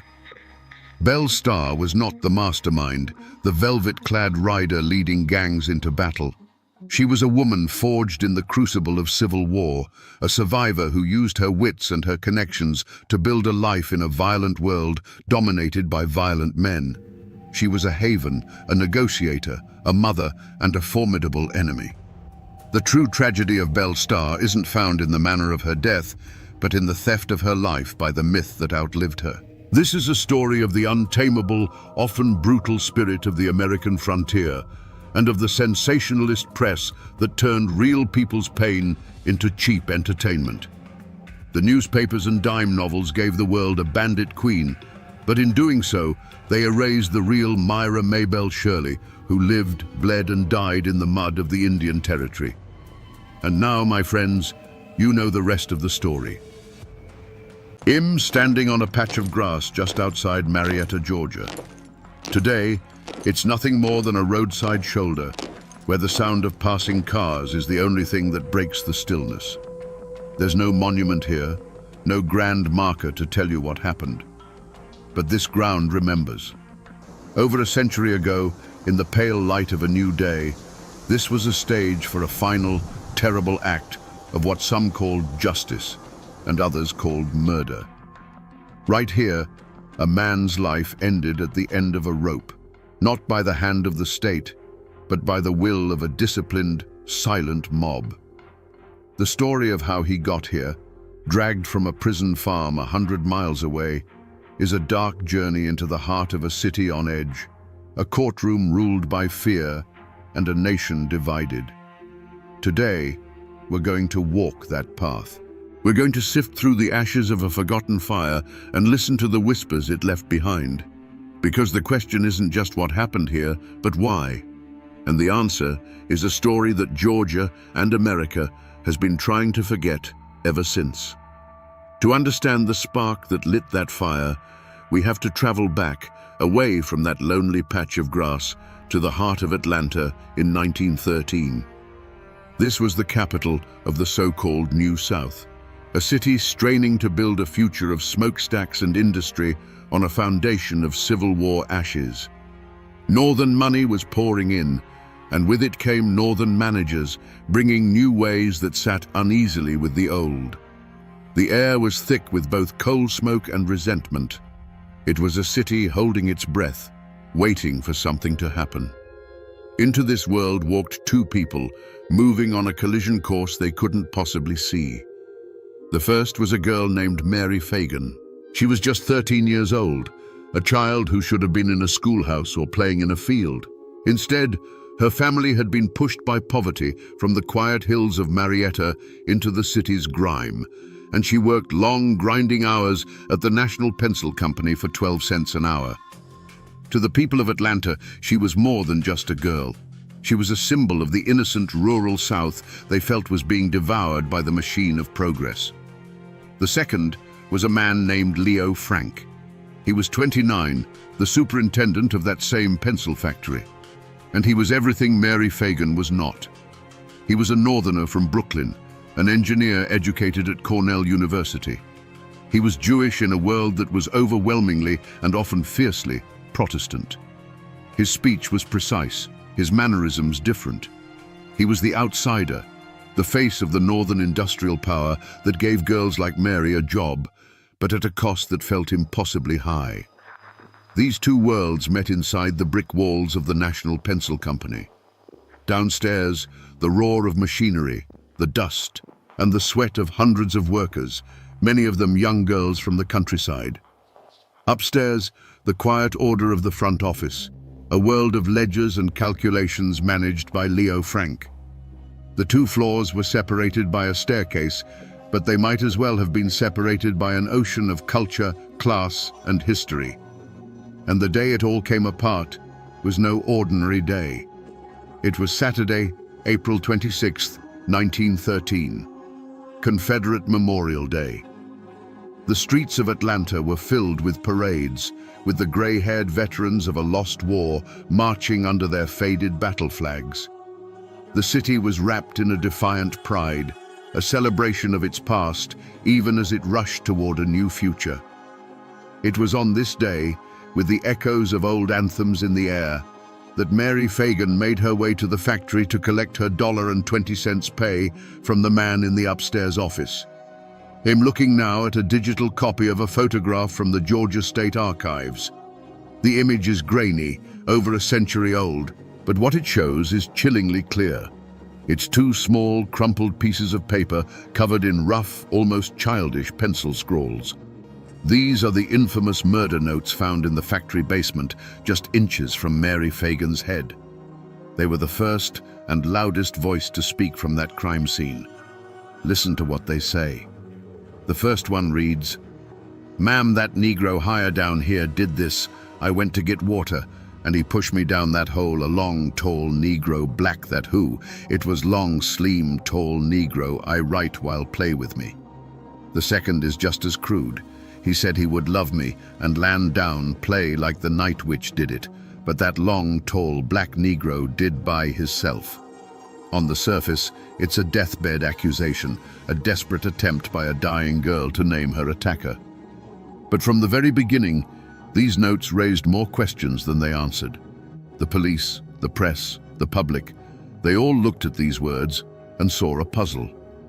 The language was strange, the grammar almost nonsensical.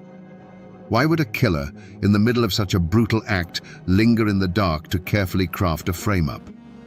This wasn't just a clue, it was a performance, a piece of theater left on a dirt floor.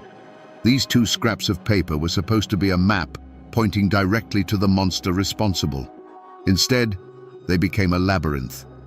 The search for the hand that wrote these words would pull three men from the shadows, and in the fevered atmosphere of Atlanta, the city would have to decide which one of them was telling the truth and which one was the author of this vicious lie. The first man to be swallowed by the shadow of those notes was the night watchman, Newt Lee. Early the next morning, he made his rounds in the factory's silent, cavernous basement. His lantern cut a weak circle in the gloom, brushing over piles of coal dust and forgotten machine parts. He went to use the toilet, a crude setup in the back, and that's when his light fell upon it. A small body lying in the grime. He ran, terrified, and called the police. The discovery hit Atlanta like a lightning strike. The city's newspapers, locked in a bitter circulation war, descended on the story like vultures. They splashed lurid, sensational headlines across their front pages, painting a monstrous picture of the little factory girl's final moments. Public outrage was immediate, and it was white-hot. A villain was needed, and fast. The police, working under the immense pressure of that public fury, quickly rounded up their first suspects. There was Newt Lee, the man who found the body, the night witch seemingly named in the notes. There was Jim Conley, another black employee, a factory sweeper with a criminal record who was seen washing a stained shirt soon after the murder. And there was Leo Frank, the superintendent, the last person known to have seen Mary Fagan alive. His nervous, twitchy demeanor during questioning immediately put him on the police's radar. At first, suspicion swirled around all three, but those notes, they were the problem. They didn't feel right. To the detectives, and soon to the public, the idea that a black man would have the presence of mind to write such elaborate notes to frame another black man seemed unlikely. A new, more sinister theory began to take root in the city's mind, a theory whispered on street corners and then printed in the papers. What if the notes weren't a clumsy frame-up, but a brilliant one?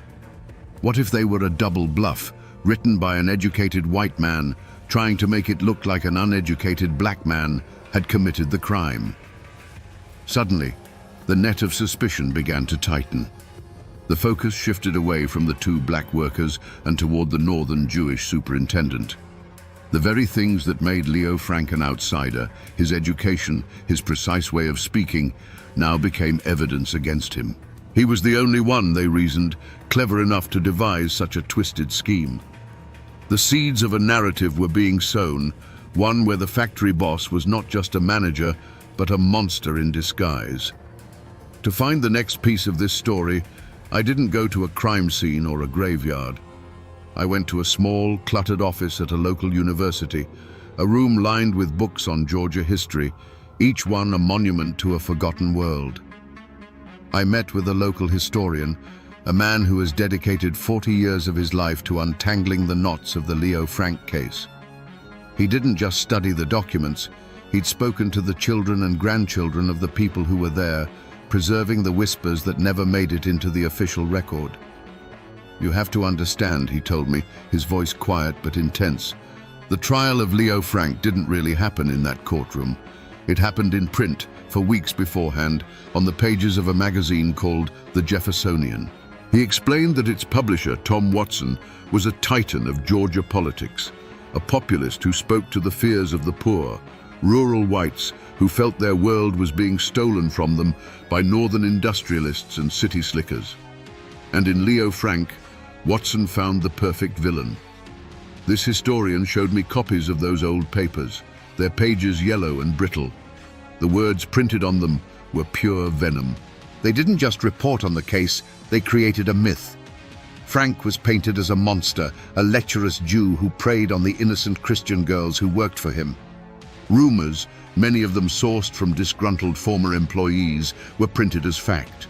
Stories of inappropriate behavior in his office, of a secret, depraved life, filled the columns, poisoning the minds of every potential juror in the state. He explained that this wasn't just about one man's crime. It was about all the simmering resentments of the New South boiling over. Frank was the symbol for everything the common man feared and hated. He was the northern boss, the wealthy intellectual, and the Jewish outsider. Tom Watson, with the power of his printing press, took these vague fears and gave them a face, a name, and a crime. The public wasn't just asked to believe Frank was a killer. They were taught to believe he was a demon, the embodiment of a corrupting evil that had invaded their land. As I left that office, I understood that the verdict wasn't decided by evidence. It was forged in the fire of this public hatred. The point of no return wasn't a single moment in a dark basement. It was a slow, deliberate campaign of character assassination that guaranteed Leo Frank would be a dead man long before he ever set foot in that courtroom. The air in the interrogation rooms of the Atlanta police station was stale with cigar smoke and frustration. For days, Jim Conley, the factory sweeper, had been a human puzzle the police couldn't solve. He'd given one rambling, contradictory statement after another. He couldn't read or write, he swore. Then, caught in a lie, he admitted he could. Each story he told was a dead end, and the investigators were ready to dismiss him as a chronic liar, a nobody caught in the blast radius of a bigger crime. But then, after nearly a week of relentless questioning, something shifted. Backed into a corner, his lies exhausted, Jim Conley didn't just confess to something, he offered the police a revelation. It was the story they and the city of Atlanta had been secretly hoping for. Yes, he admitted, he had written those murder notes, but he hadn't done it alone. He had written them at the direction and under the terrified orders of his boss, Leo Frank. Suddenly, the investigators leaned in. The frustrated scribbling stopped, and Conley, seeing he finally had their full attention, began to perform. He spun a tale that was both gruesome and cinematic. He claimed he was standing watch for Frank that Saturday afternoon, while Frank took Mary Fagan into his private office. He told them he heard a scream. A few minutes later, he said, a trembling Frank called him in and showed him the girl's lifeless body on the floor. In Conley's telling, Frank was a panicked, sweating mess, confessing the murder and begging for help. He claimed Frank dictated the notes to him, word for word, and then ordered him to help carry the body down the ladder to the basement, a detail later changed to a rickety elevator when the ladder proved impossible. He described the journey into the dark, the body slung over Frank's shoulder, and the final act of leaving the girl's body and the incriminating notes in the filth and coal dust.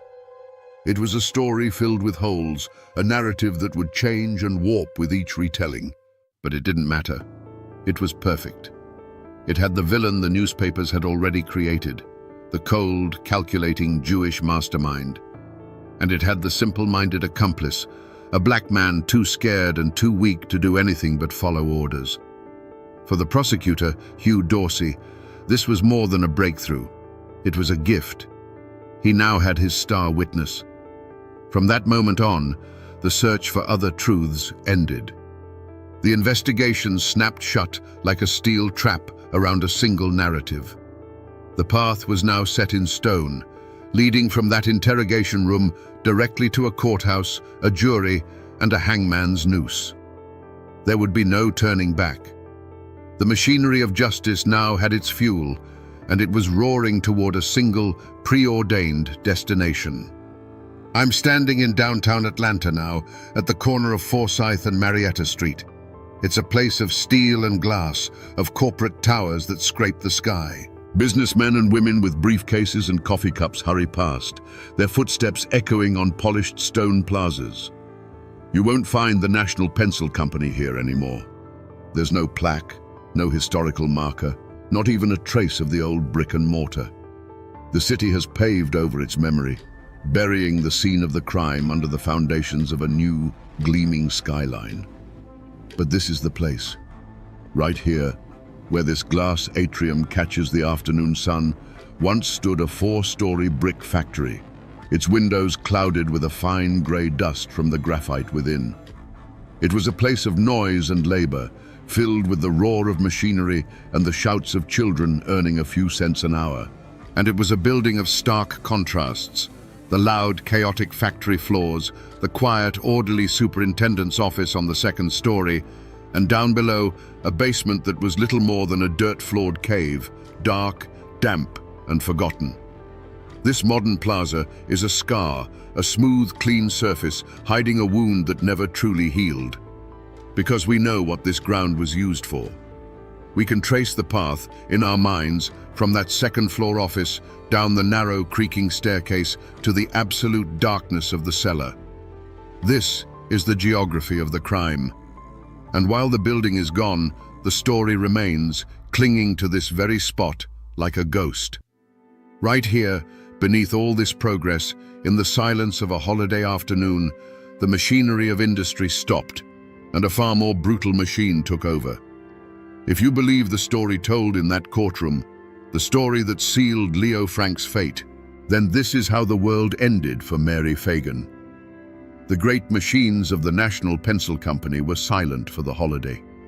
The only sounds in the cavernous building were the ticking of a clock in the office and the distant pop of celebratory firecrackers in the streets below. Sunlight, thick with floating dust, cut sharp angles through the tall, grimy windows of the 2nd floor. It was in this strange, industrial quiet that the 13-year-old girl walked into her superintendent's office to collect her pay. The exchange, by all accounts, was brief. Leo Frank sat at his desk, a man of ledgers and figures. Mary stood before him, a child of the factory floor. He handed her the small pay envelope containing her $1.20.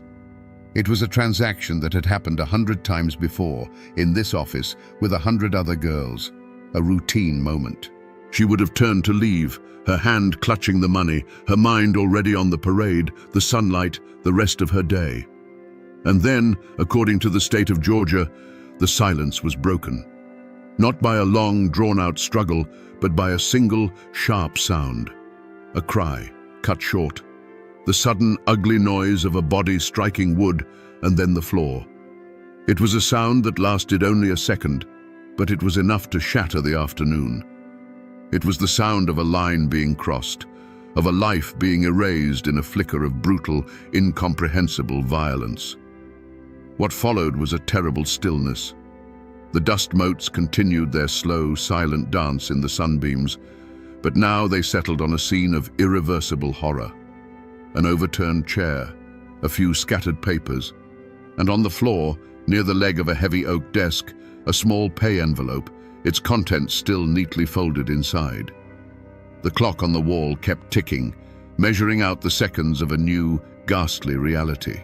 The world outside, full of music and celebration, had no idea that in this quiet room, a tomb had just been created.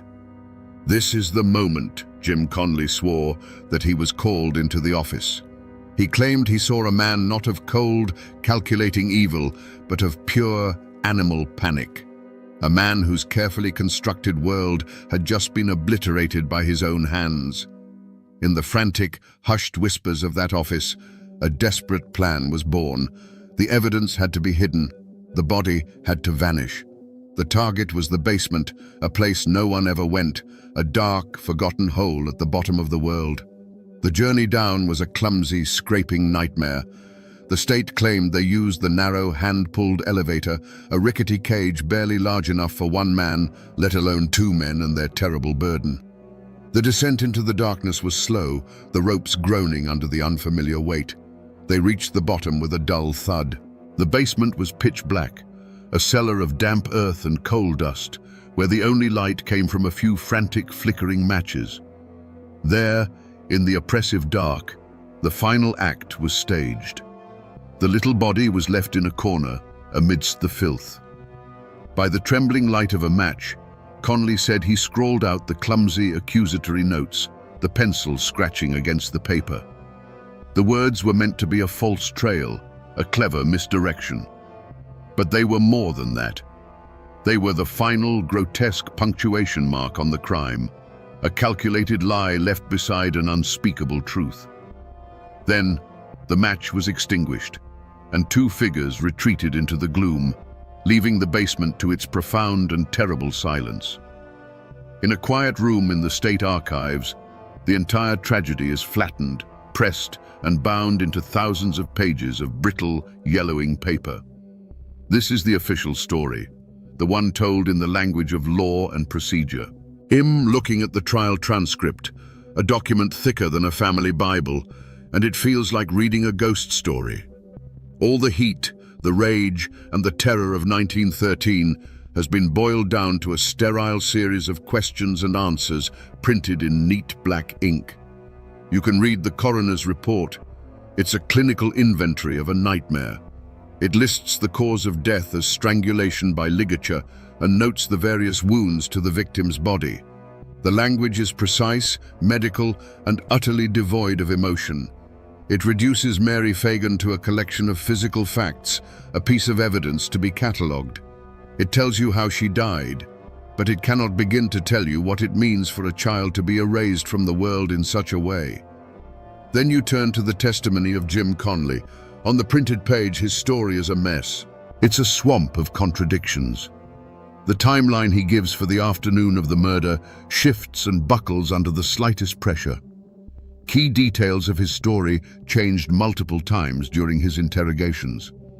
Reading it now, in the silence of this archive, it seems almost impossible that a jury could have believed it. But this transcript, this cold collection of words, is a liar. It's a liar because it's incomplete. It cannot capture the sweat dripping from the jurors' faces in that sweltering, unair-conditioned courtroom. It cannot make you hear the roar of the mob in the streets outside, chanting for a hanging. And most importantly, it cannot show you the electrifying, charismatic performance that Jim Conley delivered on the witness stand. The jury wasn't reading a document. They were witnessing a confession, and to them, it felt like the raw, unvarnished truth. This is the great paradox of the official record. It preserves the facts, but loses the feeling. The words on these pages are the bones of the story, but the soul of it, the fever that gripped Atlanta and condemned Leo Frank, lived and died in the air of that courtroom. And that fever was about to be given the full force of the law. The trial of Leo Frank began in the suffocating heat of a Georgia July.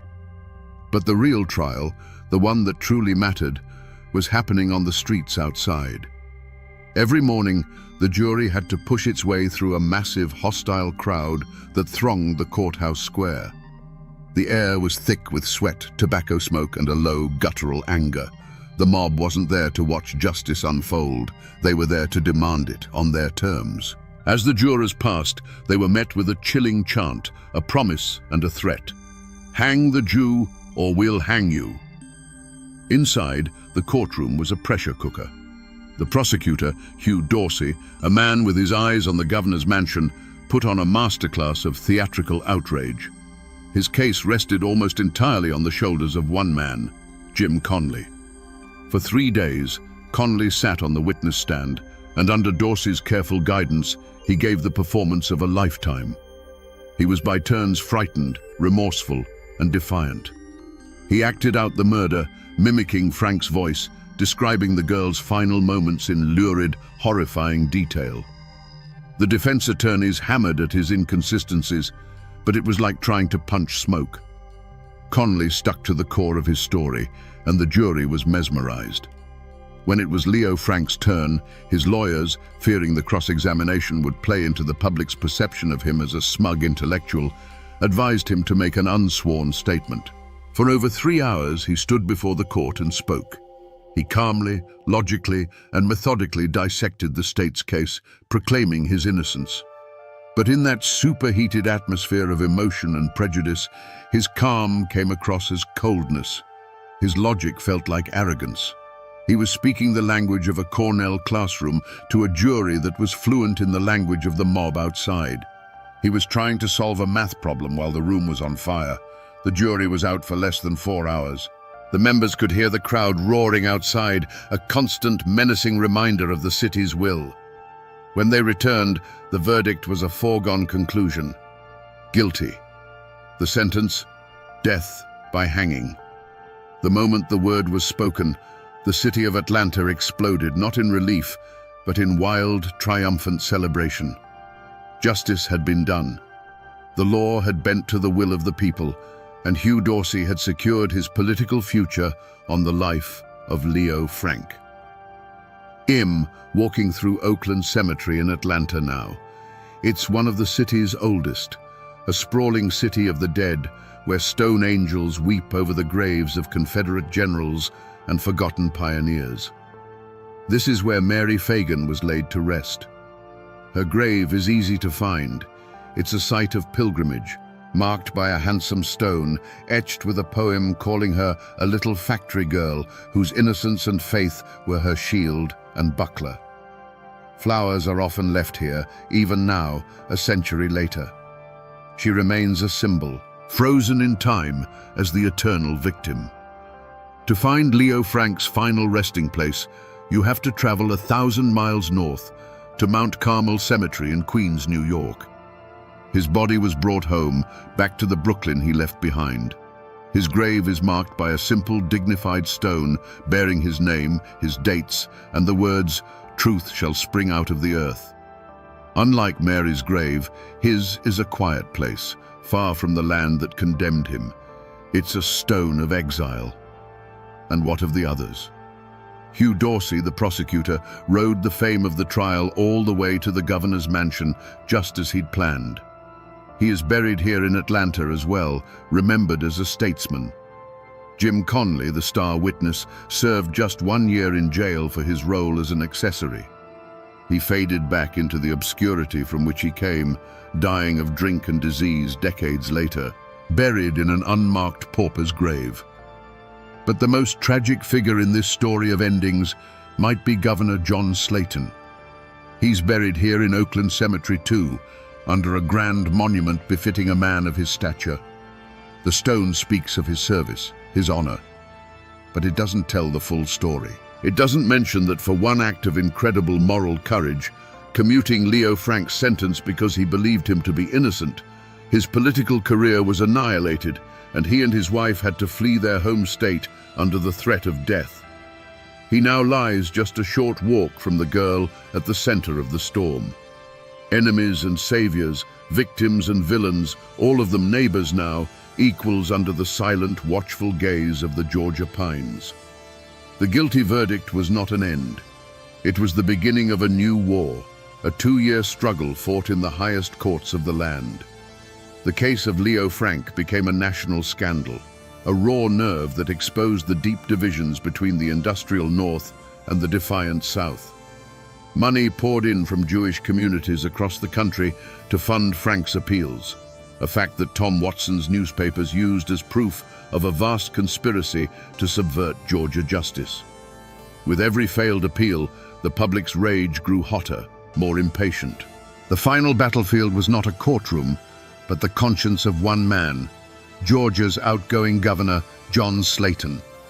Slayton was a popular, respected politician at the peak of his power. All he had to do was sign a piece of paper, let the execution proceed, and his future was secure. But he couldn't. He waded through a sea of paper, the 10,000 pages of the trial record, and the inconsistencies of Jim Conley's story screamed at him from every page. He even went to the factory himself and concluded that Conley's story of moving the body was physically impossible. On June 21, 1915, just days before his term ended, Governor Slayton made a choice that would define him forever. He chose his conscience over his career. Citing his grave doubts, he commuted Leo Frank's death sentence to life in prison. He knew what was coming when he said, "I can endure the rabble's fury, but I cannot endure the death of my own conscience." He had committed political suicide to save his own soul. The rabble's fury was instantaneous. An enraged mob of thousands swarmed his mansion, forcing Slayton to declare martial law. The state's highest office became a gilded cage. He and his wife were prisoners, eventually smuggled out of Georgia under armed guard. His political career, once so bright, had been turned to ash.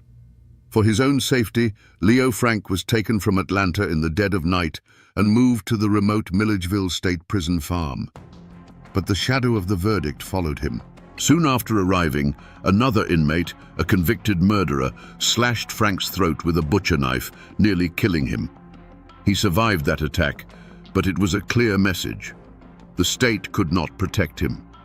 And in Marietta, Mary Fagan's hometown, a group of men decided that if the state would not deliver the justice they demanded, they would deliver it themselves.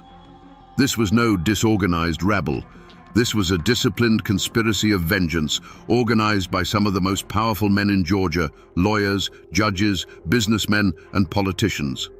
They called themselves the Knights of Mary Fagan, and they began to draw up a plan, a military-style operation to finish the job the governor had interrupted.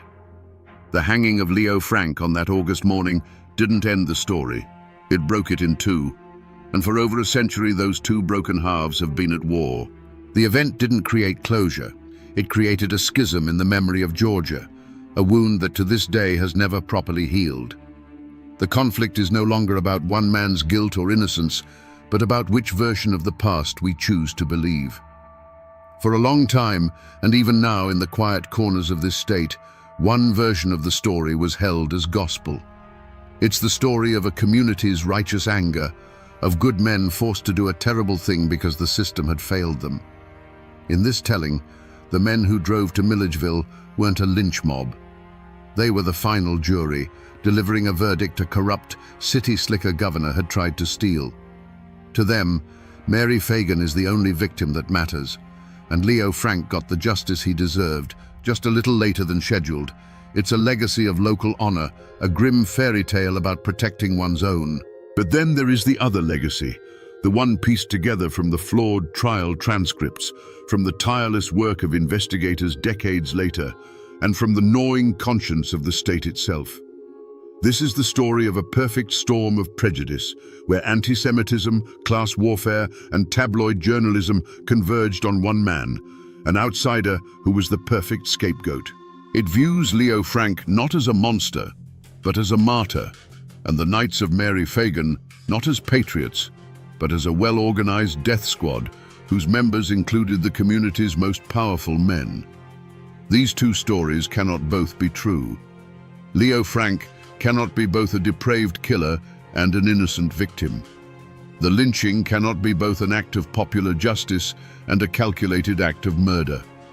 And so, the legacy of this case becomes a choice, and that choice often depends on who you ask and where you ask them. Do you trust the story whispered from one generation to the next, a story of local pride and swift retribution? Or do you trust the story pieced together from dusty archives and a deathbed confession, a story of a horrific, unforgivable mistake? The truth of what happened that day in Frey's Gin has been buried under a century of argument and anger. The case became a mirror, and what different people see in it has always said more about them than it does about Leo Frank. In the mountains and hollows of the South, the ugliest truths don't just get written down in books, they get sung. Before the ink was even dry on the newspapers, the tragedy of Mary Fagan had been smoothed into the verses of a folk ballad. The Ballad of Mary Fagan was soon played on fiddles and sung on front porches from Georgia to Tennessee. The song was simple, heartbreaking, and brutally effective. It told the story of a little girl, an angel of innocence, who went to the city and was murdered by a monster. There was no room for doubt or ambiguity in its verses. For generations of people who never read a single page of the trial transcript, this song was the truth.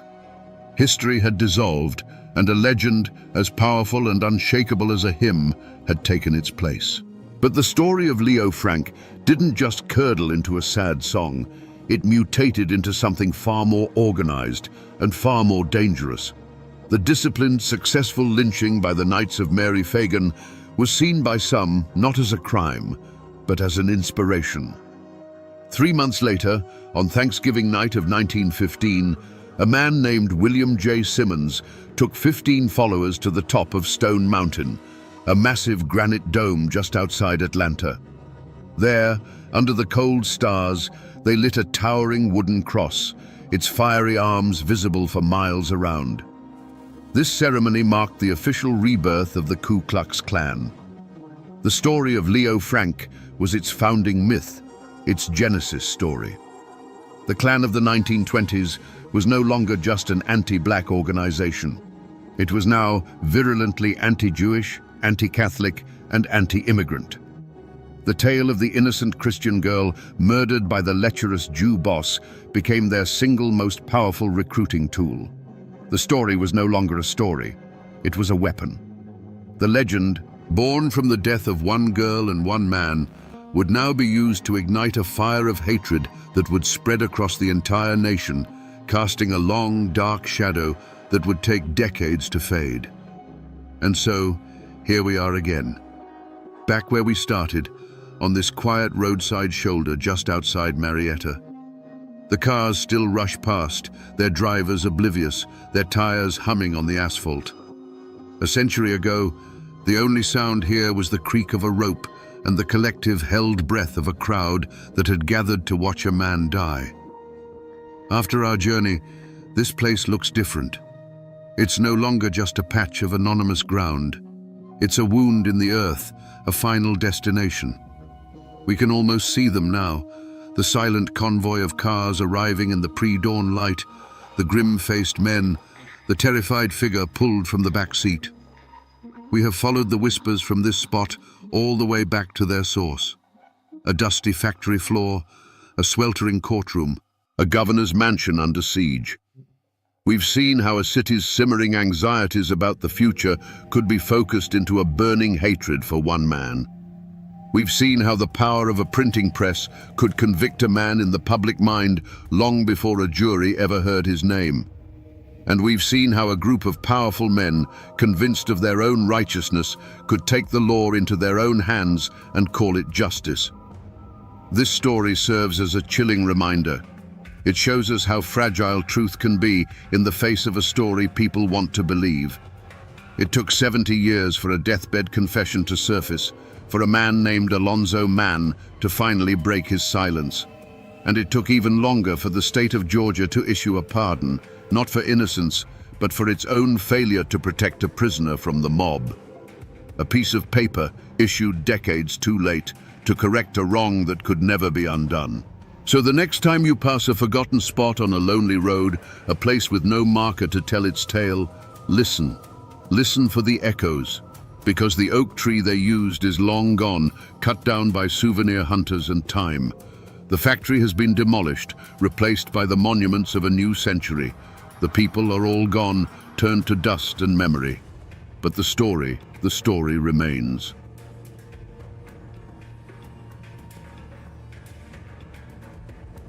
The rope creaked in the cold February dark, a sound swallowed by the Missouri woods. The body of Ben Bolin swung from the limb of a white oak, a grim pendulum marking the end of a bloody Ozark chapter. To the men who put him there, he was a monster, a tyrant who terrorized the hills under the guise of justice. But just a few years earlier, many of those same men, or their neighbors, would have called him a savior, a dark angel sent to deliver them from chaos. So which was he? A righteous crusader who lost his way? Or a brutal killer who simply found the right mask to wear? Today, we're not just telling the story of a vigilante's death. We're peeling back over 100 years of rumor and legend to find the man himself, to understand how the iron fist of the bald Nobbers became a ghost, forever riding the haunted backroads of the Ozarks. To understand the firestorm that was the bald Nobbers, you must first walk through the world they burned down. Imagine the Ozarks in the 1880s. This wasn't a land of gentle hills and quaint cabins. It was a fortress built by nature. Light struggled to pierce the dense canopy of oak and hickory, leaving the hollows in a state of perpetual twilight. Creeks cut through limestone like silver knives, their waters running cold and clear. A man could get lost a mile from his own home and never be found. The land was beautiful, but it was a hard, unforgiving beauty that demanded respect and bred a deep sense of isolation. The people were as rugged as the land they worked. They were farmers, loggers, and hunters, their hands calloused and their faces etched by sun and hardship.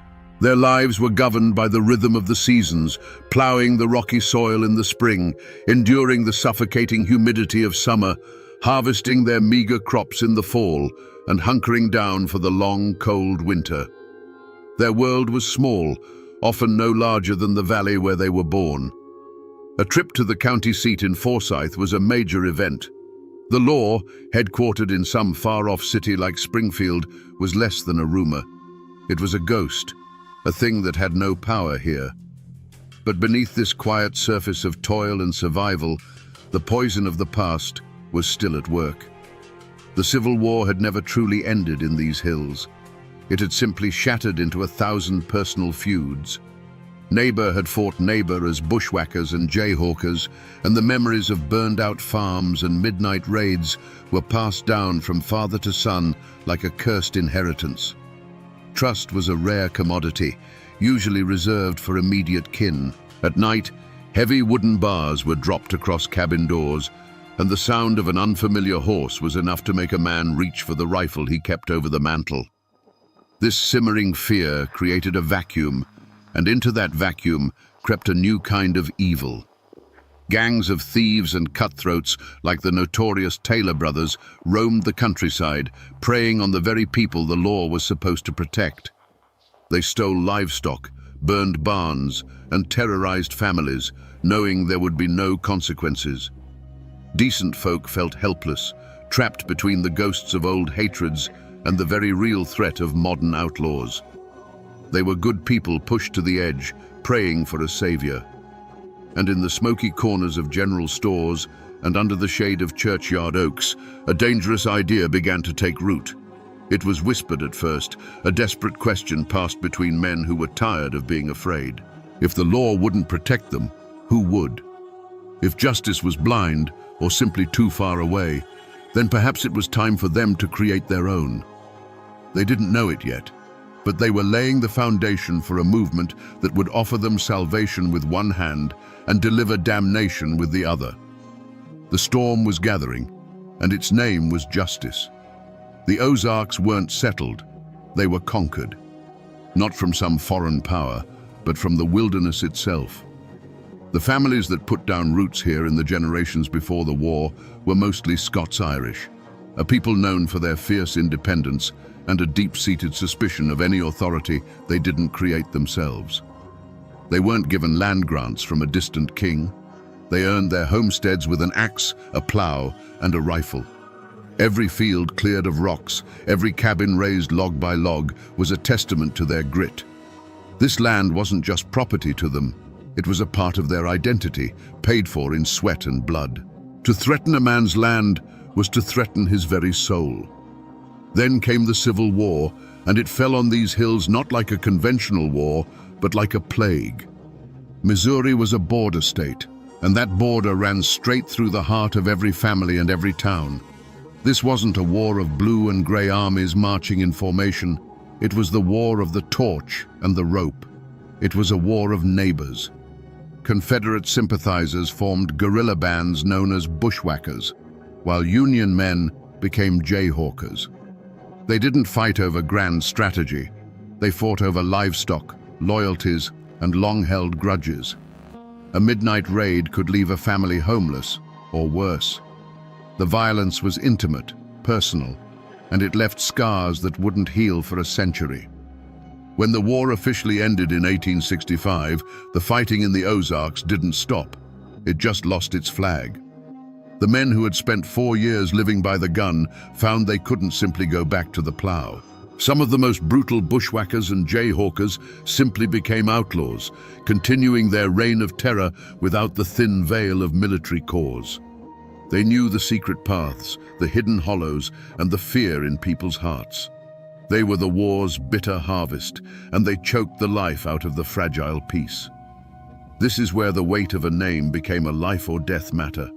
A family name in Taney County wasn't just a label, it was a history. It told people where your father stood in the war. It whispered of old debts and unsettled scores. To be a Taylor was to carry the reputation of Confederate defiance and post-war banditry. To be a Kinney suggested a history of staunch unionism. Long before the bald knobbers ever pulled on their masks, the battle lines were already drawn, etched into the landscape by the ghosts of the war.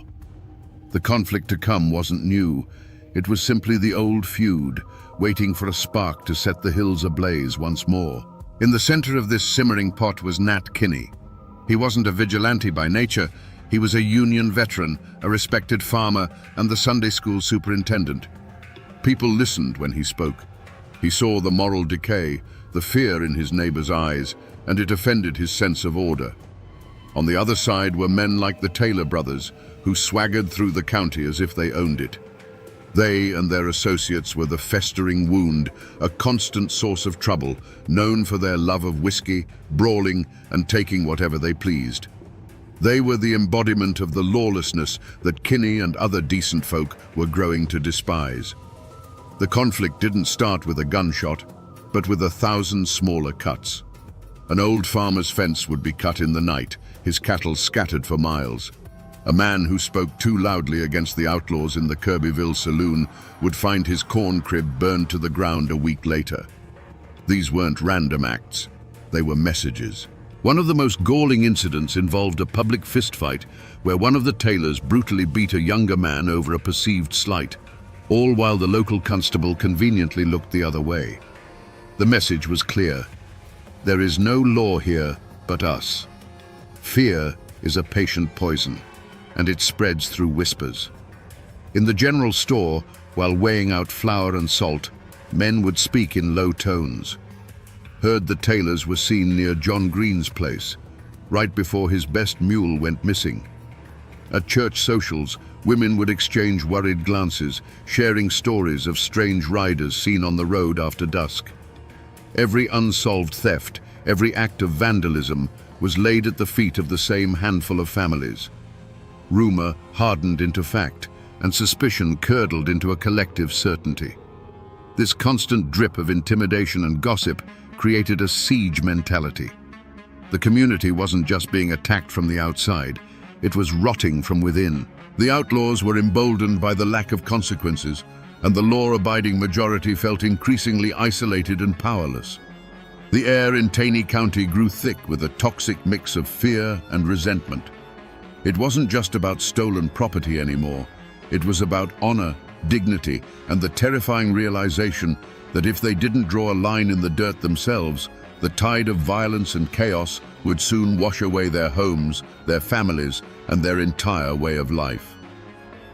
The winter of 1884 bled into the spring of 1885 with a strange and heavy feeling in the air. The old folks, who read the land like a book, saw bad signs everywhere. They said the woods themselves seemed to hold their breath. Panthers screamed from the high ridges with an unusual frequency, their cries sounding almost human. The screech owl, the death bird of Ozark lore, was heard calling from the eaves of more than one cabin, a sound believed to foretell a coming tragedy. A sudden violent hailstorm in late March flattened the first green shoots of corn, and men looked at the bruised sky and muttered that it was a sign of God's displeasure. But the true omen wasn't in the sky or the woods. It walked on two legs and reeked of cheap whiskey. The Taylor gang and their ilk grew bolder, their crimes escalating from nighttime thievery to brazen daylight intimidation. The final straw came when one of their crew publicly horsewhipped a well-respected farmer in front of his own family over a disputed line fence. They didn't just injure the man, they humiliated him, stripping him of his dignity in the eyes of his children and neighbors. The act was a declaration: "We are the law, and your honor means nothing to us." It sent a shockwave of rage and fear through the county. This was the moment the dread became a living thing. You could see it in the eyes of men like Nat Kinney. He felt the immense pressure from his community to do something, to lead them out of the darkness. But as he looked at the hard, desperate faces of his friends and neighbors, he felt a chilling premonition. It was a gut-wrenching feeling that in order to fight the monsters who plagued their hills, they would have to become monstrous themselves. He knew that the path they were about to choose was a one-way road, and he couldn't shake the feeling that it led straight into a darkness from which none of them would ever truly return. The public humiliation of a good man was the spark that finally lit the fuse. For Nat Kinney, the time for talk was over. Word was sent out, not by letter, but by quiet visits after dark. A trusted friend would ride to a neighbor's cabin, speak a few hushed words on the porch, and then melt back into the night. The message was simple: be on the Bald Knob, east of town, after midnight. Come alone and come armed. There was no need to explain what it was about. Every man who received the summons knew in his bones that the time for choosing a side had arrived. They gathered under a cold, star-dusted sky on a treeless hill that would give them their name. They were ghosts in the moonlight, emerging from the woods in twos and threes, rifles cradled in their arms. These were not criminals. They were farmers, blacksmiths, and church-going men, their faces grim and set. At the center of the clearing, a small bonfire crackled, casting their long, dancing shadows across the barren ground. The only sounds were the whisper of the wind and the nervous shuffling of boots on stone. Nat Kinney stood before them, his large frame silhouetted against the flames. His voice, when he spoke, was not a shout, but a low, steady rumble that carried a weight of cold fury. He spoke of the law that had abandoned them, of the thugs who terrorized their wives and children, and of the honor that was being stripped from them, piece by painful piece. "The law won't protect us," he declared, his words cutting through the night air. "So we will become the law. We will be the answer to our own prayers. We will sweep this county clean of the filth that infests it, or we will die trying." A low murmur of agreement rippled through the crowd. This was what they had been waiting for: a leader, a plan, a cause. Kinney had them raise their right hands, and there, in the flickering firelight, they swore a solemn oath. They swore secrecy upon pain of death.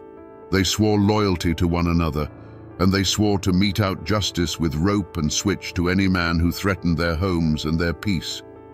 In that moment, they ceased to be individual farmers. They became a single entity, a phantom army born of desperation and rage.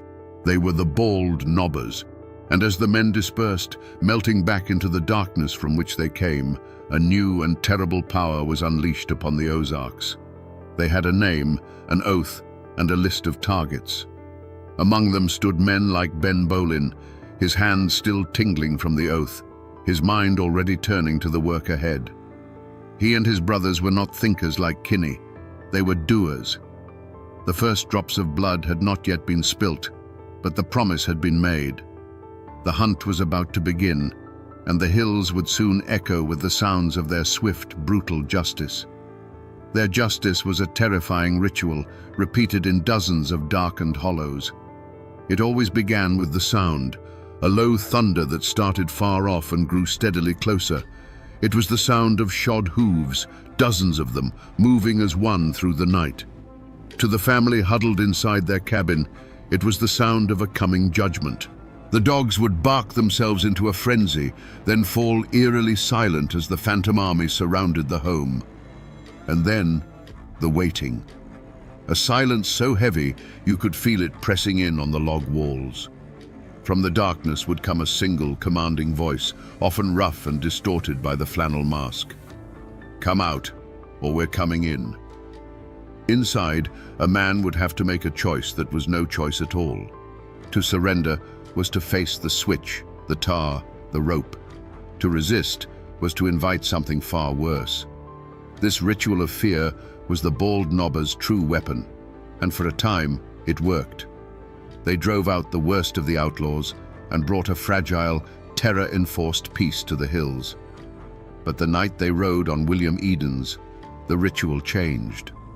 Edens was not a notorious outlaw. He was just a man who had defied them, who had spoken out against their methods. He refused to be intimidated. When the thunder of hooves surrounded his cabin and the voice called out, Edens refused to open his door. He would not surrender his home to masked men. From inside, his family heard him shout his defiance into the darkness. What happened next was not justice, it was an execution. The night didn't just splinter with the sound of a kicked-in door. It exploded in a blinding, deafening roar. A volley of rifle and shotgun fire ripped through the thin wooden walls of the cabin. To the children cowering on the floor, the world became nothing but the flash of muzzles painting terrifying momentary pictures in the dark, the scream of lead tearing through wood, and the smell of gunpowder filling their lungs. The air itself seemed to shred around them. When the shooting stopped, the silence that rushed back in was profound and absolute. Heavy boots stomped onto the porch. The remnants of the door were torn from its hinges. Through the smoke and darkness, the family saw only hulking shapes, demonic silhouettes against the moonlight, as their father was dragged from the home he had tried to defend. There was a final terrible struggle in the yard, a woman's desperate plea cut short. Another shot rang out, sharp and final, and its echo was the only eulogy William Edens would receive. The next morning, when the neighbors arrived, they found a scene of unimaginable horror. They didn't need to see the body to understand what had happened. The cabin itself was the testament. It looked as if it had been clawed by some great furious beast. The log walls were pockmarked with dozens of dark, ugly holes, silent witnesses to the chaos. This was not a whipping. This was not a warning. This was murder, cold and brutal. On that night, the bald knobbers crossed a line, and in the blood of William Edens, their righteous crusade was drowned forever. The saviors had become the monsters. To understand what happened at the Edens cabin, you have to try for a moment to look through Ben Bolin's eyes. In his mind, he wasn't a murderer. He was a surgeon, and the Ozarks were his patient, riddled with the cancer of lawlessness. A tumor doesn't have rights. You don't reason with it. You cut it out, cauterize the wound, and move on. The Taylors and their kind were the primary tumor, but men like William Edens, men who defied the cure, who obstructed the surgery, were part of the disease too.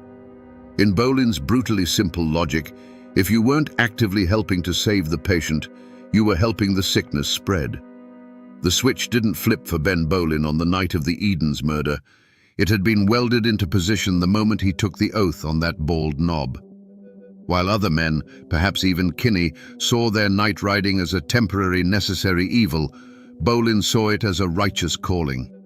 He was the hammer, and it was not the hammer's place to question the nail. Each whipping, each threat, each act of terror was simply a tool for the job. He likely felt contempt for the weakness he saw in others, for the men who flinched at the sound of a switch on bare skin. They didn't have his clarity. They didn't understand that to fight monsters, you must be more terrifying than any monster. So when William Edens shouted his defiance from behind that door, Bolin didn't hear a brave man defending his home. He heard the sickness talking back. He heard a direct challenge to the new order, the only order that could save them. The hail of gunfire that shredded the cabin wasn't a moment of lost control. It was a calculated, overwhelming response to that challenge. It was a message, written in lead and smoke, not just for Edens, but for anyone else who thought they could stand in the way. This was the cold calculus of his crusade. After the final shot echoed into silence, as the other masked men stood in the shocked aftermath, Ben Bolin likely felt no remorse. He wouldn't have felt the thrill of a killer, nor the chilling emptiness of a man who has lost his soul. He would have felt the quiet, grim satisfaction of a job well done. A problem had been solved, a lesson had been taught. He was the iron fist of the bald nobbers, and that night the fist had come down hard. In his own mind, he hadn't committed a crime. He had enforced the only law that mattered. Dawn broke over the Edens homestead, but the light brought no comfort. It only served to illuminate the full scope of the horror. The silence that had followed the final gunshot was a heavy, suffocating blanket. The first neighbors to arrive walked onto the property as if treading on cursed ground. They saw the cabin first, its log walls looking like they had contracted some terrible disease, a pox of dark bullet holes. On the porch, a shattered butter churn lay on its side, a mundane casualty in a night of unimaginable violence. Inside, they found what was left of the Edens family. The widow sat on a low stool, not weeping, but staring into a space beyond the walls, her mind shattered by the events she had been forced to witness. The children were huddled together in a corner, their faces pale and streaked with soot, their eyes wide with a terror that might never leave them. But it was in the yard, lying in the cold, dew-covered dirt, that the finality of the act was laid bare. William Edens was dead, and the bald nobbers had killed him. But they had made a fatal mistake. In their furious volley, they had also shot Charles Green, Edens' son-in-law. They had left him for dead, but he wasn't. He had survived. Wounded and bleeding, he was a living witness to the slaughter. And more importantly, he had recognized some of the men behind their crude flannel masks. He knew their voices. He knew their names. His survival was a ticking clock, and with every breath he took, the bald nobber's reign of terror was 1 second closer to its end. The news of the murder didn't spread as a whisper. It tore through the Ozark Hills on a current of shock and rage. This was different from the stories of whippings and warnings.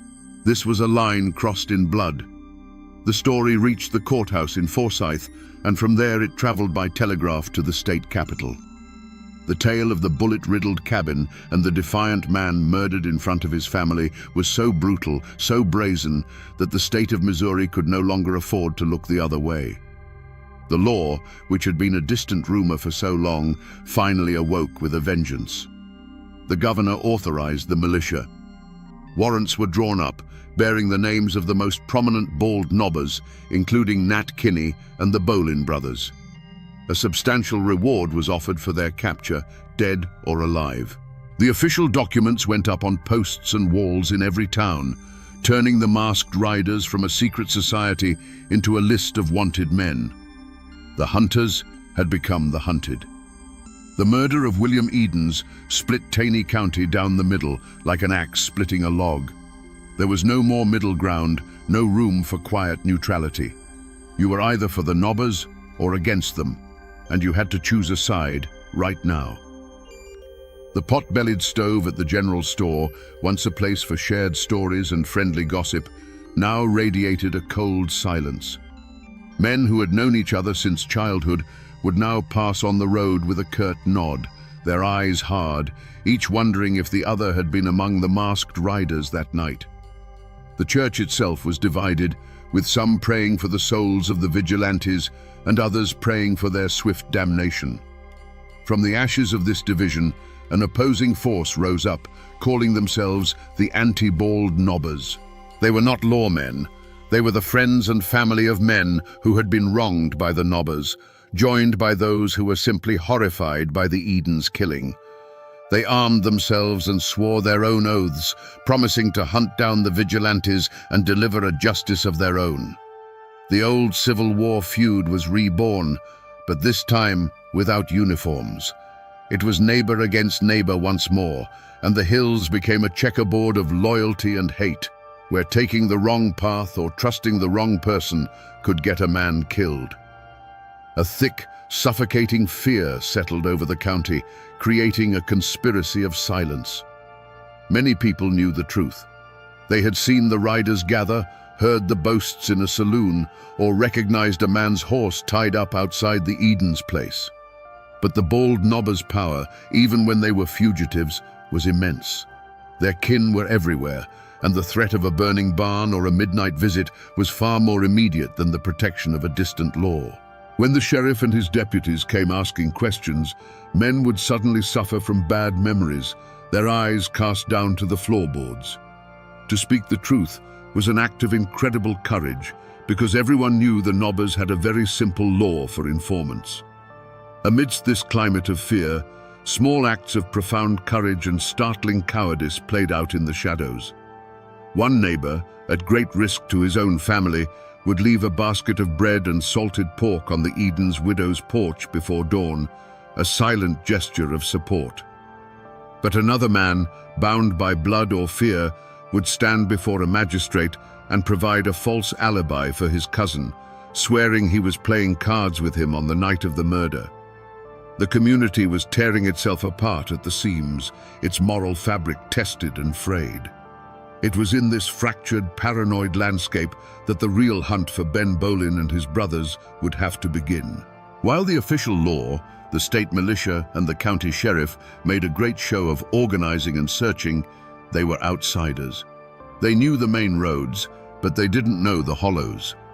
But the real hunters, the men who moved with a purpose that was colder and sharper than any legal duty, were the anti-bald nobbers. These were men who had lived in the shadow of the nobbers' terror. They weren't hunting for a reward. They were hunting for revenge. And they knew the mountains just as well as the men they were chasing. For months, Ben Bolin and his brothers were ghosts. They slipped through the deep woods and limestone caves they had known since childhood, a landscape that was now both their sanctuary and their cage. They reverted to a primal existence, living off poached deer and foraged nuts, their clothes turning to rags. Every snap of a twig, every rustle of leaves in the wind sent a jolt of adrenaline through them. They tasted paranoia in every bite of squirrel meat and felt it in the cold dampness of the caves where they slept. The familiar woods, the kingdom they once ruled with masked terror, had become a labyrinthine prison. The hunt was a slow, methodical strangulation. The anti-bald nobbers were patient. They had men among them who could track a single man across solid rock and read a broken twig like a page in a book. They moved in small, quiet groups, checking the remote cabins of known sympathizers, finding the faint traces of a recent campfire, and slowly, painstakingly, tightening the net. A farmer who gave the Bolins a slice of cornbread might find his fence cut the next week, a quiet message that help was no longer an option. The fugitive's world shrank with every passing day. The end for Ben Bolin came not in a hail of bullets, but in a moment of exhaustion. It was February 1889, and the cold had gnawed at him for months. He had risked getting close to his brother's cabin, perhaps seeking a moment of warmth, a real meal, a sliver of the life he had lost. It was a fatal mistake. A tracker for the anti-bald nobber posse had found his trail in the thin layer of snow. They didn't storm the cabin. They simply waited, melting into the grey woods, becoming part of the landscape. When Bolin stepped outside, perhaps to fetch water or check the perimeter, he was allowed to walk 20 yards into the clearing. Then, a single voice cut through the cold air. "That's far enough, Ben." He froze. From behind every large oak and limestone outcrop, a man rose, rifle already at his shoulder. There was no shouting, no chaos, just the quiet final click of a dozen rifle hammers being pulled back. In that instant, Ben Bolin, the enforcer, the Iron Fist, saw the faces of his neighbors, his enemies, and knew that his war was over. He didn't reach for a weapon. He just stood there, a gaunt, tired man surrounded by the cold, unforgiving justice of the hills he once ruled. There would be no judge in a black robe for Ben Bolin. There would be no clever lawyers arguing points of law, no jury of his peers weighing evidence in a dusty box. The men who captured him, the anti-bald nobbers, had seen what passed for justice in the Ozarks. They had seen how a well-connected man could intimidate witnesses, how a sympathetic jury could ignore facts, how the slow, clumsy machine of the law could let a monster slip through its gears. They didn't trust it. They believed that to bring a man like Ben Bolin into a courtroom would be to mock the memory of William Edens. They had decided in the cold silence of the woods that Bolin would face a different kind of court. His trial was the long, grim ride from the place of his capture to a sturdy white oak tree on the side of a lonely road. The woods were his courtroom, the pale moonlight his only illumination. The jury was the silent procession of armed men on horseback who rode beside and behind him, their faces set like stone. There was no testimony offered, no evidence presented, because in their minds the case had been proven long ago, in the bullet holes of the Edens cabin, in the terrorized eyes of his family, and in the arrogance of the masked crusade Bolin had helped lead. Through it all, Ben Bolin remained unbroken. He did not beg for his life or plead for mercy. Accounts passed down through the generations say he sat tall in the saddle, his hands bound tight behind him, his gaze fixed straight ahead. His silence was his final act of defiance. He had lived his life by a code of brutal, unforgiving strength, and he would not abandon it in the face of death. He looked at the hard faces of his captors, not with fear, but with a quiet, burning contempt. He was a wolf cornered by hounds, and he would grant them no satisfaction. The verdict was delivered without a single word being spoken. When the posse stopped under the thick, bare limbs of the oak tree, the judgment was clear. They didn't grant him a final prayer or a chance for last words. The justice they dispensed was as swift and impersonal as the justice he had once delivered with a hickory switch. The rough hemp of the rope was thrown over a branch. The noose, tied with an efficient knot, was slipped over his head and cinched tight against his neck. A sharp slap on the rump of his horse, and it was over. Ben Bolin, the Iron Fist of the bald nobbers, was executed by the very vigilante justice he had championed. The question that hangs in the air, even to this day, is a chilling one. Was this justice? Or was it just another murder, another link in an endless chain of Ozark violence? The anti-bald nobbers had rid the world of a man they saw as a tyrant, but in doing so, they had become a mob, acting as their own judge, jury, and executioner. For the other captured bald nobbers, the official law would have its day in the Forsyth courthouse. But for Ben Bolin, the verdict had already been rendered, not by the law of men, but by the cold, hard law of the mountains. Ben Bolin's death was not the end of the story. It was merely the end of a chapter written in rope and vengeance. The consequences of the Bald Knobber War continued to ripple through the hills for years, leaving behind a landscape of broken lives and bitter silence. For the survivors of the Edens family, the mountains that had been their home became a prison of memory. Every creek, every ridge, every shadow held a piece of the horror they had endured. They could not rebuild their lives on ground soaked with their own blood and grief. Sometime after the trials, they packed what little they had left, turned their backs on Taney County, and vanished, seeking a place where the name Edens didn't echo with tragedy. For the other captured bald nobbers, the law of men finally arrived in Forsyth. The trial was a spectacle, the biggest in the county's history. And in May of 1889, 3 men, Dave Walker, his son William, and John Matthews, were led to a specially built gallows in the courthouse square. Before a crowd of thousands, they paid the ultimate price. Their public execution serving as the state's final, brutal statement that the reign of the masked riders was over. But for the dozens of other nobbers who were acquitted or never charged, their freedom was a curse of its own. They walked out of the courtroom not into the arms of a grateful community, but into a life sentence of suspicion and contempt. These men, who had once been the secret kings of the night, now lived as pariahs in the daylight. Neighbors who had once feared them now simply shunned them. Their businesses failed, their crops seemed to wither on the vine, and they were met with the justice of cold shoulders and closed doors. They were haunted men, forever looking over their shoulders, wondering if every stranger on the road was a relative of someone they had wronged. Some stories say a few of them met quiet, untimely ends years later. A hunting accident, a fall from a bluff, accidents that no one ever questioned too closely. They had escaped the hangman's noose, only to find a slower, colder justice waiting for them in the unforgiving memory of their neighbors. And so, the community, exhausted by hate and bloodshed, made a collective, unspoken decision to forget. The name Bald Nobber became a curse, a word not to be spoken aloud.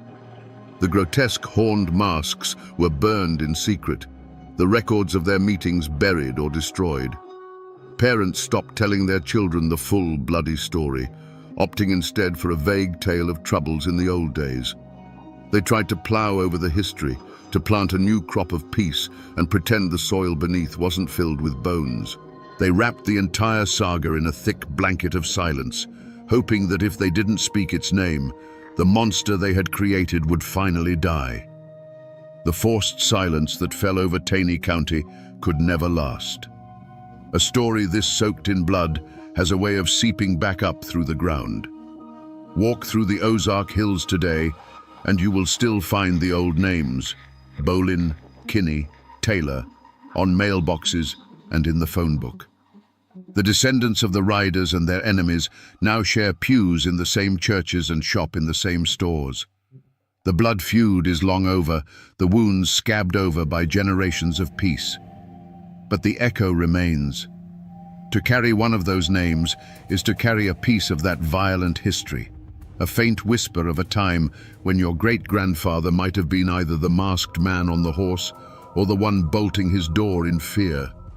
The physical scars on the land have faded more slowly. For decades, the white oak where Ben Bolin was lynched stood as a dark monument on the side of the road. Locals knew it as the Bolin tree, and it became a place of dread, a landmark to be passed quickly, especially after dark. It was said that nothing would grow in its shadow. Eventually, time and nature did what the community could not. The old tree withered, died, and was cut down, its wood likely burned to ash. But even today, the old-timers can still point to the exact spot where it stood. The tree is gone, but the ground remembers. In the town of Forsyth, the old courthouse where the other nobbers were tried is gone, replaced by a new one. But in the local cemetery, you can find the graves of the 3 men who were legally hanged. Their tombstones are simple, weathered by 100 Missouri winters, giving no hint of the spectacle of their deaths. They are quiet, stone reminders of a time when the law finally brought its terrible, formal power to bear on the chaos. But the most powerful remnant of Ben Bolin isn't made of wood or stone, it is the ghost story. As the facts were buried under the community's silence, the man was replaced by the myth. History became folklore. To this day, on the dark roads around where he was killed, people still tell stories of the Phantom Rider, a lone, gaunt figure on horseback, seen on moonless nights, forever repeating his last fatal ride. Ben Bolin the man is dead and gone, but Ben Bolin the spectre became immortal, a cautionary tale whispered to children to keep them from straying too far into the woods after dark. The people tried to forget, but the story simply refused to die. So we come back to the question that hung in the air at the very beginning, a question that has haunted these hills for over a century. Was Ben Bolin a righteous crusader who lost his way? Or was he a brutal killer who simply found the right mask to wear? The honest truth, buried under years of myth and silence, is that he was both. He was the inevitable and terrible answer to the chaos that surrounded him. He was a man forged in the crucible of a lawless land, and he became the very thing he sought to destroy. The story of Ben Bowlin is the story of a cure that becomes its own disease. This is more than just a tale of Ozark vigilantes. It is a timeless warning about the desperate hunger for order and the terrible price that is sometimes paid to achieve it. It is the story of what happens when good, frightened men, abandoned by the law, decide to walk the razor's edge between justice and vengeance, only to lose their balance and fall into the abyss. The bald knobbers rose from the dirt to give their community hope, but their legacy is a stark reminder that a society's saviors can all too easily become its tyrants, and that a revolution born of righteousness will almost always end by eating its own. And so the story returns to the darkness, to a lonely road and the sound of a single horse. The ghost of Ben Bowlin isn't just a campfire tale meant to scare children. He is the restless spirit of this lesson. He is a permanent warning etched into the very landscape, a silent testament to a brutal truth. In a land without law, the man who promises to save you from the monsters is often the first one to become a monster himself. And now, my friends, you know the rest of the story. They say that on the night Talton Hall died, the mountains themselves held their breath. This wasn't a death in a blaze of glory, not a gunfight between two men in a dusty street. This was something colder. This was a mob, silent and determined, dragging a shackled man from a train car. This was the end of the line for the man they called the Pikeville Killer, the Mountain Demon, his fate sealed not by a judge's gavel, but by a rope thrown over the branch of a maple tree. How does a man become so feared that his death becomes a legend?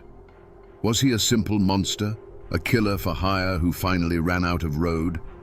Or was he something more complex, a perfect, brutal product of a lawless time? To understand what happened on that September night in 1892, we have to go back. We have to trace the bloody path that led Talton Hall from the anonymous hollows of Kentucky to his final, haunting dance at the end of a rope. To understand the man, you have to understand the mountains that made him. Talton Hall was born around 1846 into a world that was already old, a world of deep hollows and interlocking ridges that separated families from the law, from the government, and from each other. In these parts of eastern Kentucky, a man's world was as big as he could walk in a day, and his only true allegiance was to his kin. Justice wasn't something you found in a courthouse. It was something you took with a rifle in your hands. This was the soil where a man like Hall would take root. The great bloody catalyst of his life was the Civil War. For the rest of America, it was a war of armies and grand campaigns. But in the Cumberland Mountains, it was a poison that seeped into every creek and hollow. It was a war of bushwhackers and home guards, where your neighbor might be a secret enemy and a knock on the door at night could mean death. Young Talton came of age in this furnace. He would have seen men hanged for their loyalties, families burned out of their homes, and vendettas born that would fester for generations. This is where he learned his first, and perhaps only, lesson. The world is a brutal place, and the only certainty is the man who is quicker on the draw. When the war ended on paper, it didn't end in the mountains. The soldiers came home, but they brought the war with them. They were men skilled in the art of ambush, tracking and killing, skills that didn't have much use in a peaceful world. But their world wasn't peaceful. Old grudges from the war now mixed with new disputes over land, timber, and politics. This chaotic, violent landscape became a job market for men who had a talent for death. The code of the mountains was built on honor. You defended your family, you avenged insults, and you never ever backed down from a fight. It was a harsh code, but it had its own logic. For Talton Hall, this code seems to have been stripped of its heart, leaving only the cold mechanics of violence. He saw that the loyalty men had to their families could be manipulated. He saw that honor could be used as an excuse for murder. And he realized that his own detachment, his lack of fierce loyalty to any one clan, was a valuable commodity. Imagine him as a young man, perhaps returning from the fringes of the war. He sees the Hatfield clan rising in power, the McCoy clan nursing their wounds, and a dozen smaller families sharpening their knives over some perceived slight. He watches as men kill each other for the sake of a family name, for a pig, for a dirty look. And in that moment, he doesn't see tragedy or honor. He sees an opportunity. He sees a world where his steady hand and empty conscience could earn him a living. This was the forge that created Talton Hall. The isolation of the mountains taught him self-reliance. The viciousness of the Civil War taught him that life was cheap. And the simmering feuds of the aftermath taught him that there was always someone willing to pay to make someone else's life a little cheaper. He wasn't born a monster. He was hammered into one by the unrelenting violence of his time. Before the name Talton Hall was a curse whispered in the dark, there was simply the man. In the years before his infamy became legend, he was, in his own way, a picture of mountain competence. He was a master of the wilderness, a man who could read the forest like a book and track a deer for days without making a sound. He was a crack shot, his skill with a rifle a thing of local renown. In a land where these abilities meant the difference between a full belly and starvation, or life and death in a confrontation, Talton Hall was exceptionally gifted. He embodied the rugged self-sufficiency that his world demanded. In the periods between the bloody work that would later define him, his life was likely one of stark simplicity. He would have had a cabin tucked away in a hollow so deep and remote that the law was just a rumor. There, he was just another man living off the land, hunting, perhaps tending a small patch of corn for his own use. This was his sanctuary, the place where the ghost could rest. This quiet, solitary existence was the world he sought to protect. It was a world built not on love or community, but on anonymity and isolation, a peace purchased with the proceeds of violence. His relationships, too, were likely forged in the currency of the mountains, fear and pragmatism. He had kin, as all men did, and they would have afforded him the loyalty that blood demanded. But it would have been a loyalty tinged with terror. They may have benefited from his protection, safe in the knowledge that no one would dare cross the family of Talton Hall.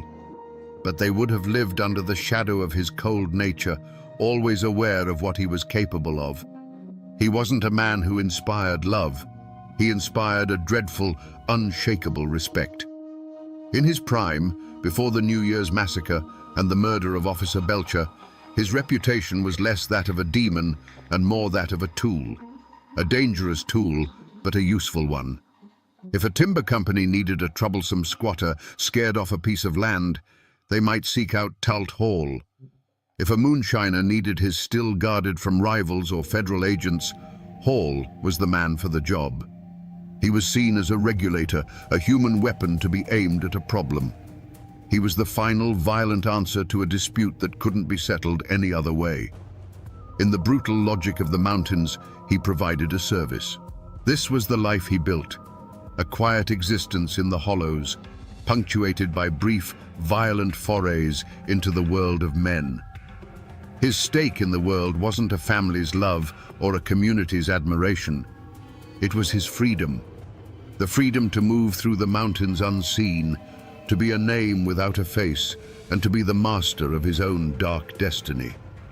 It was this self-contained, predatory world that was about to be threatened, and its destruction would unleash the full measure of his brutality. Every great tragedy is born from a single, deep-seated flaw. For Talton Hall, it wasn't greed or a quick temper. His flaw was a cold, patient arrogance, a venom that had been brewing for years. He had operated as a shadow for so long, a bringer of death who melted back into the mists, that he had begun to believe he was untouchable. He saw himself as an instrument of a higher, more primal law, and he believed the world of common men, with their sheriffs and their courts, simply did not apply to him. This wasn't just simple pride, it was a core part of his professional identity. It was a shield. The stories they told about him in hushed tones around the fireplace weren't just tales, they were his armor. It was said that Hall could walk into a crowded Pikeville saloon, and the simple act of him ordering a whiskey would be enough to end a loud argument at the other end of the room. He didn't have to raise his voice or draw his gun. He would just fix his piercing eyes on the source of the trouble, and the problem would evaporate. He had come to rely on this aura of fear, to see it as an absolute power. This belief in his own myth was both his greatest strength and his most profound weakness. It gave him the nerve to take on impossible jobs, to face down armed men without flinching. It was the source of the chilling calm he possessed in moments of extreme violence. He wasn't afraid because he genuinely believed he was death itself. And what does death have to fear? But that armor had a crack. Over time, he began to forget the difference between being feared in the secret world of the feuds and being feared in the open world of growing towns. He started to believe his reputation alone would bend reality to his will, no matter where he was or who he was facing. He thought the name Talton Hall was a magic word that made all obstacles disappear. This supreme arrogance, this absolute faith in his own terrifying legend, was making him careless. He began to take risks, to operate more openly, to let the world see the monster it had only whispered about. He was walking a razor's edge, convinced he would never fall, unaware that the world was changing around him. The very flaw that had kept him alive in the lawless wilderness was about to become the engine of his own destruction in a place where a badge and a uniform had started to mean something. For a man who lived in the shadows, Talton Hall had grown dangerously comfortable with the light. In 1891, he crossed the state line into the burgeoning town of Norton, Virginia. He wasn't there on business, not for a contract. He was there for himself, and he was full of whiskey. The quiet, calculating professional had been swallowed by the arrogant legend. He was loud, belligerent, and causing a disturbance, a man who believed his very name was a shield that made him immune to consequence. He was no longer a specter of death. He was a drunken bully, daring the world to challenge him. And the world sent a man named Charles H. Belcher. He wasn't a rival feudist or a hired gun. He was a town policeman, a symbol of everything the mountains were not. He represented order, society, and a law written in books, not in blood. When he saw the disturbance Hall was causing, he did his duty.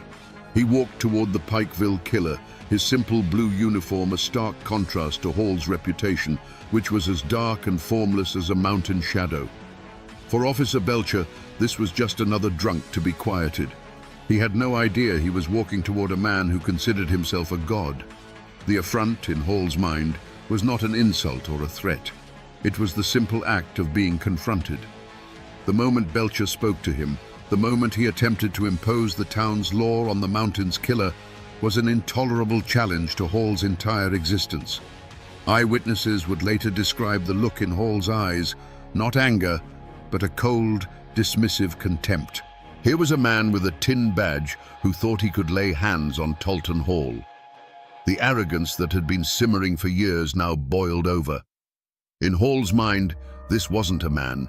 It was an obstacle, a thing to be removed. His reaction was not the wild swing of a drunk. It was the chillingly efficient motion of a professional. As Officer Belcher moved to make the arrest, Hall drew his pistol. There was no hesitation, no final warning. The movement was as natural and practiced as breathing. He fired, and Charles Belcher fell to the dusty street. It was not an act of passion or self-defense. It was a correction. It was Talton Hall reminding the world of the natural order of things, where he was the predator and men like Belcher were the prey. But this time was different. In that single deafening moment, Hall's fatal flaw had sealed his fate. He hadn't just killed another man in a long line of men. He had murdered a uniformed officer of the law in public, in the middle of a town that was trying to call itself civilized. He thought he was just swatting away an annoyance, but he had just declared war on the states of Virginia and Kentucky. The gunshot that killed Charles Belcher was an echo that would shake the mountains, and it would hunt Talton Hall to the very end of his days. The murder of a lawman in Norton was a line crossed, a bell that could not be unrung. Talton Hall, a master of the Appalachian wilderness, did what he always did. He vanished. He slipped back across the border into the familiar tangled hollows of Kentucky, believing he could wait out the storm as he had done a dozen times before. This was his first and most arrogant mistake. He thought he had merely killed a man. He failed to understand that he had murdered a symbol, and civilization itself was now coming for him. The response was unlike anything the mountains had ever seen. This wasn't a half-hearted posse led by a local sheriff who was likely related to the man he was hunting. The states of Virginia and Kentucky pooled their resources. Bounties were posted, large enough to make a poor farmer forget all about mountain loyalty. And then came the name that struck a different kind of fear into the hearts of outlaws: the Pinkertons. They were relentless, methodical men who couldn't be bribed, intimidated, or swayed by family ties. They were a modern machine of justice, and they were hunting a relic from a bygone era. Warnings came, not from his enemies, but from what few allies he had left. Old associates, men who understood the shifting tides of power, would have told him in no uncertain terms, "Talt, this is different," they'd say. "You killed a badge in the street. They ain't gonna stop. You need to go west, disappear for good." They offered him the only path that might lead to survival, true, absolute anonymity, far from the mountains that knew his name. But Talton Hall's arrogance was a wall that no reason could penetrate. He scoffed at the warnings. He had outsmarted the law his entire life. He saw the Pinkertons as nothing more than city boys who would get lost in the first creek bed. In his mind, this massive manhunt was almost a testament to his own legend. It was a grand, fitting challenge for the Pikeville killer. He believed he was smarter, tougher, and more cunning than any man they could send after him. He saw every posted bounty with his name on it, not as a threat, but as an acknowledgement of his status. With each passing week, however, his world shrank. The net tightened. A cabin door that would have once swung open for him now remained bolted shut. A meal that would have been freely given was now denied. The fear of the law had finally begun to outweigh the fear of Talton Hall. He was becoming a ghost in his own homeland, a toxic presence that even his own kin could no longer afford to shelter. Each closed door was another offer of help rejected, another chance to escape squandered because his pride would not let him see the truth. He was being squeezed out of the only environment where he knew how to survive. The decision to finally flee, to make a run for a place like Memphis, Tennessee, was not a strategic retreat. It was an act of desperation. He was leaving the tangled wilderness that was his shield and armor and heading for the open, anonymous streets of a city. He was a mountain predator who had been driven from his forest, forced to walk onto the open plains where the hunters could see him for miles. His path of no compromise had led him right into a trap of his own making. Memphis was a cage of brick and smoke, a foreign land to a man born of mist and shadow. Talton Hall was cornered. He could feel it in the way people looked at him on the street, in the tightening knot in his own gut. The relentless machinery of the law, guided by the cold intelligence of the Pinkertons, had found him. He was no longer the apex predator of the Kentucky hollows. He was a wolf tracked to a city alley, with the hounds closing in. He was in a cheap boarding house, listening to the city breathe, knowing that each breath might be his last moment of freedom. And then he heard it. The heavy, deliberate footsteps on the boarding house stairs. This was it. This was the moment that had been coming for him since the day he pulled the trigger on Officer Belcher. In that quiet, terrifying space between one footstep and the next, he stood at his final crossroads. He had one last choice to make. He could wait, hands empty, and surrender. He could give himself up to the justice he had so long despised, face a trial, a judge, a jury. It would mean a cage, a public shaming, but it would also mean life. It was the off-ramp, the final chance to let this story end, not with a bang, but with the quiet closing of a cell door. For a split second, a different path might have appeared in his mind's eye. A long, drawn-out trial, a life spent in a stone penitentiary. Could Talton Hall, the mountain demon, truly allow himself to be led in chains, to be put on display like a captured animal? Could the man, whose reputation was a weapon in itself, allow that reputation to be stripped away, leaving only a common, pathetic killer? The very idea was a kind of death more profound than any bullet. It was an assault on the only thing he had ever truly built, his own terrifying myth. The answer, when it came, was as swift and final as one of his own gunshots. No. The thought was more repulsive than a hangman's noose. His arrogance, the fatal flaw that had brought him to this very room, made its final stand. He would not be broken. He would not be humiliated. The law could have his body, but it would not have his submission. He made a conscious, chilling choice. He rejected the chance for a quiet end and fully embraced the violent destiny he had been carving for himself his entire life. He didn't make a run for the window or try to barricade the door. That was the act of a desperate man hoping to live. Instead, he calmly walked to his bag, pulled out his revolver, and checked the loads. Each click of the cylinder was a word in his final sentence. In that moment, he sealed his own fate, not with resignation, but with defiance. He chose to be the Pikeville killer right to the very end.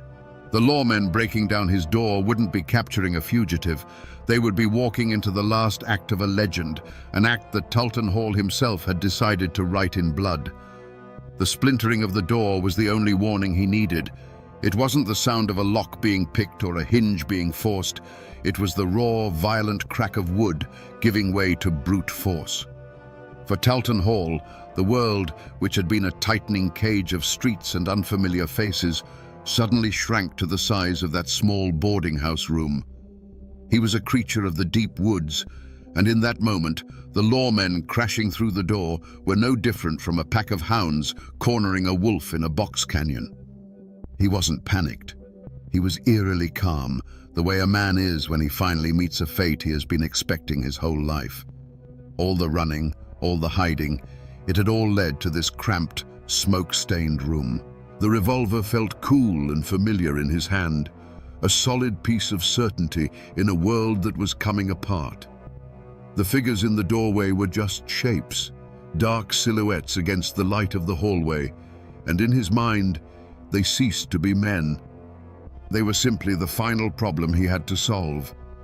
His hand moved with a fluid economy that was born of 1,000 deadly calculations. The room erupted in a deafening concussion of sound and fire.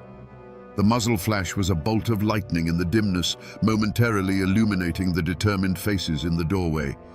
It was the only language he knew how to speak to a world that sought to contain him, a single, explosive syllable of pure defiance. The smell of burnt gunpowder filled his nostrils, a scent more familiar to him than any perfume. But this was not a mountain holler where a single shot could settle an argument for good. Thunder answered thunder from the doorway. More flashes of light strobed across the room, turning the air into a chaotic storm of noise and swirling, acrid smoke. The world narrowed to the kick of the revolver in his hand, the ringing in his ears that drowned out all other sounds, and the shadowy dance of figures in the smoke. For a few heartbeats, Talton Hall was in his element, a whirlwind of violence at the heart of the storm. Then, a sensation he hadn't felt in years, a sharp, searing impact in his arm, a force that felt like a blacksmith's hammer. His fingers went numb. His trusted revolver, the instrument of his will, suddenly felt like a useless lump of lead. The weapon clattered to the wooden floor, the sound small and insignificant after the deafening roar of the gunfight. The storm inside the room had passed as quickly as it had begun. An almost supernatural silence descended, broken only by the harsh sound of men breathing and the slow, acrid clearing of the gun smoke. The dark silhouettes in the doorway resolved into tired, grim-faced lawmen, their own pistols still smoking. They moved in, not with anger, but with a weary professionalism. The fight was over. The great Talton Hall, the Pikeville killer, was standing in a ruined room, his arm useless, his gun on the floor. The final act was not a shout, but a cold, metallic whisper. The chilling slide and click of handcuffs locking around his wrists. That sound, more than any bullet, was the one that ended his life. In that moment, the legend died, and all that was left was a captured man facing the cold, methodical justice he had so long outrun. The roaring storm of his life had ended in the quiet snap of a lock. There was no triumph in the eyes of the lawmen who took him, only a grim, professional exhaustion. For Talton Hall, the moments after his capture were a blur of pain from his wounded arm and the heavier, colder pain of the shackles on his wrists. The swagger of the untouchable killer was finally gone, replaced by the quiet, heavy stillness of a caged animal. He wasn't filled with regret or fear, but with a deep, sullen emptiness. The world had finally proven to be bigger and stronger than his own myth, and the realization settled on him like a shroud. His journey back to the mountains was not a victory parade for the law. It was a covert operation, thick with tension. They knew the name Talton Hall still held power, that his allies might try to free him, or worse, that the families of his victims might try to kill him before he ever saw a courtroom. So they put him on a train, but its route was a lie, a winding, circuitous path designed to throw off any potential ambushes. He was heavily guarded, a man so dangerous that even in chains, he was treated like a ticking bomb. For Hall, the journey was a special kind of hell. He sat in the rattling train car, watching the familiar landscape of his homeland slide by through the grimy window. He saw the misty blue ridges, the deep, dark hollows, the very terrain that had once been his fortress and his kingdom. Now, it was just scenery on his final ride. Each mile that clicked by on the tracks was a mile closer to his end. He was a king being paraded through his conquered territory, a ghost forced to revisit his old haunting grounds one last time, not as a predator, but as prey. He was silent the whole way, a brooding, dark presence that unnerved even his seasoned guards. The fight had gone out of him, but the malice had not. He was no longer an active player in his own story. He was cargo. His fate was now in the hands of other men, and his only remaining role was to arrive at his destination. The end of the road for Talton Hall wasn't going to be a courtroom or a jail cell. It was this train, this slow, rattling journey back into the heart of the mountains that were waiting to claim him, one way or another. The news of Talton Hall's capture didn't travel by wire or by rail. It moved like smoke on the wind, from one isolated cabin to the next, carried by riders on horseback and whispered across fence lines.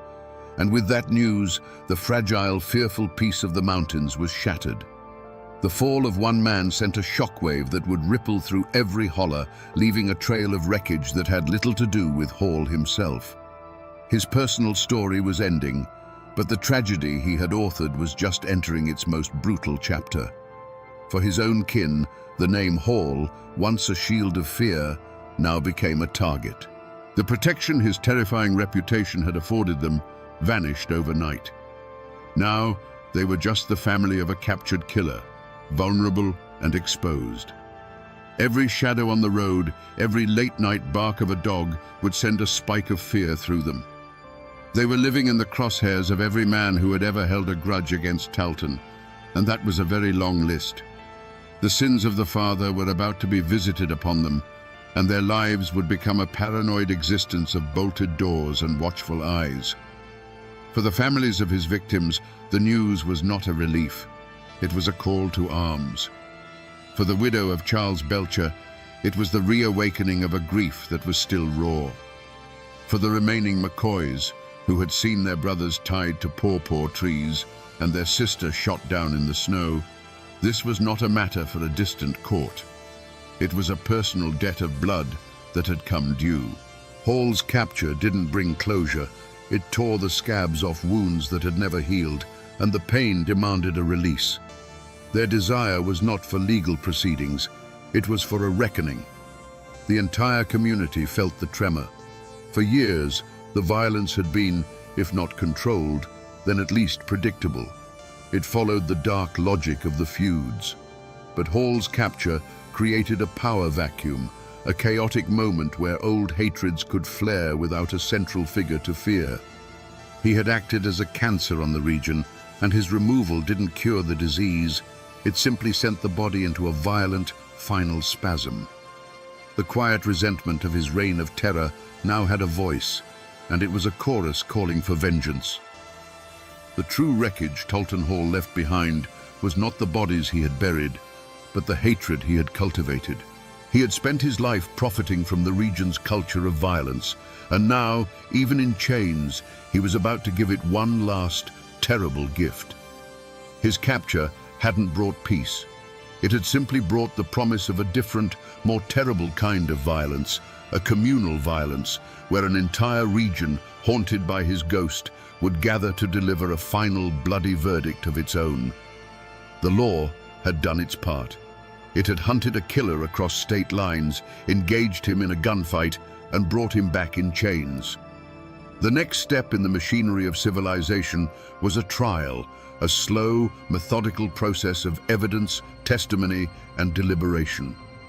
The Commonwealth of Kentucky intended to give Talton Hall a proper legal defense, a jury of his peers, and a verdict rendered under the solemn roof of a courthouse. It was a testament to the new order that was trying to tame the mountains, an insistence that the rule of law was absolute and applied to all men, even the devil of the tug fork. But in the mountains, another court was already in session. This court didn't meet in a building. It gathered in secret, in barns and on ridges, under the cold light of the moon. Its jurors were men with names like McCoy and Belcher. Its evidence was not written on paper, but scarred into their memories. The image of a burning cabin, of brothers tied to trees, of a good man bleeding out in a dusty street. The code they operated under was ancient, simple, and merciless. It was the mountain code of an eye for an eye, a blood debt that could only be paid in one currency. The clash between these two systems of justice was inevitable. As the train carrying Talton Hall chugged closer to Pikeville, the official legal process became more and more irrelevant. The law saw a prisoner who needed to be tried. The community saw a rabid dog that needed to be put down. The lawmen guarding Hall were operating under their code of duty and due process. The mob gathering to meet the train was operating under a code of honor and vengeance that was etched into the very stones of the mountains. The community's verdict had been reached long before Hall was ever captured. He was guilty, not just of killing Officer Belcher, but of everything. He was the living embodiment of the fear and violence that had plagued their lives for a generation. A trial, in their eyes, was a farce. It was a place where legal tricks and silver-tongued lawyers might let a monster walk free. They had seen it happen before. They had no faith in a system that seemed so far removed from the raw, immediate reality of their lives. They believed in a more direct, more certain form of justice. The train carrying Talton Hall was the ultimate symbol of this clash. Inside the car was the prisoner of the state, a component in a legal machine. But outside, gathering in the darkness, was the judgment of the mountains. The law's plan was to deliver him to a jail. The mountain's plan was to deliver him to a tree. In the end, it was a question of whose jurisdiction was more powerful in that place, on that night. Was it the new, fragile authority of the state, or the old, unyielding power of the clan? The answer was coming as surely as the train was coming down the tracks. While Talton Hall was taking his last ragged breaths in a Virginia town square, another man, a far more powerful one, was watching the world change from his porch in West Virginia. What became of Anderson "Devil" Anse Hatfield, the patriarch who had employed Hall's gun and allegedly directed the New Year's night massacre? Did he face a mob's justice? Did he ever see the inside of a courtroom for the crimes of the feud? The answer adds a bitter, complex layer to this story of mountain justice. The brutal attack on the McCoy cabin was a turning point. It was too savage, even for the feuding mountains, and it brought the full weight of the law down on the Hatfield clan. Several of Devil Anse's sons and supporters were hunted down, tried, and sent to prison. One, Ellison Cottontop Mounts, was hanged for his role in the massacre. The political power that Devil Anse had wielded for decades began to crumble. The war was over, and in a way, he had lost. But Devil Anse himself, the great leader of the clan, was never made to pay by the law. He was indicted, but he was never arrested, never forced to stand trial for the murders of the McCoy children. He lived out the rest of his days as a timberman and a farmer, a living legend who had outlasted his own violent era. In a final strange twist, the man they called Devil Anse was baptized in his old age, seeking peace with his God after a life of war with his neighbors. He died of pneumonia in 1921 and was buried on a mountainside overlooking the land he had fought so fiercely to control. This is the messy, unsatisfying truth of it all. Talton Hall, the hired gun, the disposable instrument of violence, was lynched by a mob for a crime committed in the open. His death was brutal, public, and absolute. But the powerful man who had allegedly paid for his services, who had directed the feud from the top, died a free man in his own bed. The mob got its vengeance, but it got it from the hired help, not the man who wrote the checks. The story of Talton Hall's end is not just about justice being served, it's about who it's served to and who gets to walk away. After the mob dispersed and Talton Hall's body was cut down, a strange and heavy quiet fell over Wise, Virginia, and the surrounding mountains. The great bloody chapter was over, but the book was not yet closed. The years that followed were not years of celebration or relief. They were years of silence. The community had performed a brutal act of surgery on itself, cutting out a cancer. But the wound was deep, jagged, and slow to heal. For the descendants of Talton Hall, the name became a curse and a burden. They scattered, some moving deeper into the anonymous folds of the mountains, others leaving the region entirely, hoping to outrun the ghost of their infamous kinsman. They became quiet farmers, miners, and laborers, their primary goal to be unremarkable, to be forgotten. To admit you were kin to Talton Hall was to invite suspicion and open old wounds. They buried the name under a blanket of deliberate obscurity, hoping that with enough time, the blood on it would fade. The community, too, sought healing through a kind of collective amnesia. The men who had been part of the lynch mob went back to their fields and their families. They had to live and trade with their neighbors, some of whom might have been Hall's distant kin. To speak of that night, to name the names of the men who held the rope, would have been to invite a new generation of bloodshed. And so, they simply stopped talking about it. The lynching of Talton Hall became a story told only to outsiders or to children as a cautionary tale. Within the community itself, it was a scar that everyone could see, but no one dared to touch. But the power dynamics of the region had been irrevocably altered. Hall's death was a brutal exclamation point at the end of an era. It was a clear and bloody message that the days of the untouchable gunfighter, the man who could be hired to settle a family squabble with a rifle, were over. The power of the old clan patriarchs like Devil Anse was waning, replaced by the growing influence of coal company bosses and county sheriffs. The law, which had failed to bring Hall to a trial, had still won in the end. The community's own violent act of justice had, ironically, reinforced the idea that the old way of the feud was a path to ruin for everyone involved. The era of private wars was dying, and the era of state-sponsored law, however flawed, was being born. The man named Talton Hall was gone, but the ghost of his name lingered. For decades, the most powerful physical remnant of his story was not a grave, but a tree. The big maple in the courthouse square in Wise, Virginia, became a dark landmark. People would point it out to their children, their voices dropping to a whisper. "That's the tree," they'd say. "That's where they hung the Pikeville killer." Its branches, which had once offered shade, now seemed to cast a permanent, chilling shadow. It was a living monument to a night of mob justice, its roots rumored to have drunk deep from the blood-soaked ground. Eventually, as the town grew and tried to bury its violent past, the tree was cut down, its wood hauled away, as if removing the object could erase the memory. His other physical traces were quietly erased. There is no grand tombstone bearing his name. He was likely buried in an unmarked potter's field, a final anonymous end for a man whose name once commanded such terror. The cabins he lived in have long since rotted back into the damp earth of the hollows, leaving no trace. It's a strange and fitting irony. The man who worked so hard to be a faceless shadow in life was rendered completely faceless in death. All of his physical reality was scrubbed from the world. But you can't kill a good story, and the tale of Talton Hall was too dark and powerful to die.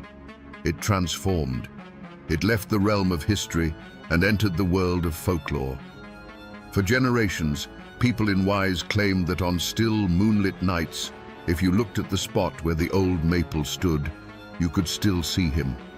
A spectral figure, dangling silently in the air, a permanent, ghostly reminder of the night the law of the mountains was served.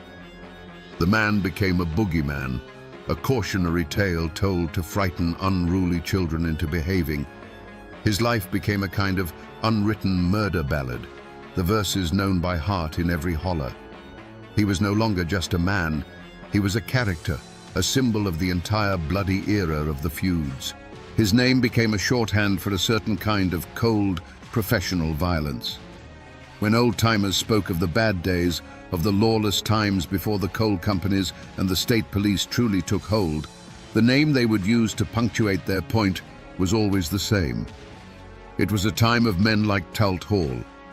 So while the man himself is dust, and the tree that ended his life is gone, his spirit, the spirit of the mountain gunfighter, still haunts the collective memory of Appalachia. He is the ghost that walks the ridgelines of the past, a chilling echo of a time when justice didn't come from a book, but from the barrel of a gun and the end of a rope. So we come back to the question that hung in the air at the very beginning, a question as quiet and heavy as the mountain fog. Was Talton Hall a hero or a villain? The answer is as clear and cold as a Kentucky creek in winter. He was no hero. He was a killer, a man who dealt in death for profit, whose hands were stained with the blood of an unknown number of men. There is no honor in that. But to simply call him a villain is to miss the deeper, more unsettling truth of his story. Talton Hall was not an aberration. He was a perfect, terrible product of his time and place. He was a monster, but a monster the mountains themselves had birthed. He was forged in the pointless brutality of the Civil War and sharpened on the whetstone of the feuds. He was the logical conclusion of a world where law was a suggestion and violence was a way of life.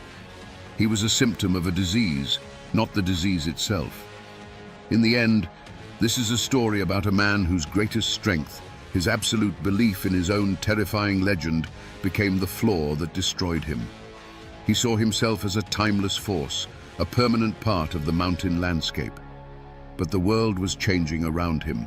The law, clumsy and slow as it was coming. He was a relic of a savage past, unable and unwilling to adapt. The same cold arrogance that made him a feared gunfighter made him blind to the fact that his time was over. And that, my friends, is the ballad of Talton Hall. A killer who sold his gun to the highest bidder and whose life was finally paid for, not with silver dollars, but with a rope, in a town square that wanted to forget his name.